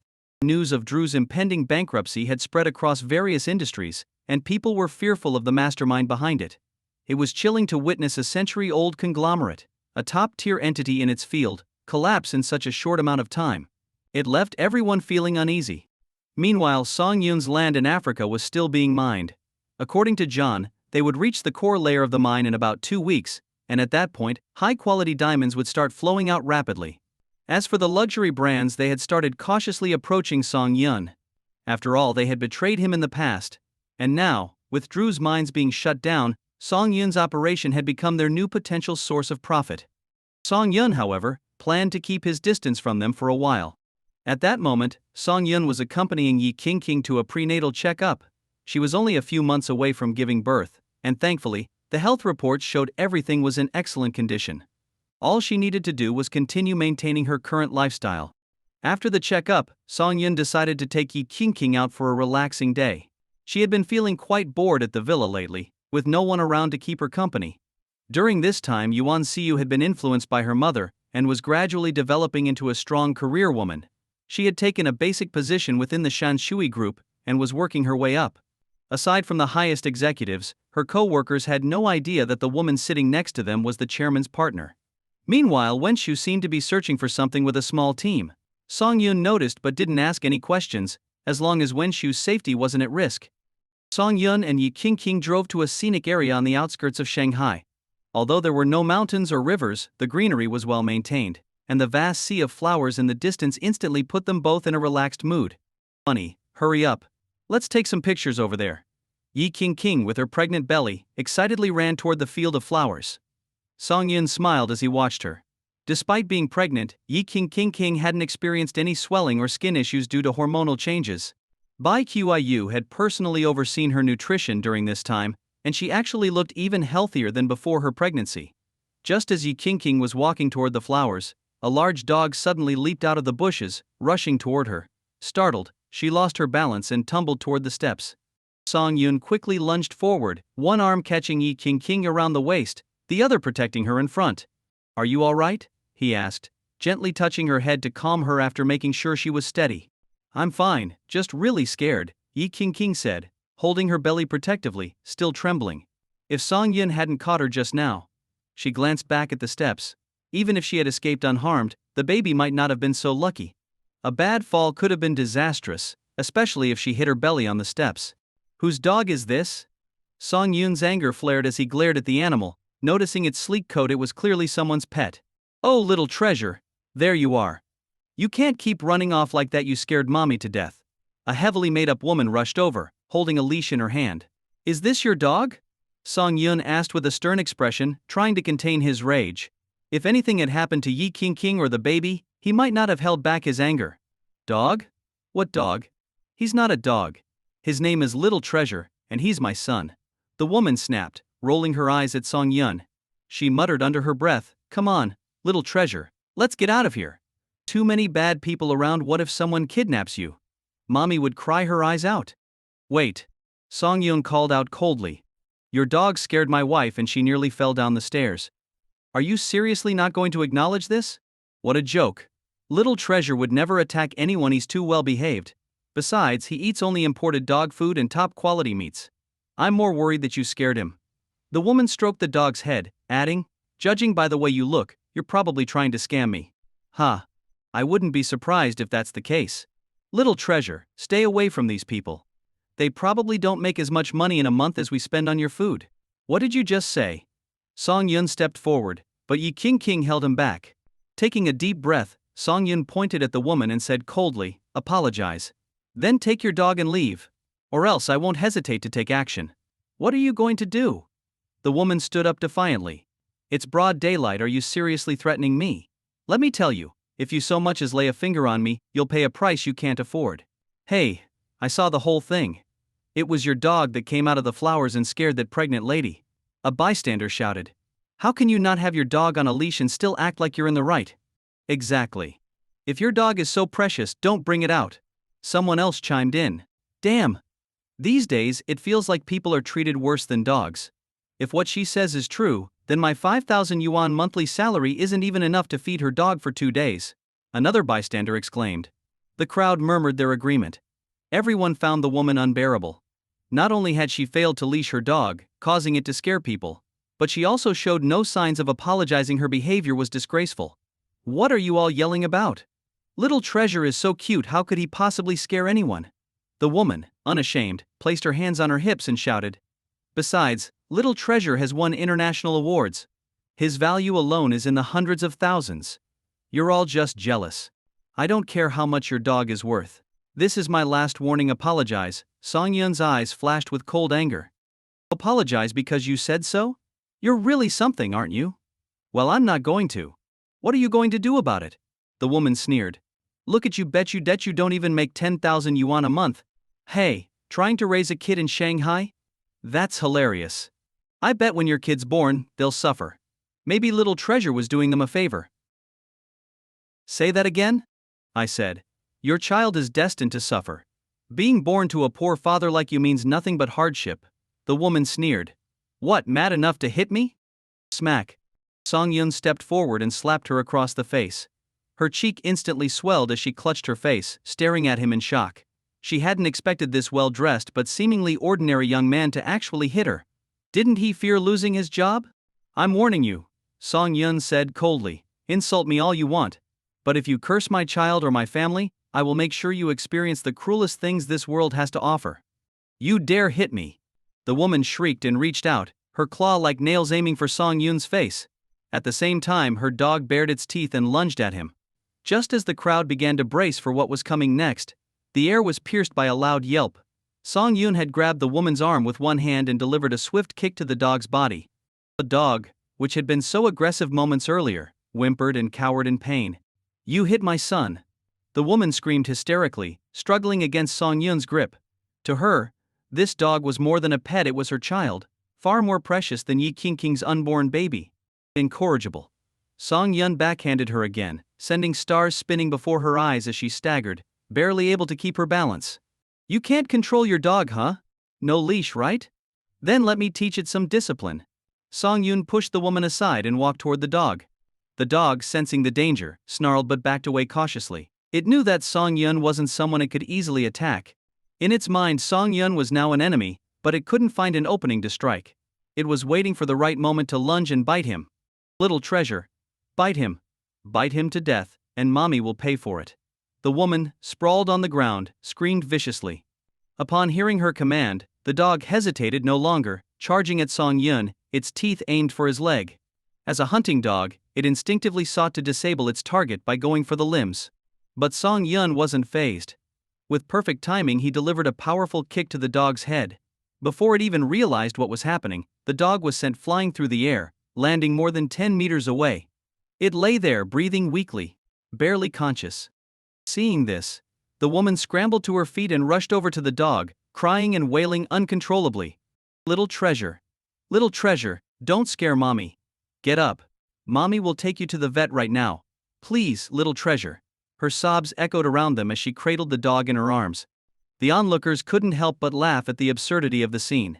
You don't control your pet, someone else will do it for you, someone in the crowd said. Haha. This is so satisfying. Honestly, this woman probably wouldn't cry this hard if one of her relatives died. Another person joked. Calling the dog her son, sure, fine. But don't expect everyone else to treat it like a child. Someone else added. You bastard! You'll pay for this. The woman screamed, raising a fist and lunging at Song Yun. He easily dodged her, his expression calm. Tell me, how much is your dog worth? I've got plenty of money. What can you pay me with? Little Treasure is the most well-behaved dog in the world.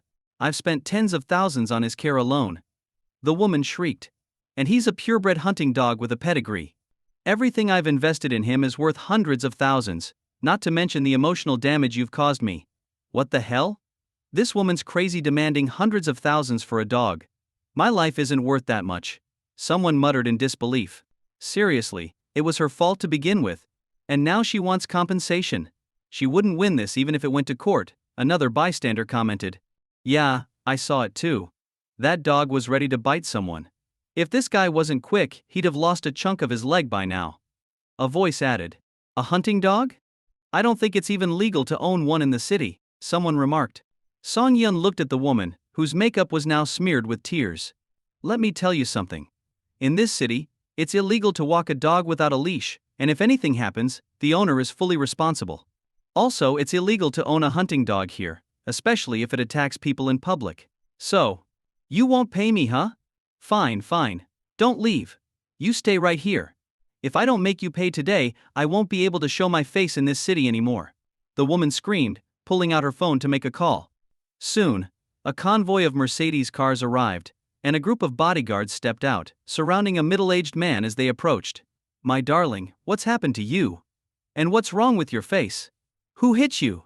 The man asked, his voice filled with concern as he caressed the woman's cheek. Honey, it was that bastard. He hit me, and he killed Little Treasure. Wah! She wailed, throwing herself into his arms. What? Little Treasure is dead too? The man's face darkened. He had gone to great lengths and spent a lot of money to buy that dog. It hadn't even been 2 years, and now it was gone. Show me which bastard dared to hit my wife. The man pushed his bodyguards aside and stormed toward the crowd. Seeing the man approaching with his entourage, the onlookers quickly dispersed. Watching a spectacle was one thing, but when the real trouble showed up, no one wanted to be mistaken for being involved. "It was me," Song Yun said, stepping forward with his arm around Yi King's waist. "You son of a," the man started to curse but suddenly froze, his eyes widening in disbelief. You're Mr. Song?" The man swallowed hard. "That's right," Song Yun replied. "Your wife was walking her dog without a leash, and it scared my pregnant wife. If I hadn't caught her, she could have been seriously hurt. Not only did your wife fail to apologize, but she even tried to set the dog on me. What a great family you have. Even your dog is impressive." No, Mr. Song, please let me explain. There must be some misunderstanding." The man broke into a cold sweat, waving his hands frantically. Anyone doing business in Shanghai knew who Song Yun was. And they'd all heard rumors that Song Yun was somehow involved in the downfall of the Drew Diamond Group. No one wanted to cross him, especially not now. "Mr. Song, I swear this is all a huge misunderstanding. After all, who in Shanghai would dare offend you?" The man put on a pained expression, practically begging. "I never imagined we'd end up offending you." "Oh, so if it wasn't me, you'd still be strutting around like you own the place?" Song Yun sneered. "That dog of yours is well trained, huh? One command and it lunges to bite people. While I do like animals, I would never keep something that's tasted blood." Yes, you're absolutely right. You're speaking the truth," the man replied obsequiously, rubbing his hands together. "It was entirely our fault. That dog deserved to die. You did the public a great service today by getting rid of it." He then added nervously, "Your wife wasn't hurt, was she? If she was frightened, that's entirely on us. We'd be happy to offer compensation for the emotional distress." Here. The woman reached out to tug at her husband's sleeve, but he angrily shook her off. "The reason incidents of vicious dogs biting children happen is because of people like you," the man shouted at his wife. "Today's events are entirely your responsibility. How dare you walk a dog without a leash? That's not love, that's negligence. You're putting it in danger." "But no buts. Mr. Song has done us all a favor today by eliminating this threat. We should be thanking him for stopping that dog before it could hurt someone for real." The man's words left his wife in a daze, her face full of confusion. "What are you standing there for? Get over here and apologize to Mr. Song and his wife," he barked. When the woman still hesitated, his anger flared up again. "Damn it. If you want to ruin yourself, fine, but don't drag me down with you. I've just started to make a name for myself." He grabbed her arm and dragged her in front of Song Yun, bowing low with a forced smile. "Mr. Song, Mrs. Song, we are truly sorry. This is entirely our fault. Please don't hold it against us. We'll never forget this lesson. I'll make sure the compensation for your emotional distress is delivered to your home personally. Whether a family thrives or falls depends on the wife," Song Yun said calmly. "There's a reason the phrase managing the household and educating the children has been passed down for generations." With that, he turned and left with Yi King. The man stood there, reflecting on Song Yun's words. It struck him they made perfect sense. He realized that 2 or 3 of his business deals had fallen through because his wife had offended his partners with her erratic behavior. He had thought it was because she loved him and wanted to keep him away from bad influences. But now it was clear her actions were driven by possessiveness. "Our son's already grown. As far as I'm concerned, we're done." He tossed the words over his shoulder as he walked away with his bodyguards. The woman stood there, even more stunned than before. When Song Yun and Yi King arrived back home and parked the car, Huang Baoting approached with a check in hand. "Mr. Song," a man claiming to be Mr. Huang's assistant stopped by. He said Mr. Huang's dog disturbed you and sent this for emotional compensation. The man is waiting at the security office. Should we accept it? Of course we'll accept it. Why wouldn't we take money that's handed to us? Song Yun glanced at the check. 10 million yuan. Hey, Mr. Huang is really willing to pay up. Looks like he's trying to buy my silence with this. Fine. I'll let him have his way. Yi King, still shaken by the earlier incident, had already gone upstairs to rest. Song Yun lay on the couch, watching a movie. A few minutes later, Wenshu poked her head around the corner, cautiously glancing around. When she thought Song Yun wasn't paying attention, she tried to sneak upstairs. "Stop!" Song Yun called out quietly. "What have you been up to these past few days? What are you looking for?" "Hey, it's nothing," Wenshu replied, clasping her hands behind her back like a guilty schoolchild, her eyes darting nervously. Song Yun stood up and sighed. "Everyone has their secrets, and that's fine. But if it's something that could harm you or the family, you need to be careful. If you don't want to tell me, That's your choice. Just make sure you protect yourself. I will. Wenshu nodded her head furiously. Just as she thought she'd gotten away with it, Huang Baoding burst through the door. Girl, what are you hiding in your hands? A woman's voice came from Huang Baoding's mouth. Song Yun frowned at the sight. A while ago Huang Baoding had said that the second soul within him had fallen dormant. Why had it suddenly woken up? Huh?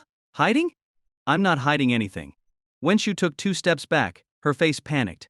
Huang Baoding's expression turned serious as he advanced. No, I can't mistake this scent. Where did you get that bone plate? Bone plate? Song Yun raised an eyebrow, turning to Wenshu. Is it the one filled with secrets? Yes, the second soul inside Huang Baoding said. Legend has it that when Emperor Yu cast the 9 cauldrons to stabilize the 9 provinces, he ordered the high priest of his clan to search the land. They found 9 pure yang creatures, killed them, and used their bones in a ritual. This girl has found one of those bones. This is something beyond your ability to guard. If word of this gets out to the cultivators, the Song family will be in grave danger. Wenshu stood frozen in place, shocked by the revelation. Trembling, she reached into her pocket and pulled out a small bone object that looked like a dagger. Are you sure this is the bone plate? Song Yun asked, stroking his chin. The term bone plate is just a name.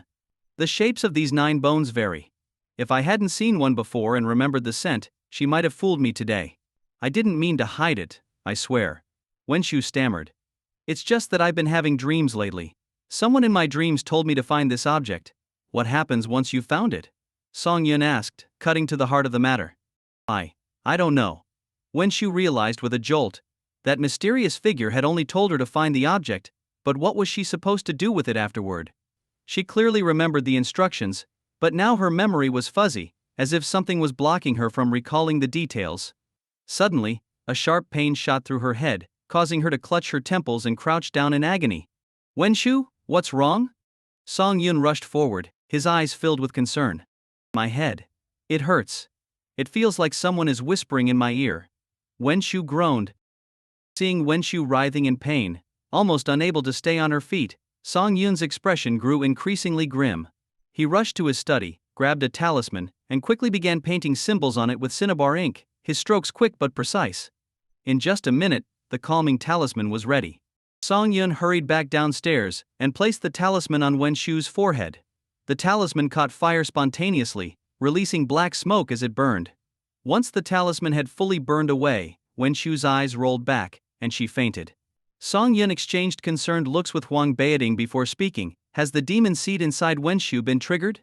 Yes, Huang Baoding's second soul replied in a serious tone. Whoever did this is highly skilled. We've got a serious problem on our hands. He continued, whenever one of these bone plates appears, it brings disaster. I'm not exaggerating. 100 years ago, someone got hold of one of these plates during a time of chaos. Because of it, thousands of people died, and the plate changed hands countless times. The final fate of that plate is unknown, but it's said a powerful cultivator fought to claim it. However, his injuries were too severe, and he died after escaping. Song Yun looked at the bone plate lying on the ground in silence. This thing is like a ticking time bomb. And I have no idea when it might go off. He also worried about Wenshu's condition. With his current abilities, he had no way to remove the demon seed that had been planted inside her. So, what should we do now? Song Yun asked, knowing that Huang Baoding's second soul had more experience with these mystical matters.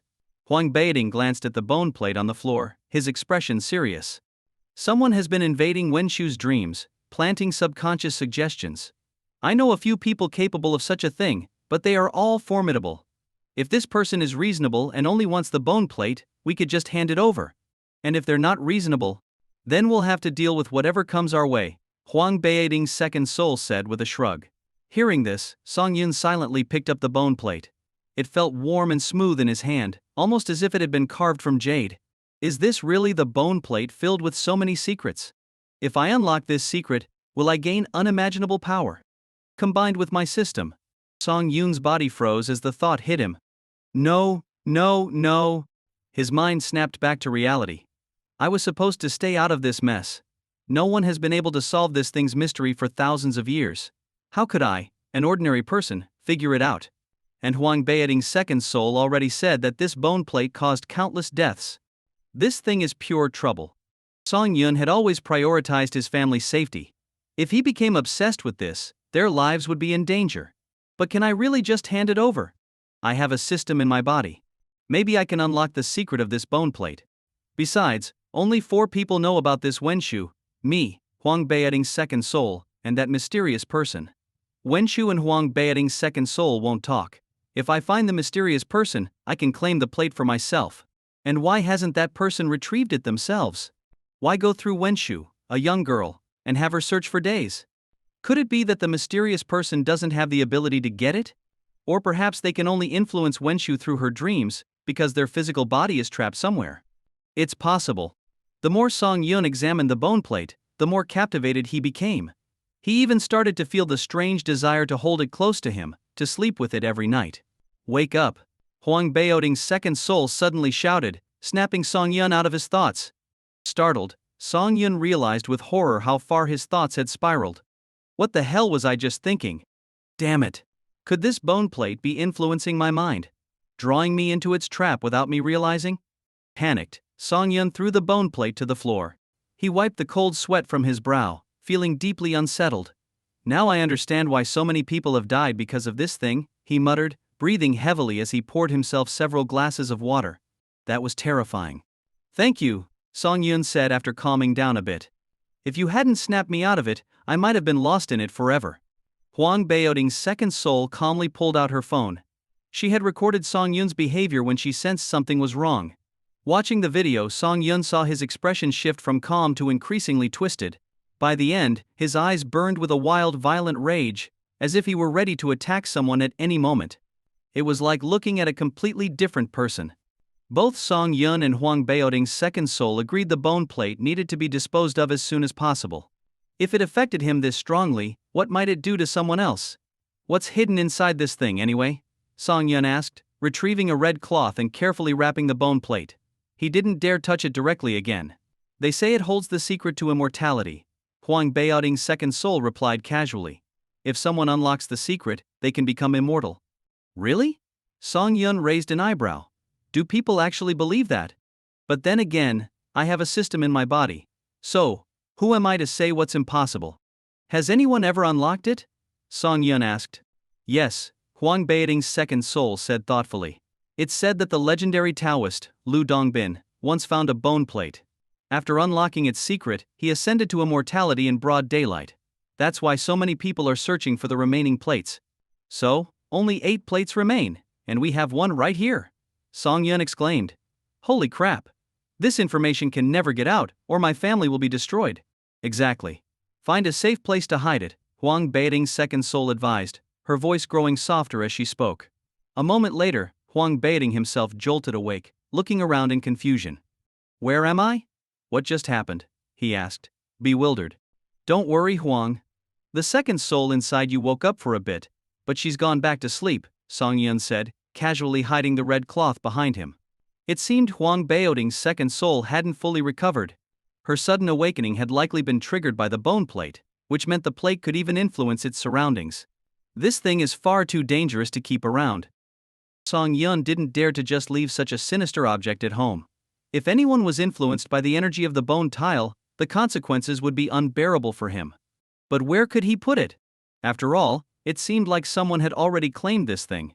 If he left it outside and someone stole it, what would he say when the person came to retrieve it and he couldn't find it? Would they believe him, or just assume he made up a lie to keep it for himself? Song Yun sat on the sofa, staring at the bone tile wrapped in red cloth on the table, deep in thought. What are you staring at that red cloth for? Unknowingly, evening had arrived. Song Bo, back from the research institute, saw his son sitting there looking troubled while fixating on a piece of red cloth. The living room was unusually dim, with no lights on. The whole scene was as eerie as could be. Frowning, Song Bo switched on the light, wondering if his son had been possessed. It didn't make sense though. This kid knew quite a bit about the metaphysical. If he really encountered something supernatural, what could a scientist like him possibly do? Yes, Song Bo always prided himself on being a great scientist, but he wasn't entirely dismissive of metaphysical things. To him, what people called the unseen was just specific magnetic fields or energy sources, not something to worry about. Huh? What time is it? Song Yun looked up blankly, snapping out of his thoughts. Seeing his father reaching for the red cloth, he suddenly shouted in alarm, "Don't touch it! Song Bo had already grabbed the cloth. He gave his son a strange look and, feeling the object beneath the fabric, noticed it resembled a dagger, though it felt like it was made of something unusual. He was about to take a peek when Song Yun snatched it back from him. "This thing is dangerous. No one in this house should touch it," Song Yun said, breathing heavily. "Come on, what's your old man not seen before?" Song Bo scoffed. "It's just a dagger, right? Let me have a look. It doesn't feel like bronze, iron, or steel. It's smooth to the touch. Could it be made of jade?" "Dad, I'm not lying. This thing is seriously cursed. The moment you touch it, it changes you. I touched it earlier, and my whole personality shifted. I just wanted to keep it forever," Song Yun said, his face serious. "For everyone's safety, no one can lay a hand on it." "Fine, fine. If you don't want me to look, I won't," Song Bo shrugged. "But scientifically speaking, the material might be emitting some kind of radiation that affects the mind. You really shouldn't keep it at home. Imagine if Qing King got exposed to it at a critical time. The consequences would be unthinkable." "Yeah, I'll find a place to put it," Song Yun murmured, suddenly slapping his forehead. Right. He had the system, didn't he? There was space within the system he could use. He rarely used it, so he hadn't thought of it immediately. He held the red cloth and went to his study, connecting with the system in his mind. Up to now, he'd only taken things out of the system, never put anything in. System. How do I store things in the space? Ding. The host has a query. Please prepay 10,000 points based on the difficulty of the question. Song Yun's expression froze. What? The system was asking him for points? Could it be that he could ask the system questions for answers in exchange for points? How had he not known this before? As if sensing his thoughts, the system's voice echoed again. There are many functions for the host to discover. The system will not interfere with the host's thoughts now that the beginner stage is over. What? Was the system dodging responsibility? Song Yun felt like he'd been punched in the chest, frustrated and deflated. Fine. Explain how to store things in the system space. Ding. The host needs to pay 10,000 points. Confirm payment? Hey. Ding. 10,000 points successfully paid. Ding. The host only needs to cover the item with their hand and open the system space to complete the storage process. That's it. Such a simple solution cost him 10,000 points? Damn you, system. You've really started to rip me off without mercy. Sighing, Song Yun placed his hand on the red cloth, closed his eyes, and opened the system space. When he reopened his eyes, the red cloth and the bone tile wrapped within had disappeared. He glanced into the space and saw the red cloth floating inside. System, can you answer any question? Ding. As long as it doesn't pertain to the system itself, all questions can be answered. Does this bone tile really contain the secret to immortality? Song Yun swallowed nervously as he asked. This object was far beyond his comprehension. Ding. The answer to this question requires a payment of 500,000 points. Confirm payment? 500,000. Why don't you just rob me instead? Song Yun was losing it. Paying that much would wipe out 4/5 of his points. But the secret gnawed at him, like an itch he couldn't scratch. Hey. Ding. 500,000 points successfully paid. Ding. Yes, this bone tile does contain the secret to immortality. What? Song Yun felt like he couldn't breathe. He'd lost count of how many times today he'd been shocked beyond belief. There really is something inside. So, how do I unlock this secret? Ding. The host's current points are insufficient to answer this question. Great. Just asking about the secret cost him 500,000 points. How many more millions would it take to actually unlock it? It would take forever at this rate. Song Yun felt discouraged. Still, knowing there was a secret hidden inside was enough. He couldn't handle any more right now. After all, if immortality was real, he'd have to abandon his family to chase it, and that went against everything he believed in. Sigh. It's all your fault. If only I wasn't so curious, I could have gotten more useful things instead. Song Yun muttered, slumping into his chair. Ding. The host may choose to sacrifice the bone tile for a reward of 2 million points. Forget it, destroy it. Song Yun was exhausted. There was no way he'd sacrifice something so dangerous. He'd rather use it as a shield than risk his family's safety. That night, Song Yun had a dream where he became all-powerful, like the gods he'd heard about as a child. With a mere wave of his hand, he could move mountains and shift seas. A single breath could summon a hurricane. As he reveled in this newfound freedom, a shadow suddenly loomed over him, and the sky grew dark. From within the storm clouds, a face appeared, a face like that of an enraged god of thunder, booming with a voice like thunder itself, questioning Song Yun, "Where is my thing?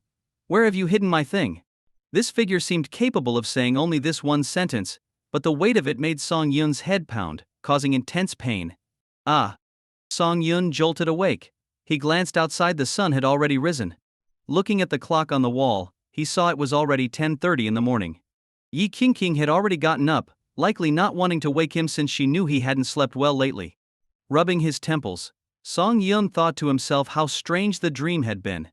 Could it have been a case of what you think about during the day comes alive at night? But what was that face in the clouds? Shaking his head, Song Yun figured there was no way to know for now. He would just have to deal with things as they came. He dressed and went downstairs.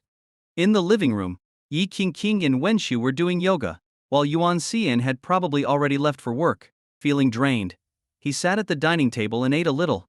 He pulled out his phone, intending to pass the time with some funny videos, but when the screen reflected his face, something didn't look right. No. Song Yun rushed to the bathroom and looked in the mirror, only to be startled by his own appearance. He looked exhausted, like someone who hadn't slept in days, on the verge of collapsing from fatigue, and around his body, faint wisps of black mist were swirling. This was a sign of disaster. Last night's dream hadn't been a mere figment of his imagination, it was real.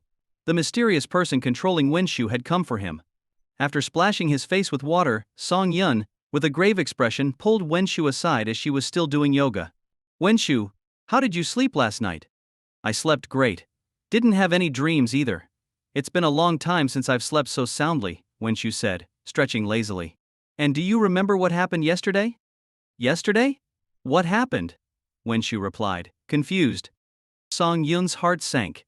Pressing his lips together, he asked, what about the bone tile? The bone tile? What's that? Brother Song Yun, you're acting so strange today. Did you not sleep well? You look really tired. Wenshu asked, clearly concerned. Song Yun nodded, muttering to himself, maybe. It was clear the mysterious person had erased Wenshu's memory. This was a warning. They could manipulate her memories and mess with Song Yun in his dreams. If they wanted to, they could easily come and go while his entire family slept, without anyone knowing. This was a danger beyond anything he'd faced before. Song Yun didn't want to argue with them any further. He went to the back garden, feeling a sudden instinct. He reached into his pocket and summoned the bone tile from his system space.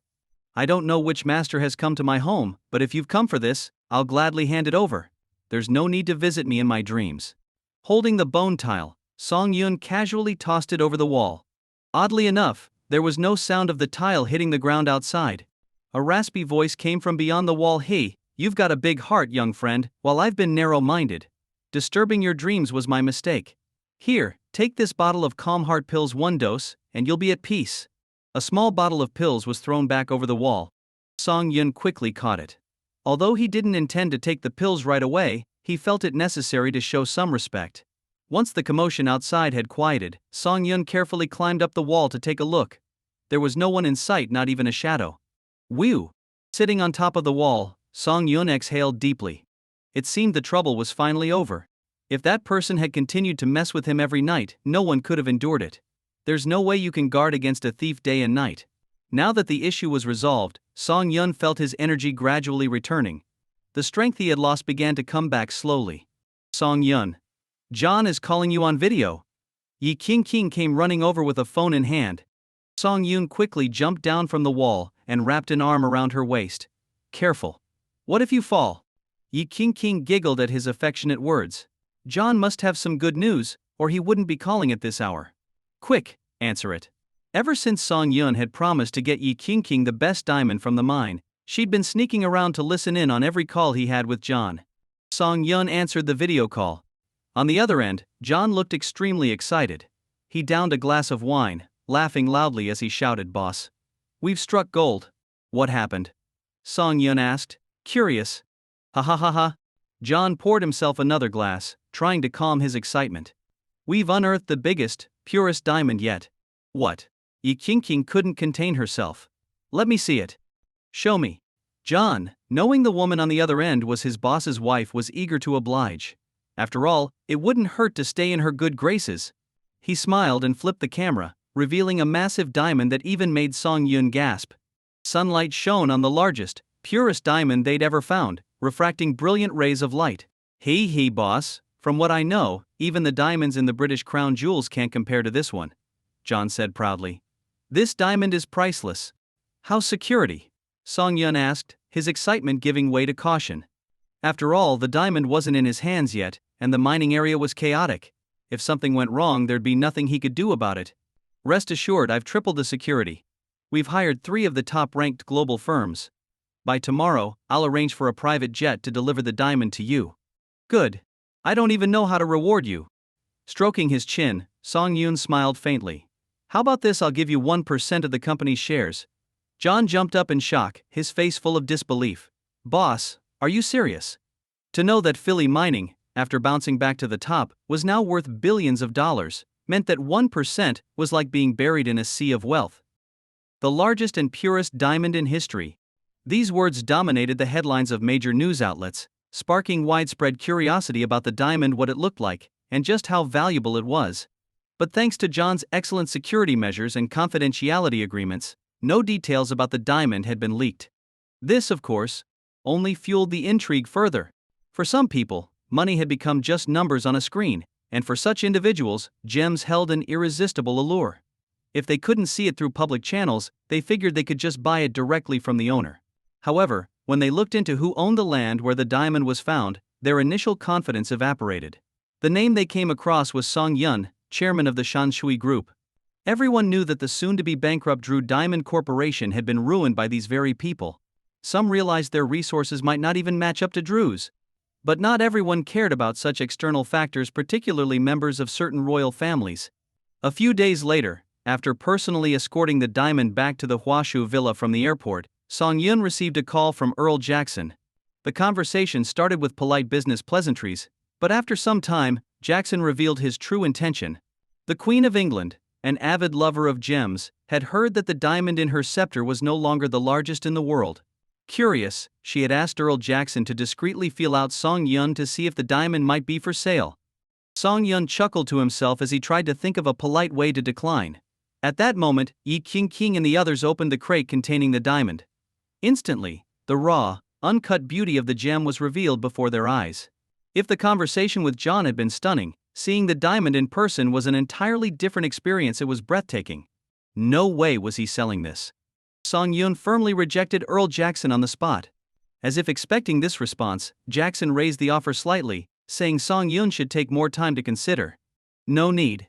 Even if the price reached hundreds of billions, Song Yun wouldn't sell the diamond. Rare treasures like this were priceless in today's market. But just when Song Yun thought Earl Jackson had given up, 2 days later, a highly important document was personally delivered to him by a British diplomat. Now it was official business. Standing next to the diplomat was Yu Ji, one of the highest-ranking officials in Shanghai. With a serious expression, Song Yun opened the document. It was a faxed letter, written by the Queen of England herself. In the letter, the Queen expressed her deep admiration for the diamond and asked if Song Yun would name a price. If he didn't want to part with it, she proposed a joint exhibition. The exhibition would take place in Shanghai, and the British Museum would send 50 artifacts for display.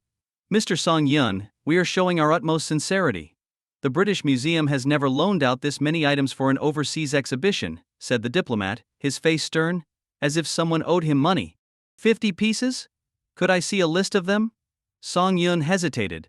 Of course. The list is on the back of the document, the diplomat replied, gesturing for Song Yun to keep reading. Song Yun turned the page and saw the names of the 50 artifacts. However, these items all had distinctly Chinese origins. He silently passed the list to Yu Ji. After reading it, Yu Ji also frowned slightly. 50 pieces aren't enough, Song Yun said firmly. If you want to see my diamond, you'll need to show more sincerity, at least 100 pieces. Mr. Song Yun, I'm just a messenger. Your request is beyond my authority. Please allow me to step outside and make a phone call to my superiors, the diplomat said with a slight bow before leaving the villa. This list is infuriating, Song Yun shouted, slamming his fist on the table. Damn it. I want to see my country's own antiques, and I have to ask them for permission. Sigh. These are issues beyond our control, Yu Ji replied, sighing. However, if they agree to this, I think you should accept. Many of these artifacts are things we haven't seen ourselves and would have to travel far to view. Calm down. These people are sharp. They can read your emotions from a single expression, Yu Ji added. I just can't stand it, Song Yun said, his chest heaving as he took several deep breaths to calm himself. At that moment, the diplomat returned, sitting opposite Song Yun with a smile. Mr. Song Yun, my superiors have agreed to your request. The 100 artifacts are being packed as we speak and will arrive in Shanghai the day after tomorrow. Good. In that case, let's start publicizing the event. Announce that a large exhibition will be held at the Shanghai Exhibition Center in 3 days, Song Yun said coldly. There won't be any restrictions on who can attend, right? After all, it would defeat the purpose of the exhibition if the public couldn't see it. Of course. You have full authority on that front, but we'll need to manage the crowd. From what I understand, the Shanghai Exhibition Center can hold 30,000 people, so we'll have to limit the time each visitor spends inside. Song Yun nodded slightly in agreement. With the matter settled, the diplomat excused himself, citing work obligations. UGI, however, stayed behind at the villa. To pull off this exhibition, we'll need hundreds of security personnel. Why did you set the date for 3 days from now? UG sighed. I was going to bring that up earlier, but when I saw your expression, I held my tongue. Uncle Yu, I'm done waiting. The exhibition will last for 3 days, and I want our people to see and learn as much as possible. Song Yun said with a sharp gaze. I'll handle the security arrangements, and trust me, we'll meet their standards. Alright, if you've thought it through, there's nothing more for me to say. Just make sure everything's in order, UG said, standing up with a smile. I'll definitely attend the opening ceremony.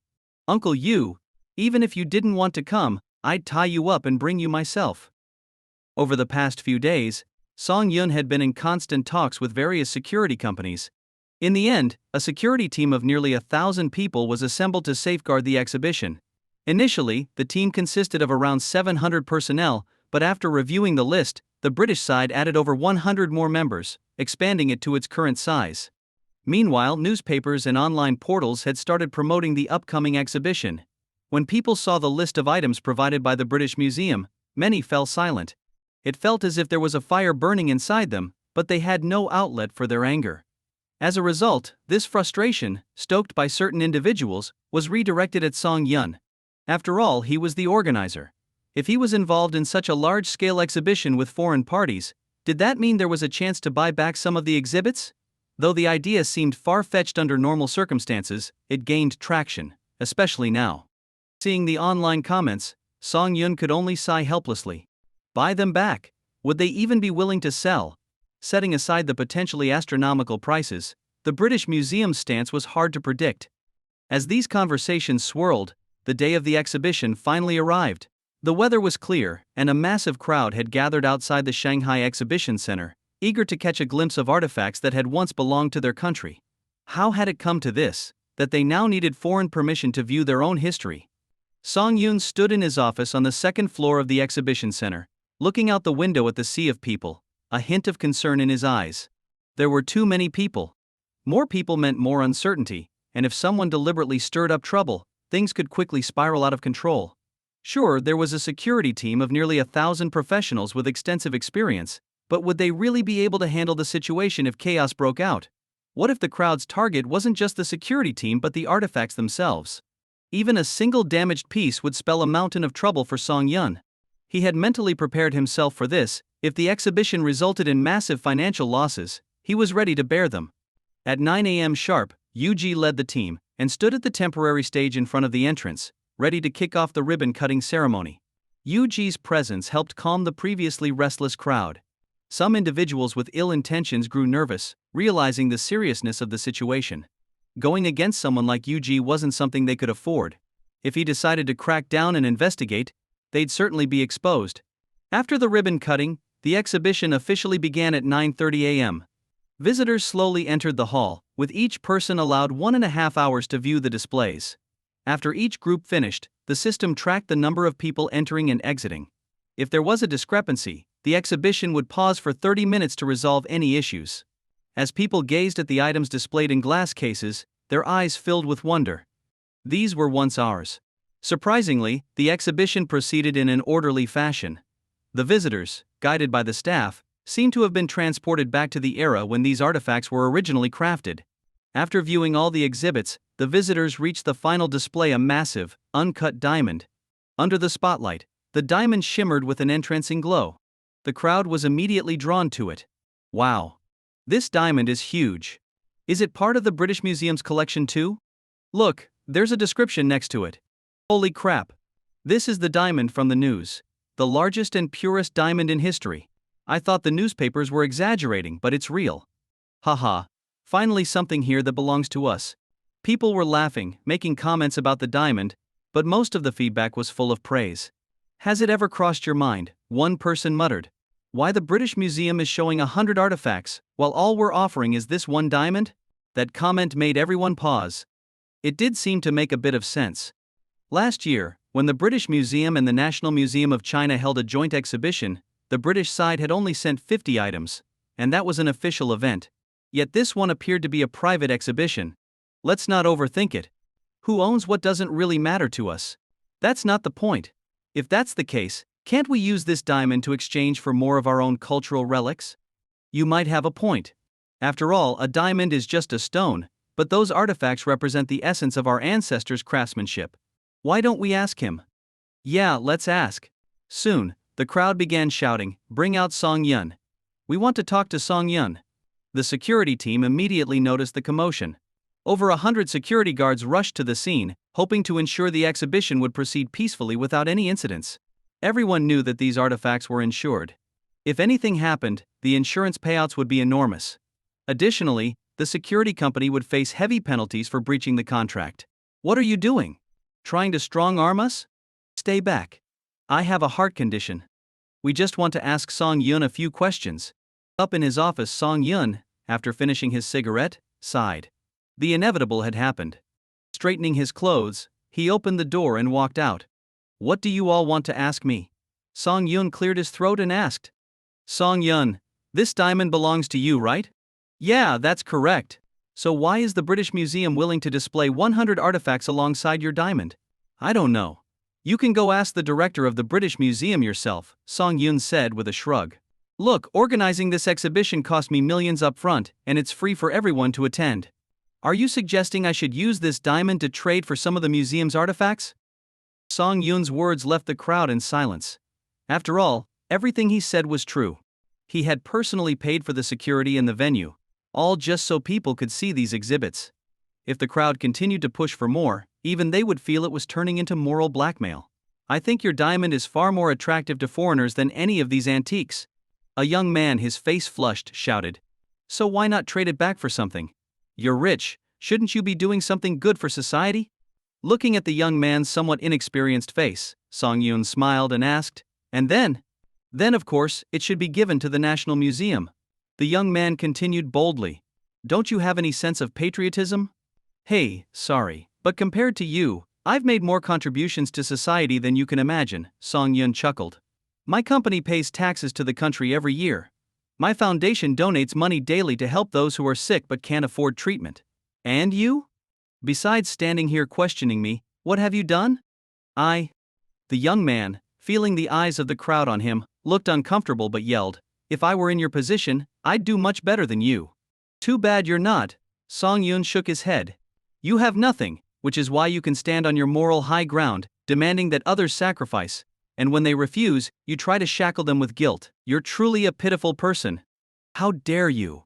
You can call me poor, but you can't insult my character or trample on my ambitions. The young man shouted angrily. You've made money off the backs of others, yet you don't give back. So this is what the richest man looks like. Today I finally see the truth. Hey, alright. Let me ask you something. Just because you don't have money, does that mean you can't do good in the world? Song Yun replied calmly. In all these years, what good deeds have you done? Have you ever volunteered at a retirement home on the weekends? Have you ever helped someone in need? I have. The young man stammered, counting on his fingers. I donated blood in my freshman year. I participated in student council activities, picking up trash and helping the environment. In my sophomore year, I went to visit lonely elderly people. So all of these things were organized by others. How many of them did you do out of your own free will? None, right? Song Yun sneered. If your own moral standing isn't that high, what gives you the right to question me? Am I your criminal? Or did you give me everything I own, and now you can take it back at will? You sure are good at using someone else's resources to show off your own generosity. But no buts. Instead of figuring out how to improve your own life, you attack others out of envy. Is that the right thing to do? And don't try to put me on a pedestal, I won't fit on it. Song Yun finished, then turned and walked back upstairs. The young man, feeling the weight of the crowd's stares, wanted to shout something in return, but the words stuck in his throat. With nothing left to say, he stormed off, planning to vent his frustrations online by attacking Song Yoon's name. This brief interruption didn't dampen the crowd's enthusiasm for the exhibition. Over the course of the day, the exhibition had hosted 12 rounds of visitors, with the number of attendees exceeding 100,000. And this was just the first day. With the weekend approaching, even more visitors were expected. To accommodate the growing interest, Song Yoon extended the opening hours, starting at 8 a.m. and closing at 10 p.m. Back at Huashu Villa, Song Yoon sighed as he faced Yu. "Uncle Yu, I'm really fine. I've dealt with online rumors more than once. I'm not that fragile." Sigh. "You have to understand, many people are just unaware. They've been misled into saying hurtful things." Yu carefully chose his words. "You mustn't lose hope over this.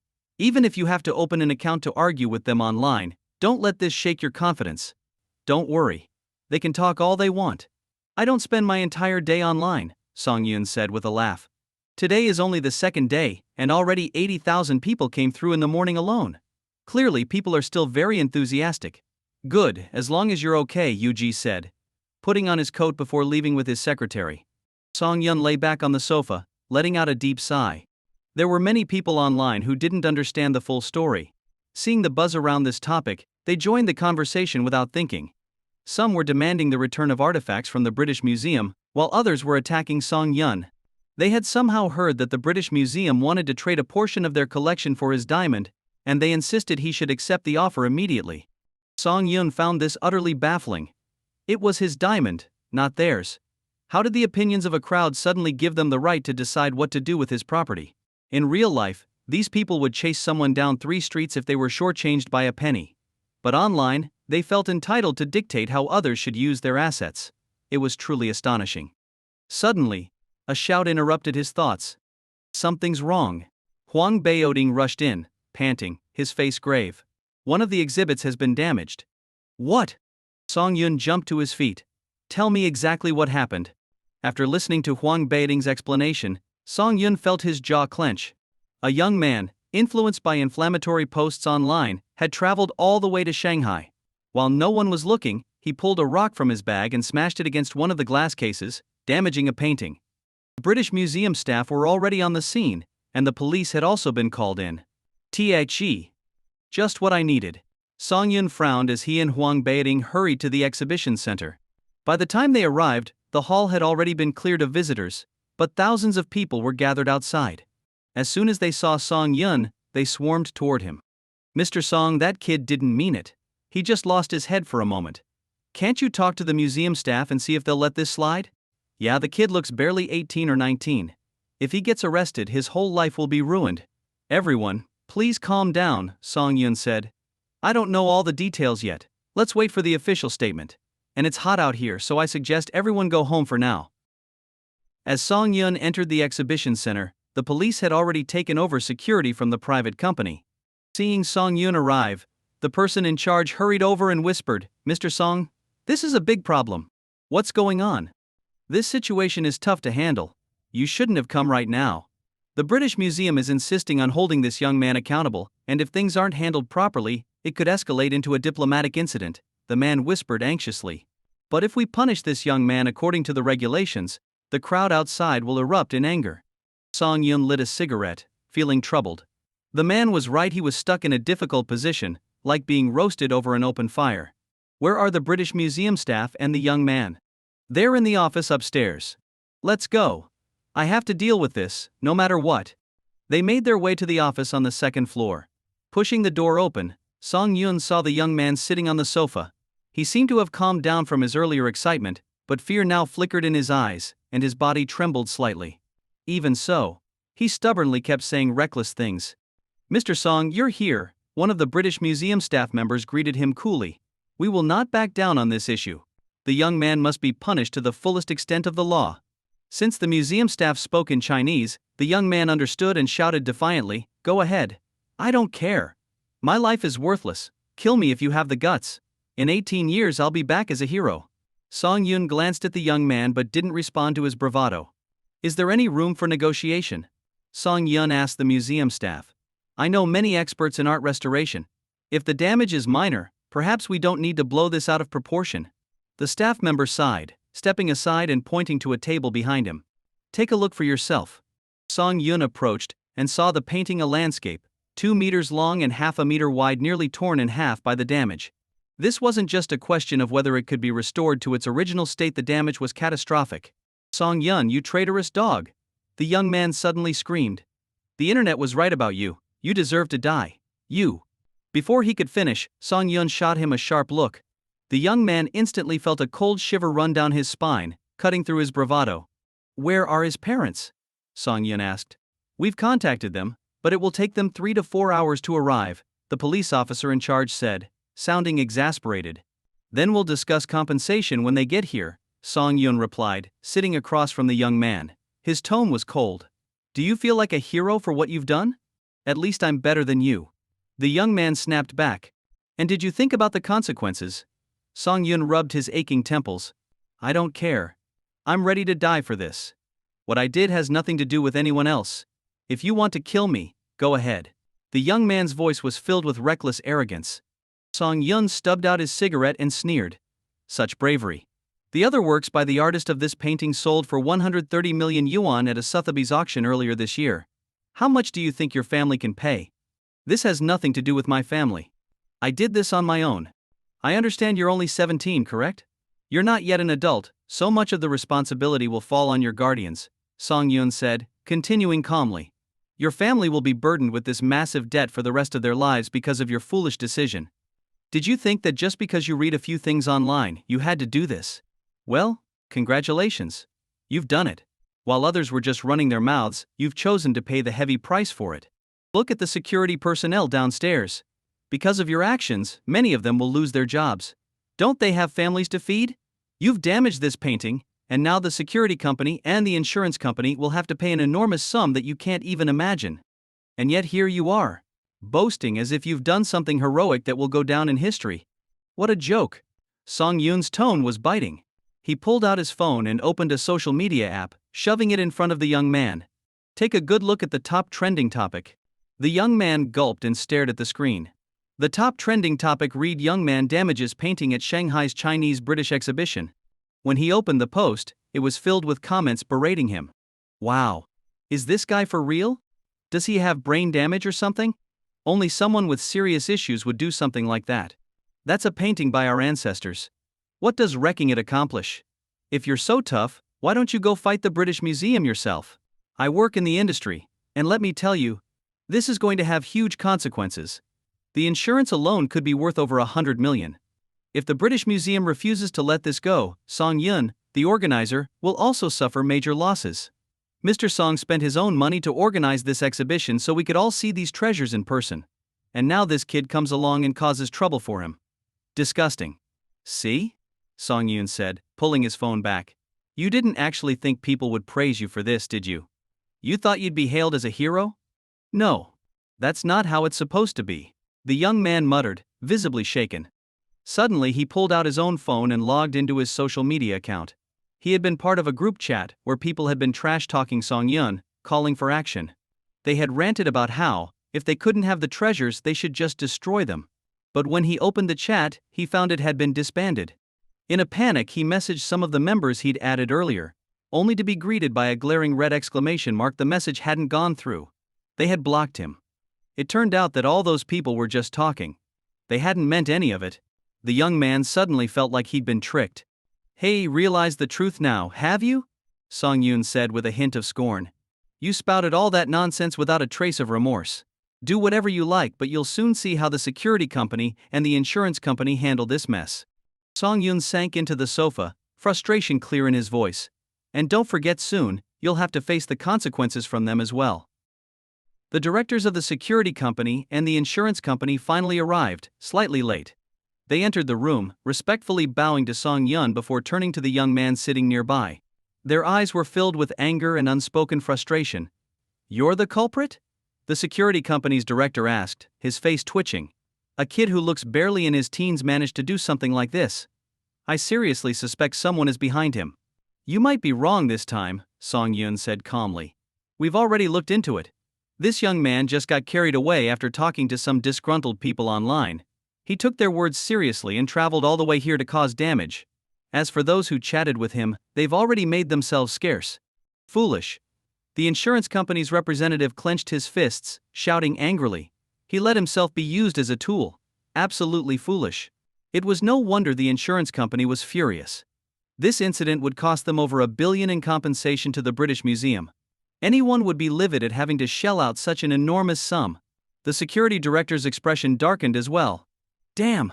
Are kids these days really this reckless? They destroyed a priceless painting, and worst of all, he actually succeeded. What was security even doing? As soon as this is over, I'm docking all their bonuses and firing some of them as a warning. We can't afford such negligence again. How much will we have to pay this time? The security director asked, sounding defeated. Unlike the insurance company, who could afford $1 billion and still be in business, for them, this was devastating. The insurance representative silently handed him a contract. The security director took one look at it and jumped up in shock. $60 million. Yes, the insurance representative replied without emotion. Due to your team's negligence, the culprit managed to bring a weapon into the venue and destroy a valuable painting.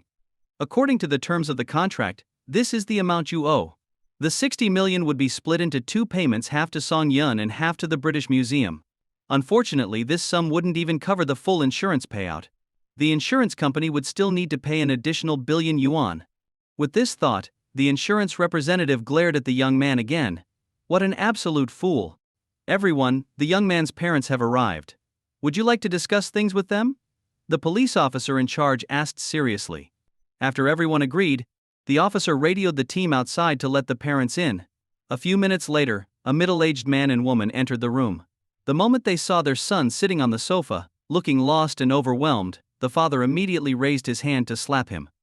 On the way over, they had been filled with anxiety. After hearing from friends about the value of the damaged painting, their hearts had sunk. There was no way they could afford such a huge amount. They were a modest family, and while they could scrape together a few million yuan, tens of millions were beyond their means, even if they sold their house. You ungrateful child. Why did I ever raise you? The father roared. You believe every rumor you hear. You can't even focus on your studies, and yet you want to meddle in society's affairs. Are you trying to shorten my life? We are so disappointed in you. The mother cried. You asked to go out with your friends, and we gave you money. You didn't want us to come along, and we agreed. But this is how you repay us? The young man sat in silence, trembling. He finally realized just how badly he had messed up. In the eyes of others, his intelligence was as small as a pea. Yes, everyone online was just chatting and venting without consequences. But he took it all seriously and acted on it. How foolish he had been. Please calm down, the police officer said, soothing the furious parents. Now that everyone is here, you should first listen to what the British Museum has to say. Once the parents were seated, the officer continued, the British Museum has decided to press severe charges. Your son is already 16 and can bear some legal responsibility. Regardless of his intentions, this was malicious destruction of property, and the value involved is substantial. As the officer listed the charges, the middle-aged couple turned pale. They had initially thought the painting might be worth a few million, but after seeing the auction data provided by the insurance company, the long string of zeros left them breathless. If you choose to compensate, it might lead to some leniency, which could help reduce his sentence, the officer added. Yes, the amount is enormous, but the incident has already occurred, and there's no avoiding the consequences. The amount is too much, the father said weakly, lowering his arm. Even if we sell our house, we can only gather 1 or 2 million. It's nothing compared to the value of the painting. That's a problem, the insurance representative said, taking a sip of water and speaking calmly. While your son is 16 and can bear some responsibility, the rest falls on the guardians. Your failure to supervise him properly makes you liable as well. As silence fell over the room, a staff member from the British Museum received a phone call. His face lit up with a smile as he hung up. This situation might not be without a solution, he said. What? The father asked, looking up with a glimmer of hope. We can go back right now and gather money. Even if we have to borrow or sell the house, we'll do whatever we can to compensate you. No, the staff member said, still smiling. My superior has said that if Mr. Song Yun agrees to sell his diamond, we can waive the compensation. Immediately, all eyes turned to Song Yun. Why are you looking at me? Song Yun lit a cigarette, chuckling. Tell your boss that's not happening. Mr. Song, I know your diamond is very valuable, but he's just a child. We will make sure you're properly compensated, the father said, pleading with a pained expression. A child at 17? Song Yun exhaled a puff of smoke. If he's old enough to make a mistake, he's old enough to face the consequences. Besides, ask your son what he called me when I first arrived. What did you call Mr. Song just now? The middle-aged man asked angrily, glaring at his son. Seeing his son avoid his gaze, a bad feeling settled in his heart. It was clear his son had said something unpleasant. Your son called me Song the dog, Song Yun said with a slight smile. I'm not sure why he harbors such hostility toward me. All I did was organize an exhibition, free for the public to visit. It wasn't meant to be some grand charitable act, but more of a weekend activity for the citizens. And yet, your son was completely convinced by the nonsense people were spreading online and hurled insults at me. You actually said that? The middle-aged man felt dizzy. He'd been so focused on his job, career, and making money that he hadn't paid much attention to his son's education, assuming that material compensation was enough. Now he realized how wrong he was. Mr. Song, the man started, struggling to find the words. After all, it was his son who had caused trouble at the exhibition and insulted the host. Even a saint would be angry, let alone someone of Song Yun's status. To be honest, Song Yun said, extinguishing his cigarette, I couldn't care less about the opinions of random people online. They can say what they want, and I'll continue doing what I do. But most people just talk. It's your son who decided to act. Song Yun continued, to be so easily influenced by a few words online. This isn't just about being thoughtless. It shows a complete lack of real-world experience. Mr. Song, I hope you'll reconsider our offer. Of course, it's just a suggestion, and if you don't accept, we're prepared to settle this with compensation, the British Museum staff member said with a smile. In this situation, they were the real winners. After all, no matter what, they weren't in a position to force Song Yun into selling his diamond. He had done nothing wrong, and even from a moral standpoint, there was no fault to be found. If they were in Song Yun's shoes, they wouldn't agree to such a deal either. Everyone knew that the massive diamond on display was the one that had been making headlines recently, an absolute treasure. Sure, some might argue that the young man was just a kid, and that a diamond was just a cold, lifeless stone. But to those people you could only say, you're right. And then what? Nothing more. If we can't reach a settlement, will my son have to go to jail? The young man's mother asked tearfully. Yes, came the response. How long will he be imprisoned? With the severity of his offenses, at least 10 years. And this is an international case, so sentencing will also take international factors into account. 10 years. The father looked at his son's face, his eyes full of sorrow. Excuse me, I need to take a call, Song Yun said, stepping outside. Seeing it was John calling, he answered, What's up? Boss. You're a god. You're a genius. John's excited voice came through the line. Song Yun laughed. What's going on? Ha ha ha. Boss, you've got to promise me a doubled bonus this year. John burst out laughing. You won't regret this decision. All right, I promise, Song Yun replied, knowing John must have struck gold. We just unearthed a new diamond twice the size of the last one. And it's even purer than the first. No, it's perfect. John shouted in excitement. I bet our stock is going to skyrocket for days, no, for months. Even bigger? Song Yun was stunned for a moment. He hadn't expected this.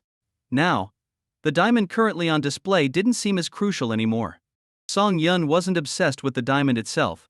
What mattered to him was that he had promised to give the best diamond to his wife. So no matter how much criticism he faced, he would never give away even a fraction of this diamond. All right, keep this under wraps for now. Don't let the news leak out, Song Yun instructed. Huh? Why, boss? John asked, confused. Under normal circumstances, releasing such news would cause investors to rush to buy up shares. Don't ask too many questions. I have a plan. Oh, and tell the workers that their bonuses will be doubled this month, but they must keep everything confidential, Song Yun said before hanging up. What's the boss planning? John muttered to himself, smacking his forehead as realization dawned. Of course. I'm such an idiot. After the last diamond discovery, the stock of their mining company had soared to new heights. If they waited until the stock dropped slightly before releasing this news, the market would go crazy. On the other hand, announcing it now might raise suspicion or desensitize investors. As expected, the boss was the smartest. Song Yun returned to the office, took a sip of water, and thought about how to use the diamond downstairs to gain leverage with the British Museum. He knew they valued that diamond more than the ceramics or paintings on display. Foreigners often held Western art in higher regard, treating Chinese works as mere trade goods. Clearing his throat, Song Yun said, hypothetically speaking, if I were to agree to your offer, what else would you give me? His question immediately lit up the room. The British Museum staff member leaned forward eagerly. What do you have in mind? I want all the items in the current exhibition, Song Yun said. No, that's impossible. Your diamond may be priceless, but these artifacts are also incredibly valuable. The staff member responded, visibly agitated. Hey, maybe you misunderstood me, Song Yun said, smiling. I'm willing to exchange the diamond for 10 of the exhibited items. As for the remaining 90, I'm prepared to buy them. I know your museum doesn't typically auction its pieces, but this is the best solution I can think of. The British Museum staff member was silent for a moment, then said, This is a major decision. I don't have the authority to agree. Let me report this to my superiors. Song Yun gestured for him to proceed. About half an hour later, the staff member returned, extending his hand. Song Yun echoed, shaking hands with a smile. Please provide me with a price list, and I'll arrange the payment. What about us, Mr. Song? The young man's father asked awkwardly. I'm no saint, Song Yun said firmly. He made a mistake and must be punished. However, considering his age, I'm willing to be lenient. He'll serve 3 years in correctional facilities. That's my bottom line. Mr. Song. The young man's mother wanted to say more, but her husband stopped her. 3 years. When their son was released, he'd still only be 20. It was the best outcome they could hope for. Mr. Song, our professional team has calculated the total value of all the exhibits downstairs. Please take a look, said the British Museum representative, handing over a document stamped with the museum's official seal. Song Yun glanced at the document. His diamond could be exchanged for 10 items, while the remaining 90 exhibits were valued at around 5 billion yuan. For any billionaire, this would be a significant financial challenge, as most of their wealth is tied up in company shares. When a company does well, their net worth increases, but if the company goes under, they could lose everything. So, the real liquidity can be quite limited. However, Song Yun was different. The amount of cash he had available far exceeded that of most other wealthy individuals.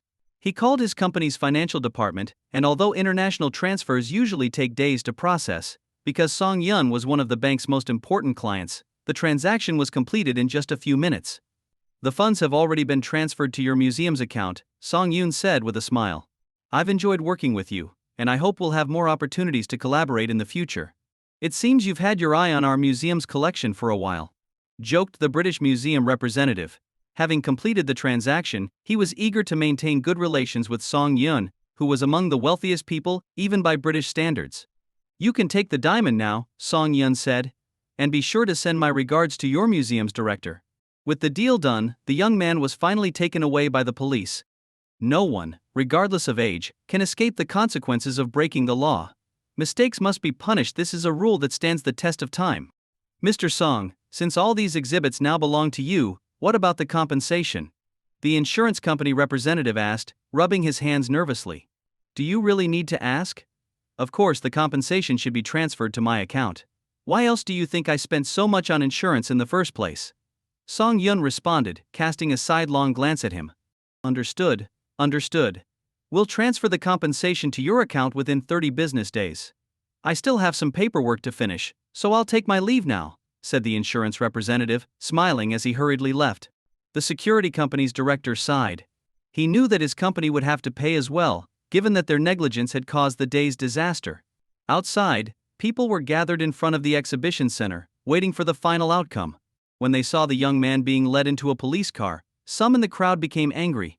Everyone, please calm down. The police officer in charge shouted through a megaphone. The situation has been resolved. No matter what your stance may be, damage was done, and there are consequences for that. But, no buts. The law exists to ensure order. And besides, Mr. Song Yun has already shown great mercy to this young man. The officer continued, as many of you probably know, Mr. Song's diamond had already caught the attention of the British Museum. In this case, Mr. Song decided to give up the diamond and spent a large sum of money to secure the young man's future and buy all the exhibits from the exhibition hall. This kind of generosity cannot be questioned. Then why is the kid still being arrested? Someone shouted from the crowd. Are you lying to us? No, I'm not. Even with leniency, mistakes must come with consequences. If this young man were fully held accountable, he'd likely face a sentence of close to 10 years. Mr. Song Yun is willing to forgive him to some extent, so his sentence has been reduced to just 3 years. It's a light punishment considering the circumstances. 3 years? That doesn't sound too bad, someone in the crowd murmured. You're kidding. I've been sweating bullets over this. If this had gone wrong, the kid could have faced a minimum of 10 years. 3 years isn't bad at all. He'll still be able to rejoin society without too much trouble when he's released. Did we misunderstand Song Yun? Wow, I knew it. There's no way the richest man in Shanghai would be so narrow-minded. Look at him, he spent all that money to buy these artifacts so we won't have to go to the UK to see them in the future. Yeah, I judged him too harshly. I'm going to apologize online. People in the crowd began discussing the outcome, and were generally satisfied with the resolution. After the police left, the exhibition center announced that it would be closed for a day. Nobody questioned this decision, understanding that such a significant incident required time for adjustments and corrections. However, as Song Yun exited through a side door, a sharp-eyed reporter spotted him and yelled, rushing toward him. Startled, the security personnel quickly formed a human wall around Song Yun. Mr. Song, can you tell us the price you paid for all those artifacts? Mr. Song, what are your plans for the collection? Will you donate them to the National Museum? Mr. Song, what's your take on today's events? Do you plan to continue buying back cultural relics from abroad? A crowd of reporters, all holding microphones, surged toward Song Yun. Realizing that there was no escaping this, Song Yun smiled. Surrounded on all sides, he climbed onto the roof of his car and sat down, crossing his legs. You rarely get to see me, so I'm sure you have a lot of questions. Go ahead, ask them all, he said with a grin. Hearing this, the reporters erupted with excitement. Song Yun was famously private, one of the most reclusive billionaires around. Countless media outlets had tried to interview him over the years, but he had always turned them down, avoiding the limelight. Today, however, they finally had their chance. Veteran reporters were already imagining tomorrow's headlines dominated by news about Song Yun. Mr. Song, how did you accumulate so much wealth at such a young age? Have you heard of survivorship bias? I'm just one of the few who made it, so there's not much to learn from my experience. I won't mislead others. Mr. Song, how much did you spend on these artifacts today? A little over 5 billion. 5 billion. The crowd gasped. This was no small sum. Mr. Song, what are your future plans for the collection? I'll set up a private museum, but it will be free to the public so everyone can come and see the fruits of our ancestors' labor. Why not donate the collection to the National Museum? To me, displaying them in a private museum is the same. I have professionals to preserve these artifacts. Does it really matter who owns them? The interview lasted for more than half an hour. Only when Song Yun mentioned that he had important matters to attend to did the crowd finally part to let him through. When he got home, Song Yun felt sticky all over. It had been a warm day, and the crowd surrounding him made everything even hotter. After taking a shower, he went downstairs and found Yi Qingqing and Wen Shu happily watching a TV show together. I sold your diamond, Song Yun casually said as he sat down next to Yi Qingqing. To his surprise, she only nodded slightly, without any particular reaction. Huh, that's strange, Song Yun thought. Ever since Yi Qingqing learned about the diamond, she had been so excited she could hardly sleep for days. Once the diamond arrived, she spent half her time staring at it. Song Yun even caught her drooling over it once, but he chose not to mention it. But now, she didn't seem bothered at all. This left Song Yun a bit confused. Yi Qingqing glanced at him, and, seeing his puzzled expression, smiled and said, I heard about it. It's all over the internet. You sold it, fine. At least you got some valuable artifacts in return, and your reputation has improved online, which is great for the company. Hearing this, Song Yun felt a bit guilty. His wife was being so understanding. He leaned in close and whispered in her ear, Do you know why I really sold it? Huh? There's another reason? Yi Qingqing asked, intrigued. Wasn't it because of what's been going on online? Nope. John called and told me they found something even better. What? Yi Qingqing jumped up, her eyes wide with excitement. Something better? Yep, Song Yun replied, smiling as he crossed his legs. It's even bigger than the last one and just a bit higher in quality. Call John right now. I want to see what it looks like. Yi Qingqing grabbed Song Yun by the collar and shook him in excitement. Wen Shu, startled by Yi Qingqing's sudden outburst, scooted away. In her eyes, Yi Qingqing had always been a calm and elegant woman, but this wild behavior genuinely frightened her. Okay, if you shake me any more, I'm going to be sick. Song Yun laughed as he grabbed her hands. Calm down. Getting worked up isn't good for the baby. Honey, please call him. Ye King pouted and snuggled into his arms, playfully demanding. Song Yun had no resistance against her cuteness, so he quickly gave in and made a video call to John. As soon as John answered, before he could even speak, Ye King shouted, "John, show me the diamond." "Mrs. Song?" John quickly understood and turned the camera toward the half-packed diamond. Even through the bubble wrap, the brilliant gleam of the diamond could still be seen, shining with its mesmerizing light. "Fast track it, John. I want it here as soon as possible," Ye King urged. "Don't worry, Mrs. Song. I've already arranged for the fastest private jet, along with a top-notch security team. It'll be delivered to you within 3 days," John reassured her. "Good."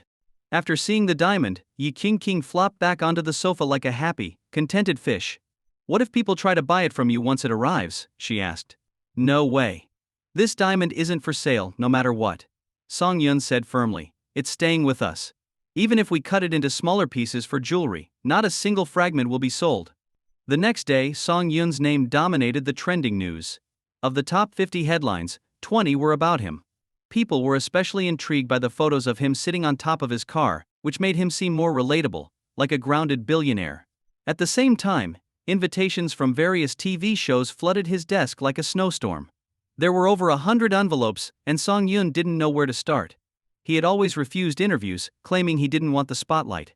But after yesterday's events, using that excuse again might come off as insincere, even disrespectful to the media. Shaking his head, Song Yun eventually picked the most reputable and popular talk show. When the TV station received Song Yun's email, the director literally jumped 3 meters in the air out of excitement. Landing such an exclusive interview was a huge win.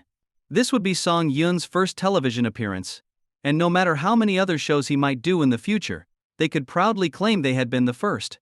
As the director gathered the top executives for an urgent meeting, the door to the conference room suddenly swung open. In walked Qiu, one of the station's most famous talk show hosts. Qiu had once been the leading host in the country, known for her high-profile interviews. However, after some personal setbacks, her ratings had fallen, and the station had introduced a second talk show to replace hers. The new show, hosted by a rising young journalist, had skyrocketed in popularity after just 2 episodes, much to Qiu's frustration.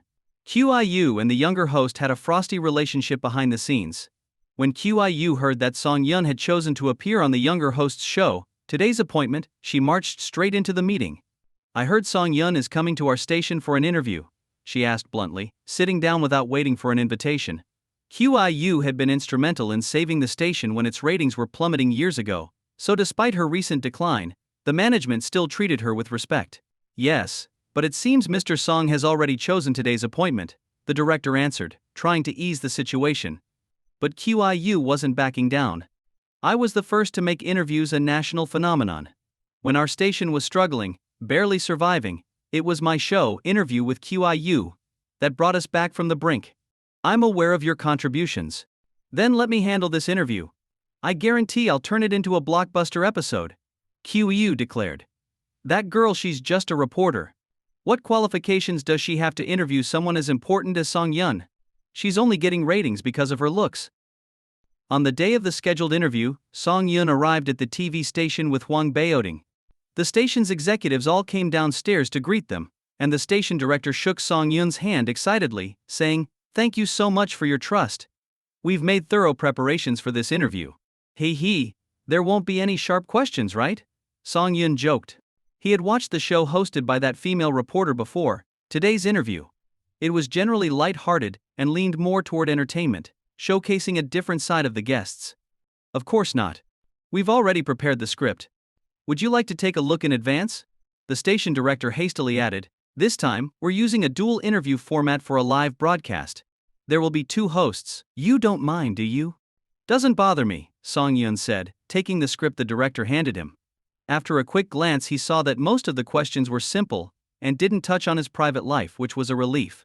Song Yun had no desire to expose every detail of his life to the public. After chatting with the station executives for a while in the conference room, the crew came in and said everything was ready, and the live broadcast would begin in 10 minutes. The executives escorted Song Yun to the studio. As soon as he entered, Song Yun felt something was off. The 2 hosts sitting on the sofa were not making any eye contact, as if there was a wall between them, each focused on their own tasks. Song Yun didn't pay it much attention. After all, Everyone has different temperaments. As long as there were no hiccups during the broadcast, it would be fine. Let me introduce you, said the director with a smile. This is QIU, our station's star host, the one who helped make our interview program so successful. And this is our rising star, Lin Zhai, whose show is now ranked in the top 3 in the interview category. She's definitely one to watch. Nice to meet you both. I'll be counting on you during the show, Song Yun greeted them warmly. Oh, come on, Mr. Song. You've faced all kinds of storms. Do you really need us to look after you? QEU replied with a smile. I just hope you don't shine too brightly during the show, or I might lose track of what to ask next. While QIU's words were somewhat flattering, Lin Ji simply gave a reserved smile and exchanged a few polite remarks with Song Yun. The time had come.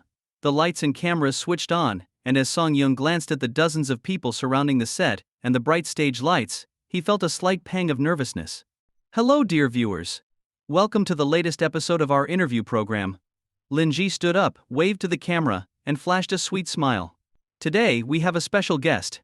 He's been trending lately, not only as a business tycoon but also as a genius in Go who has competed against players from 2 nations. And on top of that, he's a patriot who has spent vast sums to repatriate cultural relics. I'm sure you already know who I'm talking about. He is Mr. Song Yun. At that moment, the camera zoomed in on Song Yun's face. He smiled and waved to the camera, saying, "It's a great honor to be part of today's interview." I can tell that Mr. Song is still a bit unfamiliar with the camera. Perhaps that's because you've never participated in a show like this before. Lin Ji asked with a radiant smile. Yes, I'm not one to seek the spotlight. I prefer to live a more low-key, modest life, Song Yun replied. Oh, so it seems that Mr. Song is quite a family man. You know, life moves so fast these days. Many successful people are constantly on the go, chasing money and never stopping. But you, Mr. Song, seem to prefer, well, there's a saying, though I'm not sure if it's appropriate. You won't be upset if I say it, will you? Ha ha ha, go ahead. Not long ago, people were saying all sorts of nasty things about me online, and I didn't get upset. If I cared too much about what others thought, I'd probably be dead from anger by now, Song Yun said with a relaxed smile. Alright then. What I meant to say was, are you the type of person who enjoys the simple life of a warm home with a wife and kids? Lin Ji asked cheekily. Ha ha ha, yes. That phrase perfectly captures my current life. But I don't want to be compared to others. After all, I have quite a few high-level executives in my company who live the kind of life you just described. If they watch this interview and decide they want to chase after dreams of poetry and distant lands, then I'll really be at a loss. Song Yun's joke made the audience burst into laughter. It turned out that someone of his status and stature could be so straightforward and relatable. It wasn't that people disliked the rich, they just couldn't stand those who, despite having plenty of wealth, still complained about being poor. If someone who has already achieved financial freedom says they're broke, what does that say about the rest of us ordinary people? It's like we don't even qualify to be poor. So, if you've made money, just admit it. Even if some people envy you, they probably wish they could win the lottery tomorrow and experience the lifestyle of the rich themselves. It seems that Mr. Song also has a great sense of humor, Lin Ji said with a chuckle. May I ask you a rather personal question, Mr. Song? As long as it's not too personal, Song Yun replied. Well, I was wondering, what's your take on love? A lot of young ladies online are very curious about your preferences when it comes to choosing a partner. Ha ha ha, sorry to disappoint, but I'm already married. Can we cut this part? If my wife sees it, I'll be sleeping in the study tonight, Song Yun joked. What? You're already married? Lin Ji feigned surprise. We didn't know that. Wow, this is big news. I think we're going to trend again, but I bet a lot of young women watching right now are already crying their eyes out. Haha, don't be sad. Maybe there's someone out there who's even better than me. After all, being together isn't about how much money someone has, it's about compatibility. That's what really matters, and no amount of money can buy that.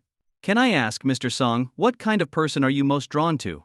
Someone rich and beautiful, Song Yun said, tongue-in-cheek. But didn't you just say compatibility is the most important thing? Exactly. Rich and beautiful is what suits me best.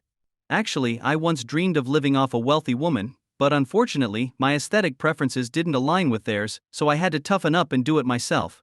Song Yun's playful remark had the audience roaring with laughter. The idea of him living off someone else. What a joke. With all the success he's achieved, how many people could even afford to feed him, let alone do it for him? Lin Ji and Song Yun were seamlessly bouncing off each other, pushing the conversation forward in a natural rhythm.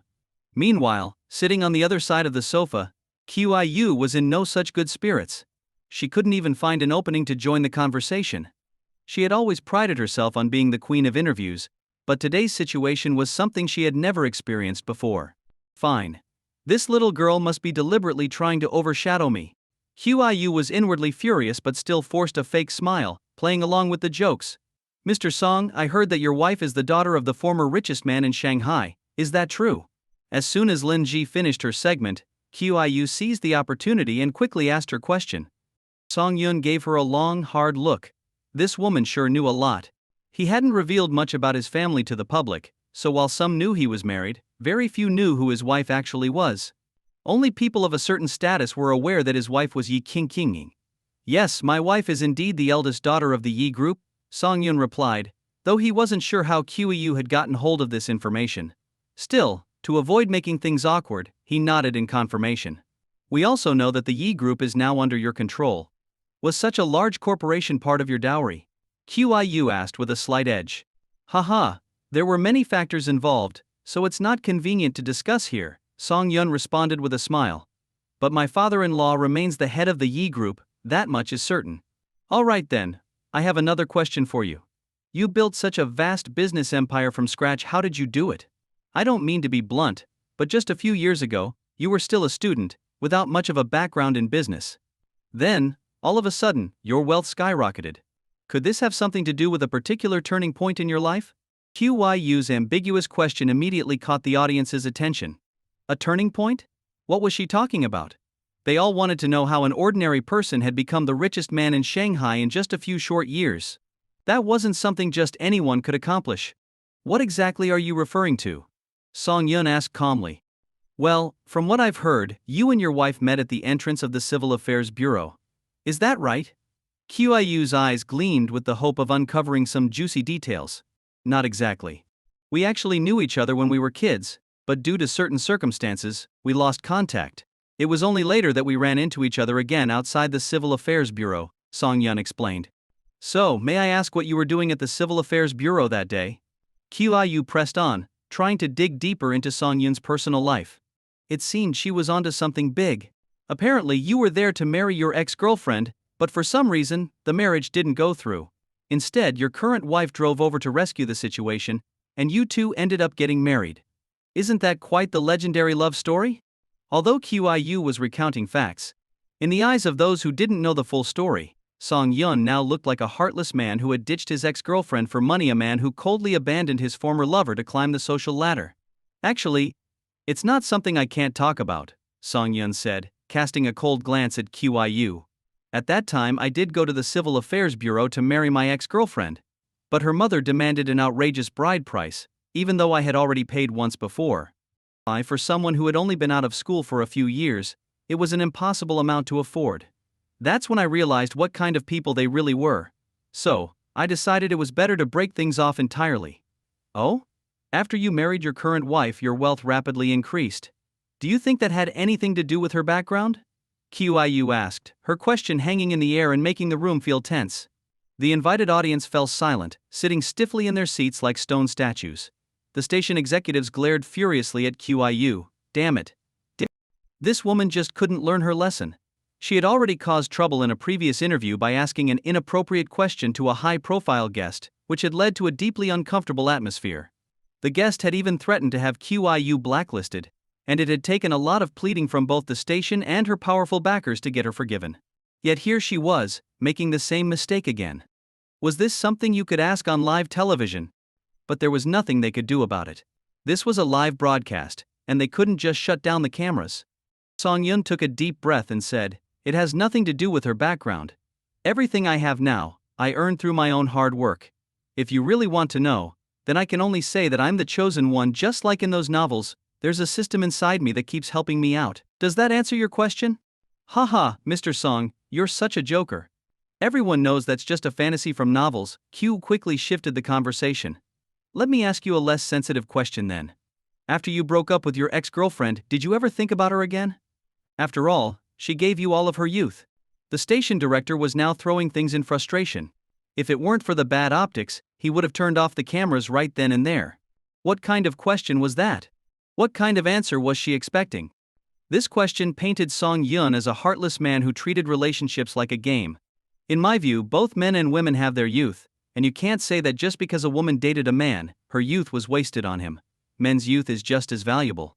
Moreover, I am someone who takes love very seriously. When I decided to end that relationship, it was because I was truly disappointed and saw no reason to continue. There was no lingering attachment or regret. Also, I am deeply in love with my wife, and I feel incredibly fortunate that she chose me and stood by me when I had nothing. Oh, I see. Yu drew out her words, smiling as she spoke. Well, we won't pry too much into your personal life anymore. Let's switch topics and talk about business, shall we? Go ahead. There's a rumor going around that the Drew Diamond Group went bankrupt because they crossed paths with you. Is there any truth to that? This woman just wouldn't quit. Song Yun's eyes narrowed slightly, and he replied coldly, "The success or failure of a company is closely tied to its management. I don't believe they went bankrupt just because they offended me. MSQI, you might want to be careful with your words. If my business partners hear this and take it seriously, who am I supposed to go to for compensation?" Ha ha ha, of course I was just joking. I'm sure those bosses wouldn't take it seriously, Qiu chuckled. She then asked, "It's been rumored that Mr. Song comes from a rather prestigious family. This has been talked about a lot. Is it true?" The station director broke into a cold sweat the moment he heard this. Damn it. Why would she ask that? Is this really something you can ask on live television? This woman is fearless. Song Yun's background had only recently been exposed, and all information about it had quickly been wiped from the internet. But here she was, trying to dig it all up again. Was she trying to get herself killed? Song Yun crossed his legs and looked at Qiu thoughtfully, before replying casually, "I'm not sure what you're referring to. If you're talking about my father's side, I can only say that my ancestors were all ordinary people." "And what about your mother's side?" Qiu pressed, refusing to let it go. "Hey, my mother's side? I think they were ordinary people too. I only met them for the first time this year. Does that answer satisfy you?" "Haha, the audience just wants to know." "It's not really my question," Qiu giggled. "Have you had any in-depth contact with your relatives on your mother's side? Has your success been connected to them in any way?" Click. The station director couldn't take it any longer. He rushed over and turned off the camera, his face dark with anger. He signaled to the crew, who, wiping their own sweat, hurriedly stepped in to end the segment. "Mr. Song, I apologize," the director said, pale and nervous. "I had no idea she'd go off script like that. Haha, her questions were very revealing. It seems she's trying to dig up all my secrets." "Impressive," Song Yun said coldly. "So this is what you meant by thorough preparation? All these questions are meant to suggest that I, Song Yun, only succeeded because of women and family connections, right?" "No, of course not. We never intended anything like that." The director was shaking, his legs trembling uncontrollably. He turned to Qiu and shouted, "Qiu, apologize to Mr. Song immediately." "What? Huh? I was just asking some questions that the audience wanted to know. Is that really offensive?" Qiu blinked innocently, as if unaware of the chaos she had caused. Maybe she had been shielded by her powerful backers for too long, having lost all sense of respect for those in higher positions. To Qiu, interviews were meant to stir controversy. Following the script too strictly would be boring. This was exactly why she looked down on Lin Ji. "Haha, your station sure has talented people," Song Yun said, standing up with a smile. "You've asked everything you wanted to. I have a meeting shortly, so I'll be leaving now." "Mr. Song, please, let me explain." The director called after him as he chased Song Yun out of the studio. "Sister Qi, I think the questions you asked today were a bit over the line," Lin Ji sighed. "All of your questions were leading, making the audience think that Mr. Song is someone he's not. Do I need a little girl like you to lecture me?" Qiu snapped, glaring at her. "Back when I was building this interview show, you were still pulling all-nighters in the cold, waiting for a news story." Lin Ji just shook her head and said nothing more. Qiu glanced outside the studio, knowing that Song Yun wouldn't be coming back. Staying here any longer was a waste of time, so she got up and left. Back in her office, her phone buzzed. A sizable amount of money had been deposited into her account.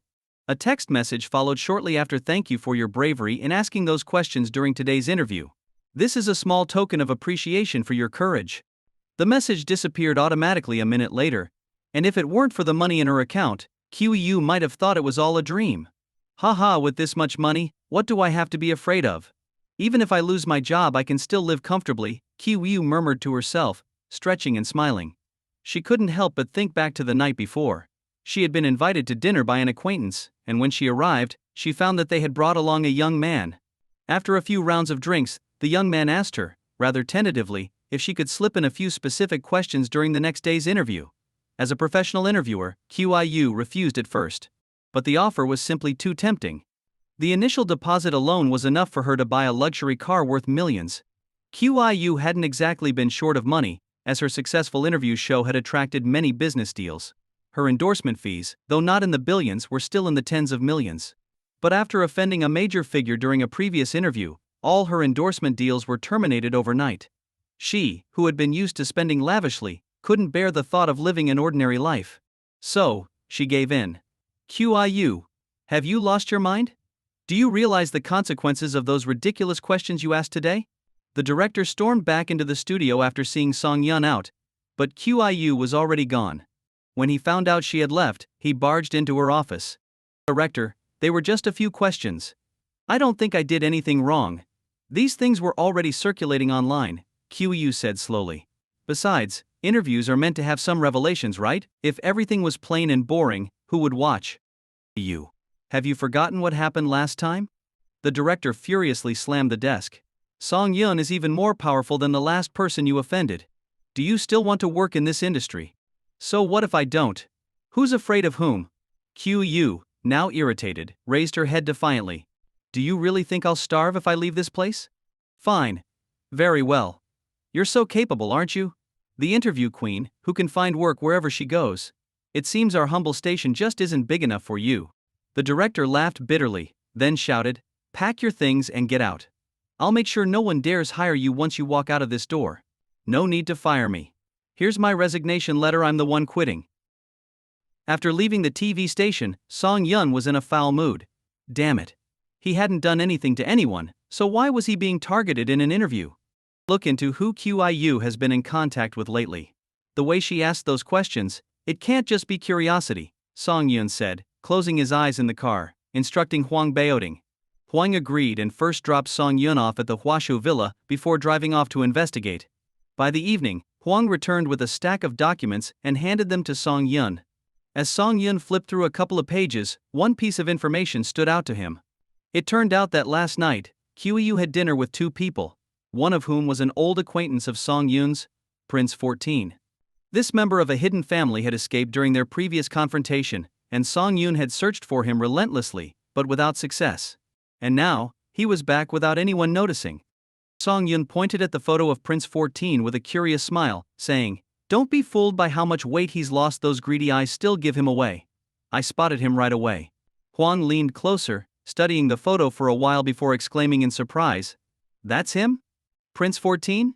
Yep, playing hide and seek right under my nose, Song Yun said, leaning back in his chair and laughing. Looks like he doesn't want to confront me openly anymore. Instead, he's trying to ruin my image in a more subtle way. What should we do next, Mr. Song? Huang asked. Well, I think it's time we pay Miss Qiu a visit. After leaving the TV station with her belongings, Qiu's phone had been ringing non-stop. Some people called to show sympathy, others, with bad intentions, invited her to dinner, and there were even a few sarcastic remarks.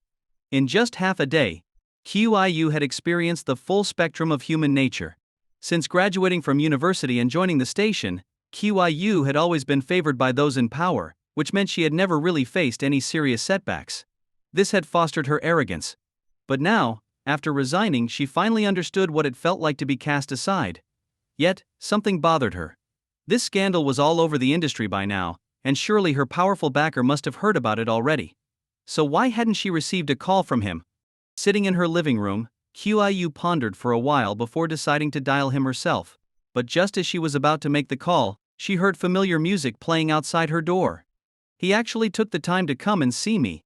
Her heart raced with excitement as she carefully opened the door, trying to hide her nervousness. Standing outside were three people: her powerful backer, Song Yun, and another man she didn't recognize. Mr. Song, let's take this conversation inside, her backer said. Despite being 46 years old, he looked much younger due to how well he took care of himself. Most people, unaware of his real age, would have assumed he was only in his 30s. After you, Song Yun responded politely, following him and Huang Baoding into Qiu's apartment. In truth, Song Yun had initially thought about coming to QIU directly.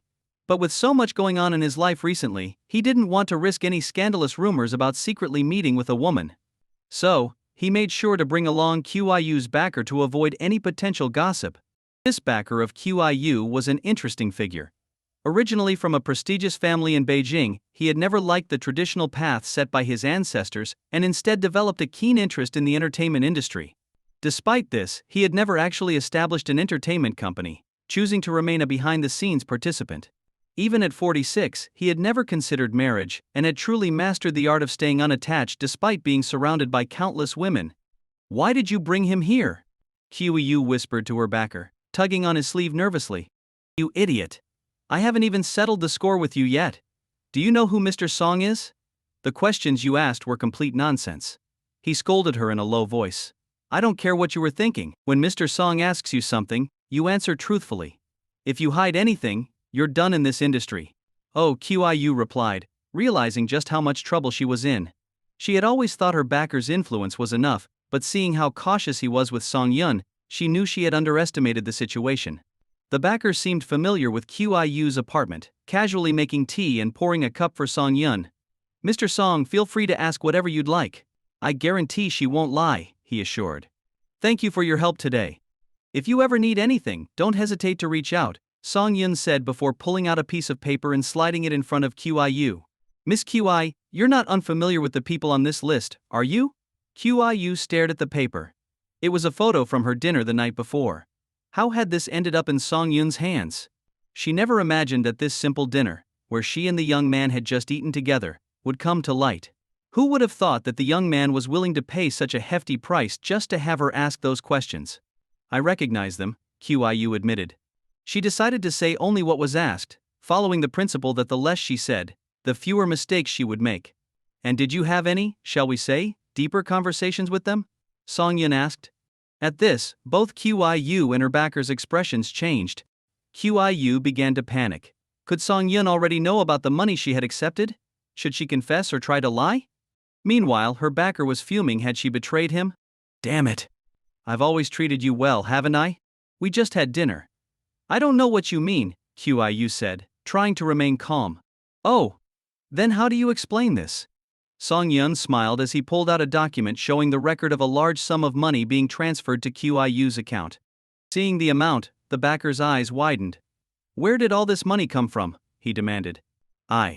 I made some investments recently and got some returns," QIU stammered.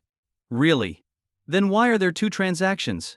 One from last night during dinner and another right after the interview ended today," Song Yun pointed out. "And are the two people you dined with just friends?"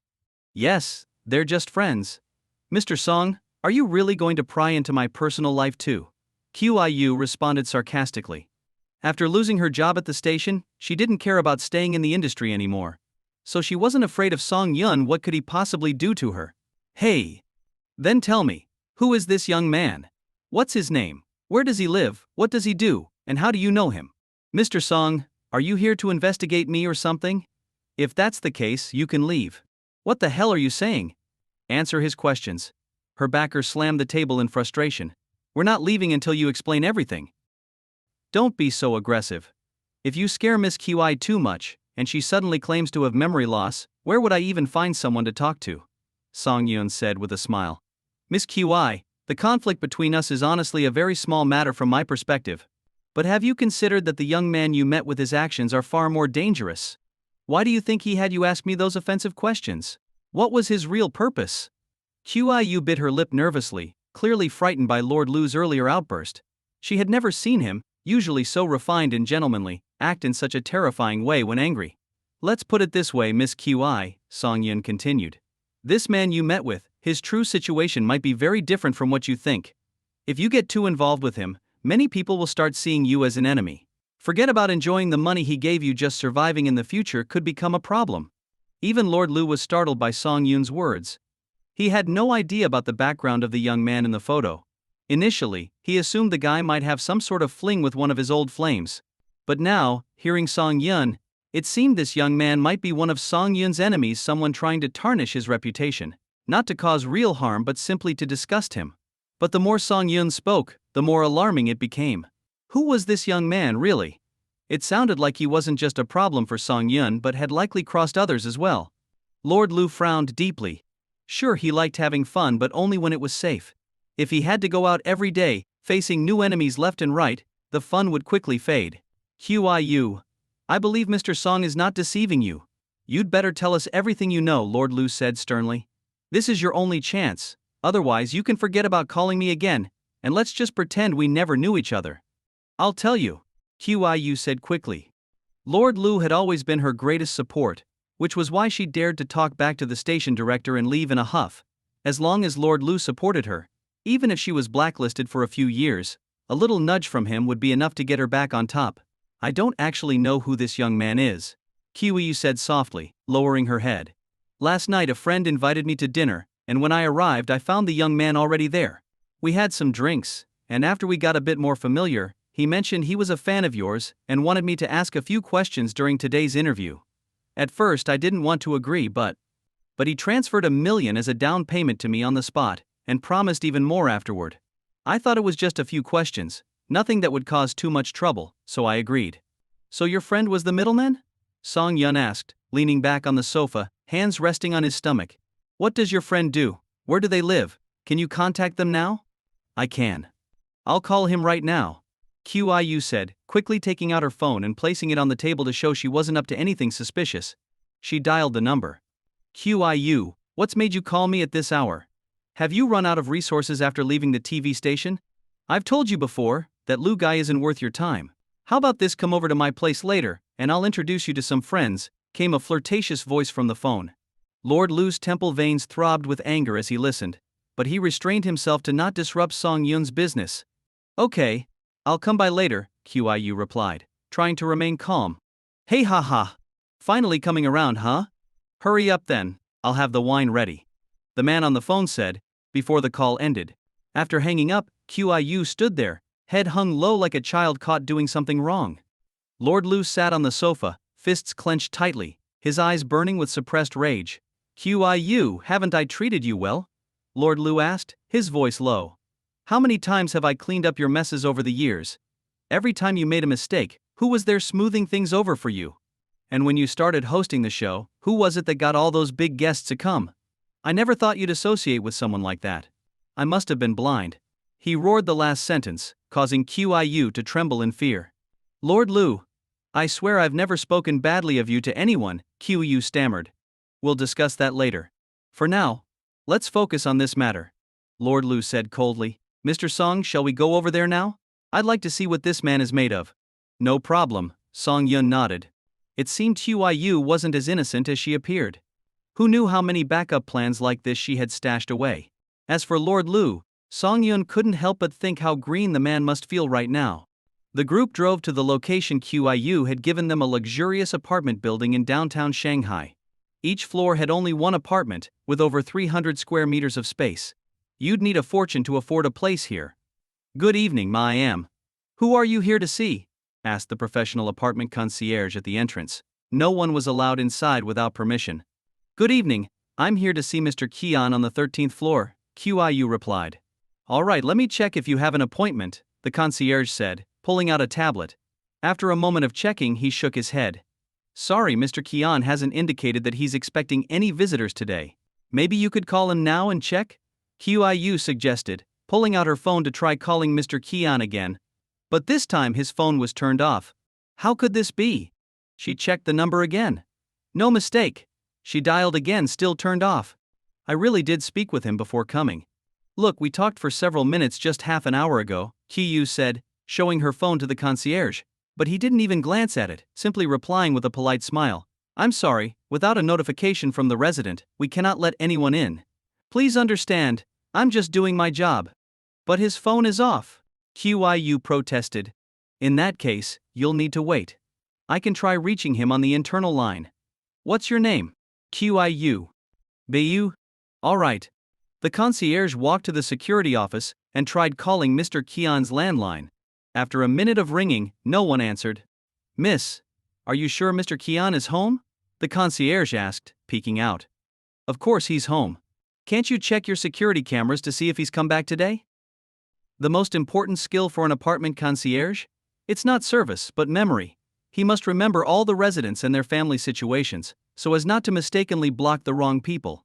As the concierge recalled, he realized that Mr. Kian had indeed returned to the building that afternoon and had not left since. This meant that Mr. Kian was likely still inside. In most cases, it was understandable that residents might not answer their phones, but they usually would at least pick up a call from the concierge. "Ma'am, I'm unable to reach Mr. Kian either. He might have already gone to bed. If it's not an emergency, you may want to try again tomorrow," the concierge said with an apologetic smile. "I have something urgent. Very urgent." Qiu was almost in tears. She had only taken some money and asked a few questions. How did it turn into such a big mess? "I'm sorry, but we don't have the authority to let anyone in without permission. Please understand." "I understand, but please understand me as well. May I ask, when Mr. Kian returned today, was he alone?" Song Yun interjected. "I'm sorry, we cannot disclose any information about our residents," the concierge replied firmly. Seeing that the concierge was following the rules, Song Yun realized there wasn't much more he could do. After all, the concierge was simply doing his job properly. "Who is your boss?" Song Yun asked. If they couldn't enter directly, perhaps a phone call to the owner of the building might help smooth things over. The concierge hesitated for a moment, suddenly recognizing the man standing before him. A memory flashed through his mind. "Are you Mr. Song?" "Yes, I'm Song Yun. Surely someone like me wouldn't break into your building for anything shady," Song Yun replied with a half-joking smile. The concierge quickly shook his head. This was no ordinary person, this was Song Yun, the richest man in Shanghai. Not even his boss would dare offend him. After all, Song Yun might lack many things, but money wasn't one of them. Compared to Song Yun's wealth, this luxury apartment building was practically insignificant. "Mr. Song, our boss is Mr. Zhu Hao Hao. If you can get his permission, I can let you in. But you have to understand, I'm just an employee here. If I let someone in without authorization and a resident complains, I'll lose my job." "I understand completely," Song Yun said. He checked his contacts but didn't have Zhu Hao's number. It was a bit awkward, it just meant that Zhou Hao wasn't part of Song Yun's inner circle. They had never crossed paths. Song Yun asked the concierge if he had Zhu Hao's number, but the concierge shook his head apologetically. He was just a staff member, and didn't have access to his boss's private contact information. With no other option, Song Yun called his father-in-law. His father-in-law had extensive connections in Shanghai, whether with up-and-coming business people or financial giants. After a few inquiries, his father-in-law sent him Zhu Hao's contact number. By the time Song Yun managed to get in touch with Zhu Hao, nearly half an hour had passed. Yet Mr. Kian's phone was still unreachable, and Song Yun began to feel that something was off. Once Song Yun got in touch with Zhu Hao and explained who he was, Zhu Hao quickly asked Song Yun to hand the phone to the concierge. After a brief conversation, the concierge's face turned pale as he returned the phone. "I apologize, Mr. Song. I didn't mean to waste your time. You and your companions may go in now. It's all right. You were just doing your job." "I respect that," Song Yun said with a smile. They made their way up to the 13th floor. Qiu stepped forward and knocked on the door, but there was no response. "Could something have happened?" Qiu muttered, growing more anxious as she knocked again. Her words struck Song Yun like a bolt of lightning. "Damn. It was possible. Can we force the door open?" Song Yun asked, turning to Huang Baoding. Huang approached the door, examined the lock, and shook his head. "The door's made of high-strength steel, and the lock's the kind they use in bank vaults. We'd need a cutting tool to get through this." "Call the concierge. Ask if they have a spare key," Song Yun said, his expression darkening. It was becoming more likely that something had happened to Mr. Kian. He suspected that Prince 14 was trying to eliminate any loose ends. After the concierge arrived and produced a spare key, Song Yun asked, "When Mr. Kian returned today, was he alone?" "No, he was accompanied by a young man," the concierge replied, nodding. "I've never seen this young man before. He's probably a new friend of Mr. Kian. Take a look at this." "Is this the young man?" Song Yun asked, showing a photo of Prince 14. "No, that's not him," the concierge said, shaking his head. At that moment, the lock clicked, and the door opened. Huang Baoding shielded Song Yun as they entered. Inside, the apartment was completely dark, as if no one was there. The concierge fumbled around and found the main switch, flooding the apartment with light so bright that Song Yun and the others squinted. "Mr. Kian? Mr. Kian?" The concierge called out softly, but there was no reply. "This doesn't make sense. He hasn't left since he returned earlier," I would have seen him leave, the concierge muttered. Mr. Kian, are you home? No need to keep calling. Let's take a look around, Song Yun said. They entered the living room, where a bouquet of fresh flowers sat on the table, alongside an ice bucket containing an expensive bottle of red wine. Clearly, everything had been in order when Mr. Kian last spoke to Qiu. They checked the bedroom but found no trace of him there. Finally, they reached the bathroom. As they opened the door, both the concierge and Qiu screamed. There, lying in the bathtub as if he had fallen asleep, was Mr. Kian. Huang Baoding approached and checked his breathing before turning to Song Yun and shaking his head. It seemed Prince 14 had acted swiftly. Upon learning that Qiu had contacted Mr. Kian, he must have struck immediately to silence him. Secure the scene and call the police, Song Yun sighed. He had arrived just a little too late. It appeared that Prince 14 had grown even more cautious after their last encounter. Huang Baoding closed the door as they stepped outside to wait for the police. A few minutes later, the sound of sirens echoed from the street below, and a team of officers took the elevator up to the 13th floor. The police quickly secured the scene. The officer in charge paused for a moment when he saw Song Yun, his eyes showing a hint of surprise. He saluted Song Yun and asked firmly, Mr. Song, were you the one who reported this? Yes, after we entered we found him dead in the bathtub. Based on what I know, the time of death shouldn't be more than an hour ago. I told everyone to leave the crime scene and then called the police. And what is your relationship with the deceased? The officer asked. Song Yun shook his head slightly. None at all. I came here today just to ask him a few questions, but I didn't expect something like this to happen. As Song Yun spoke, both Lord Lu and the apartment concierge confirmed his story. After inspecting the scene, the forensic team also concluded that the time of death was within the past half hour, during which Song Yun had been with Lord Lu and others as witnesses. Thank you for your cooperation, Mr. Song. If we need you to make a statement later, we'll let you know in advance, the officer said with a sigh of relief.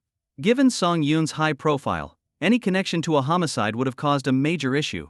It was a relief that he had no involvement, saving the police from a bigger headache. While it may be against protocol to ask this, could you tell me what the preliminary cause of death is? Song Yun inquired. We can share that much. What you're asking isn't too far ahead of the public release. The officer replied. From our initial investigation of the scene and review of the surveillance footage, it appears the victim slipped while bathing, hitting the back of his head on the tub, which caused his death.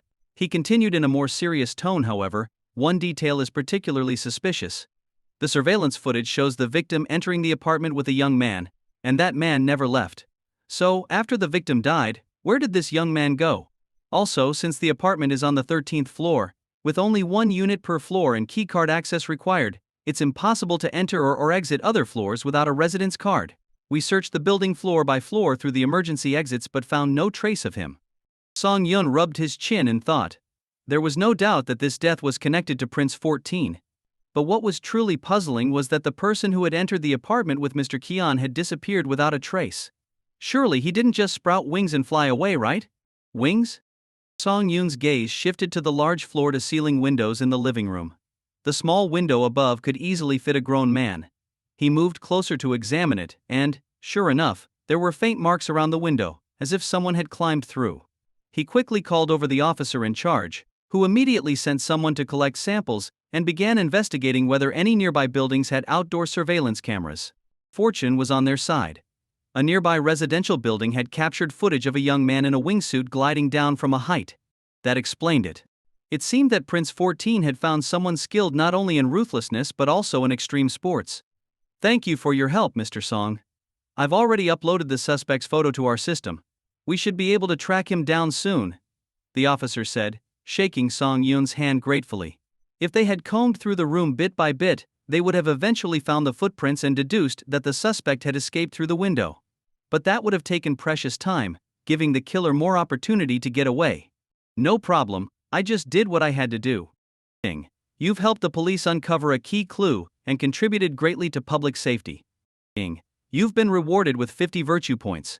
Well, Song Yun thought, while he hadn't caught the main culprit today, at least he earned some virtue points. The trip wasn't entirely wasted. If there's nothing else, I'll be on my way, Song Yun said to the officer. After receiving permission, Song Yun and his group left the scene. On the drive back, Qiu was trembling uncontrollably. She couldn't comprehend how someone she had spoken to just moments before was now dead. The shock of the situation was overwhelming. If even a powerful figure like Mr. Kian could be discarded so easily, what about her? The thought sent a chill up her spine.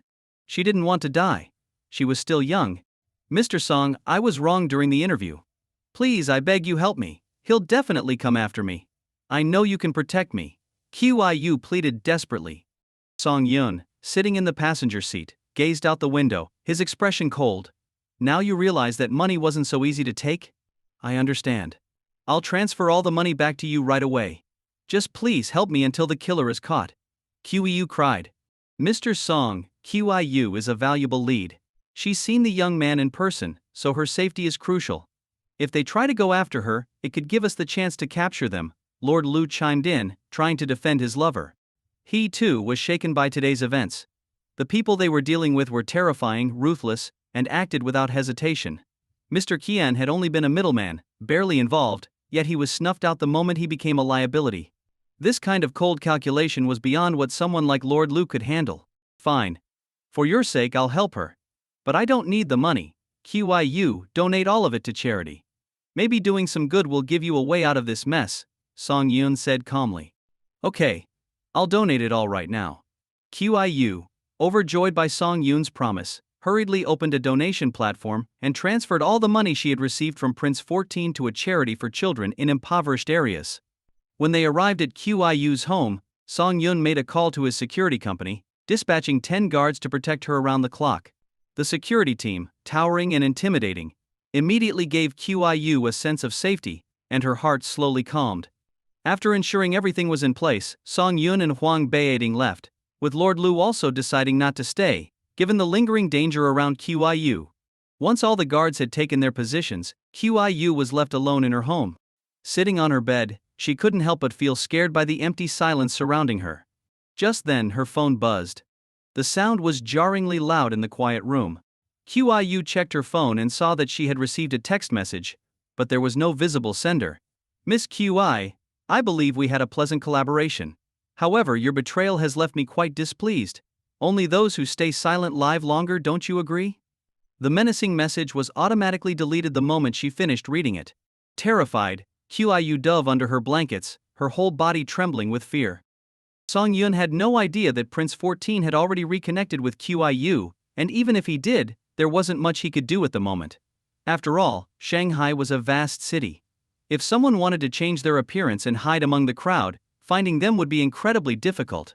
So, the first thing Song Yun did upon returning to Huashu Villa was to tighten security. All the bodyguards were put on rotating shifts, and they were instructed to sound the alarm at the slightest sign of trouble. Yi Qingqing, following closely behind Song Yun, saw for the first time that her husband seemed agitated. It's nothing. He's just a defeated foe. If he lost to you once, he can lose again, Yi Qingqing said softly, comforting him as she gently stroked his back. This time is different, Song Yun sighed. Before, he hadn't established himself yet, so it was easy to deal with him. But even then, we barely made it through. Now he's prepared and isn't showing his hand at all. He's like a venomous snake lurking in the shadows, waiting for the moment when you let your guard down to strike. Hearing this analogy, Yi Qingqing didn't know what to say. She simply stayed by his side in silence. Maybe you, Ci and Wenshu should go to Beijing for a while, Song Yun suddenly suggested. Someone there has promised to bring in the best obstetricians when you're ready to give birth. I'm worried things might happen suddenly, and doctors here might not make it in time. If you go to Beijing, I'll feel more at ease. All right, we'll leave tomorrow, Yi Qingqing replied. She knew the burden her husband carried. He always wore a smile around her and the others, but the pressure he endured was immense. If she could lighten that load, even just a little, she was more than willing to do so. Take your mother with you as well. We'll leave the house to us men, Song Yun said decisively. The next morning, Song Yun personally saw Yi Qingqing and the others off, accompanied by Captain Yang and a few nannies. On the way back, Song Yun's father Song Bo glanced at his son's gloomy expression and sighed. What's with the panic? Soldiers come to fight, and water comes to flood. Your actions right now are telling your enemy that you're scared, that you've lost your nerve. But I can't gamble with Qingqing's and the others' safety, Song Yun replied, lighting a cigarette. Damn it. Are you saying you don't trust me? And don't forget your Uncle Tai is here too. Our security is top-notch. Song Bo snatched the cigarette pack from Song Yun and lit one for himself. With the two of us here, Even if someone tries to come after our family, we can handle it. Song Yun fell silent. His father was right. The security at their home was indeed the best in Shanghai. Why had he suddenly become so afraid? You've been acting like you've lost your wits. If you weren't an adult now and hadn't made this decision yourself, I would have opposed it, Song Bo grumbled. What a mess. Now I've got to live apart from my wife again. I know I was wrong, Song Yun said, looking embarrassed. It's just that I suddenly felt overwhelmed and wanted King and the others far away from all this. You're not really scared of the situation, you're scared of something happening to the baby. Song Bo exhaled a puff of smoke and continued. When your mother was pregnant with you, I was scared too. I know what it feels like. At that time I even considered hiding your mother and you somewhere else if she hadn't talked me out of it. As they chatted, they arrived back at Huashu Villa. Just as they stepped through the gate, a security guard hurried over to Song Yun. Mr. Song, there's trouble. The guard spoke in a low voice. Something was thrown into the backyard. What was it? Song Yun's heart skipped a beat. His first fear was that Prince 14 had done something extreme. But what the guard said next surprised him. A bone-handled dagger covered in blood. Hearing this, Song Yun rushed to the backyard, where 4 security guards had already cordoned off the area. He looked down and saw the bone talisman he had sent away some time ago, now mysteriously returned. Bloodstains were still visible on it. Song Yun suspected that many people had learned about the talisman and had started fighting over it. Whoever had tried to claim it before was likely dead. But still, there must have been a victor in this fight, right? You've defeated all those people, this should be your prize. Why would you throw it back at me? Are you trying to get me killed? Song Yun picked up the talisman between 2 fingers, his expression full of confusion. Damn it! Is someone trying to frame me? Wasn't this thing in your possession recently? How did it end up here? Song Bo asked, noticing the talisman and pausing in surprise. Sigh. This is a tricky item, Song Yun muttered. He called for a cloth, wrapped the talisman in it, and took it with his father to the study. There, Song Yun explained the entire story behind the talisman to his father. Song Bo, hearing the tale for the first time, was initially tempted to mock his son, but when he saw the bloodstains on the talisman, he became serious. This wasn't about whether Song Yun believed in the talisman, it was about whether others believed in the story. Once people thought the talisman held power, they'd stop at nothing to get it. If word got out that the talisman was with Song Yun, how could they ever live in peace? Even with the best security, things could quickly spiral out of control. Is this thing real or not? Song Bo asked, staring at the talisman on the desk, his eyes full of doubt. As a scientist, Song Bo was skeptical of such things. He could believe in technology that extended life or enhanced abilities, those were within reason. But the idea of something linked to immortality, that was the stuff of myths. There was no way he could believe that. If it were true, it would overturn everything he'd known his whole life. I don't know. That's just what they say, Song Yun lied slightly, not wanting to reveal too much. After all, if his father asked him where he had heard such a story, how could he explain? Would he say, "The system told me"? This thing cannot stay in our home. Song Bo said firmly.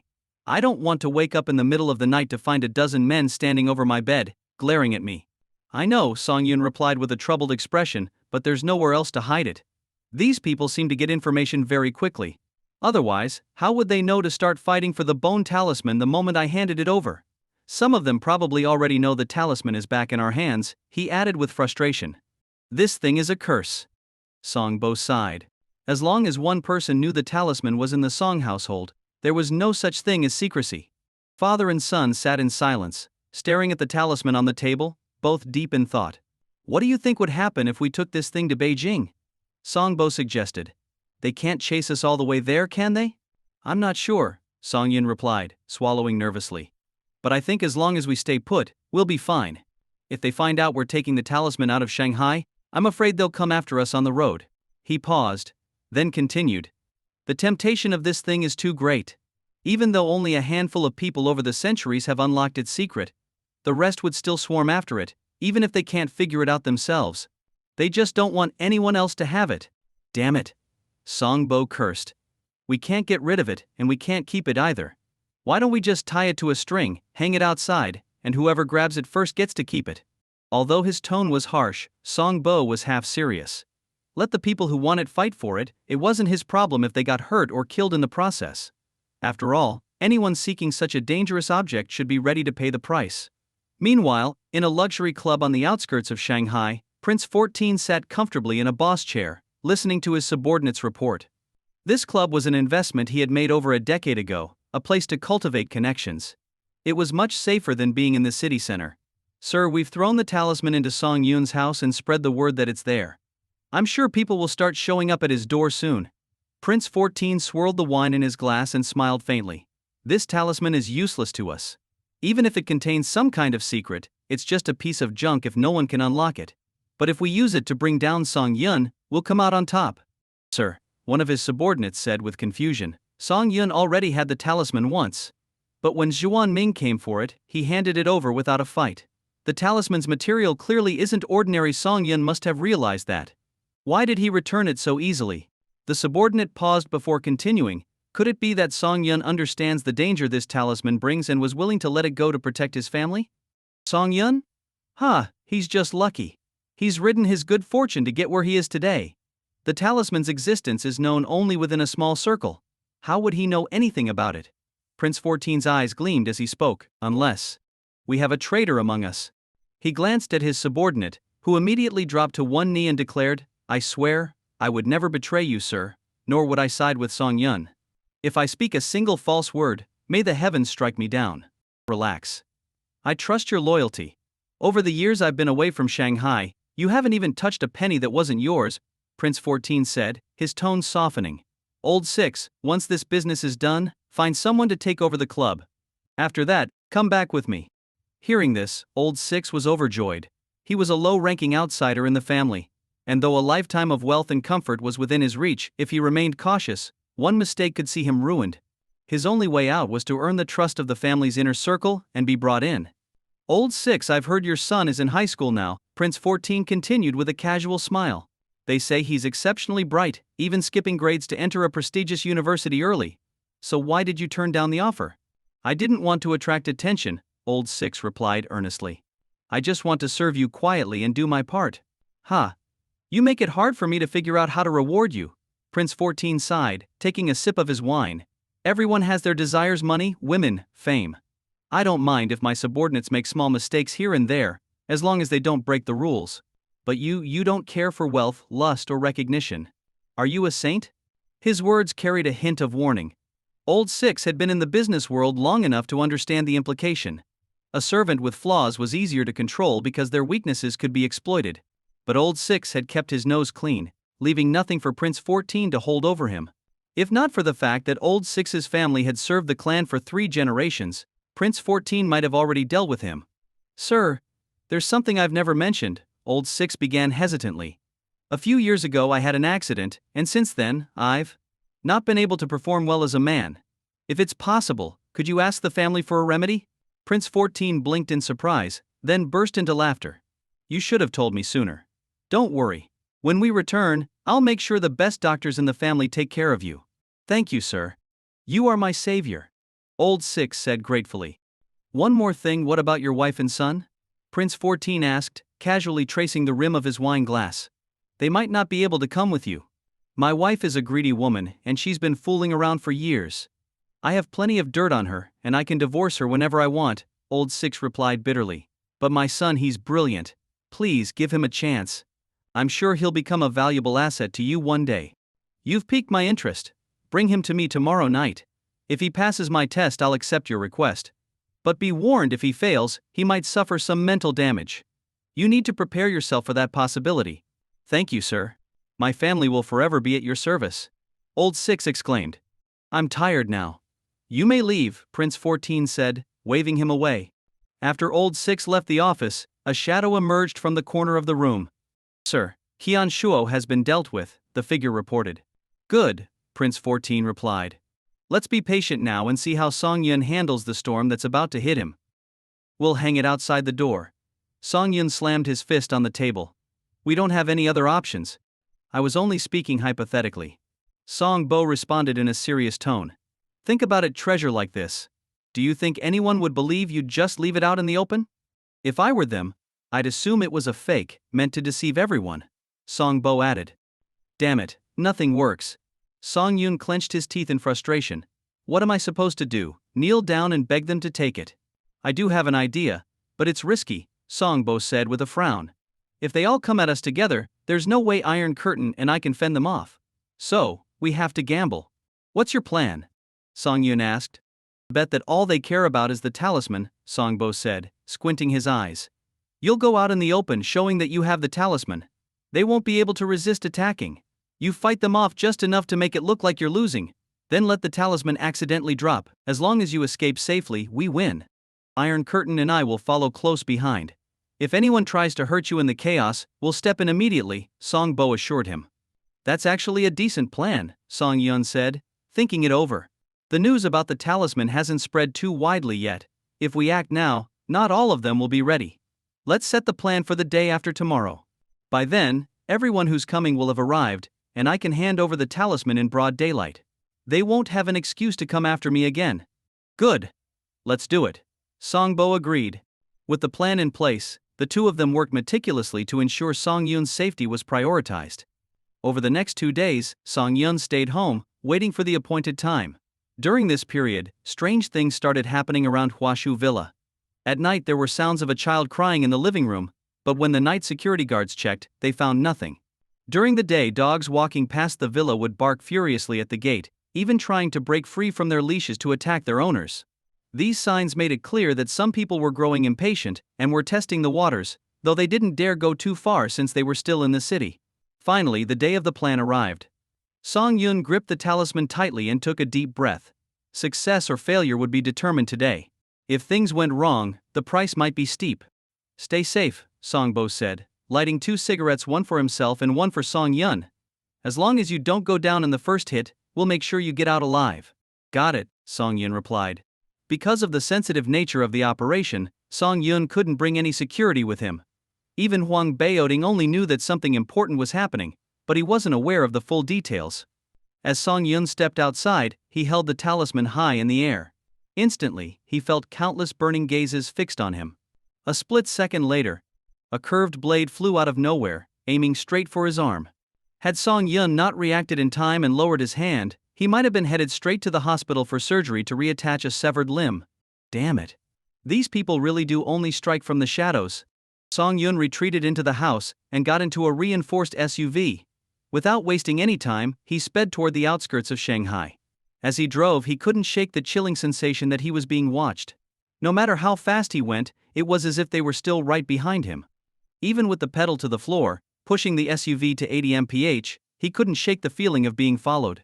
As he neared a crossroads on the outskirts of the city, a large truck suddenly appeared, barreling toward the side of his vehicle. The truck collided with the SUV, sending it rolling several times before coming to a stop several meters away. The vehicle's frame was badly mangled, but thanks to the reinforced modifications, the cabin remained intact. Song Yun, drenched in cold sweat, realized that if not for his choice of vehicle, he might have been dead. Though the SUV was damaged, the inside was relatively unharmed. All Song Yun had to do was unbuckle his seatbelt to get out. But he wasn't about to rush into the open. He pretended to be unconscious, gripping the talisman in one hand, and remained slumped in the driver's seat. From the nearby brush, a cloaked figure cautiously approached the wrecked vehicle. His eyes lit up when he saw the talisman in Song Yun's hand. Carefully, he pried the talisman from Song Yun's fingers and tucked it into his coat.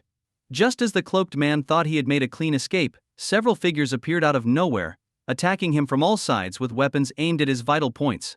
Panicked, the man quickly threw the talisman to the nearest person, trying to divert attention away from himself. But the person who caught the talisman didn't have time to celebrate. He was immediately surrounded by the greedy eyes of his fellow conspirators. Before he could hand it off again, he felt a sharp pain in his waist and blacked out. As soon as the talisman appeared, chaos erupted. Everyone abandoned their hiding places, fighting over the prized object. Song Yun opened his eyes slightly, watching the pandemonium from the safety of the SUV. Everyone was so focused on the talisman that no one noticed he had only been pretending to be unconscious. After a few minutes of relentless pursuit, the crowd chasing the talisman disappeared from sight. Song Yun unbuckled his seatbelt and slowly stepped out of the vehicle. Hey, just as expected. Song Yun is one cunning little fox. A middle-aged man muttered from his hiding spot in the grass, observing Song Yun's every move. He had come here today to provide an extra layer of insurance. The truck that caused the crash wasn't driven by one of their people. If it ever came under investigation, it would be written off as an ordinary accident. Originally, he thought Song Yun's fate had been sealed. But when he saw Song Yun climb out of the wreckage, he realized he would need to finish the job himself. Quietly, he began to crawl towards Song Yun. But just as he got within a few meters, a foot pressed down on his back. Got you. The sudden voice startled the middle-aged man. In an instant, he reflexively swung a dagger behind him, aiming for his captor's leg. If you want to see the 11th final part, head over to my Patreon. Thank you for watching, and leave your comments below.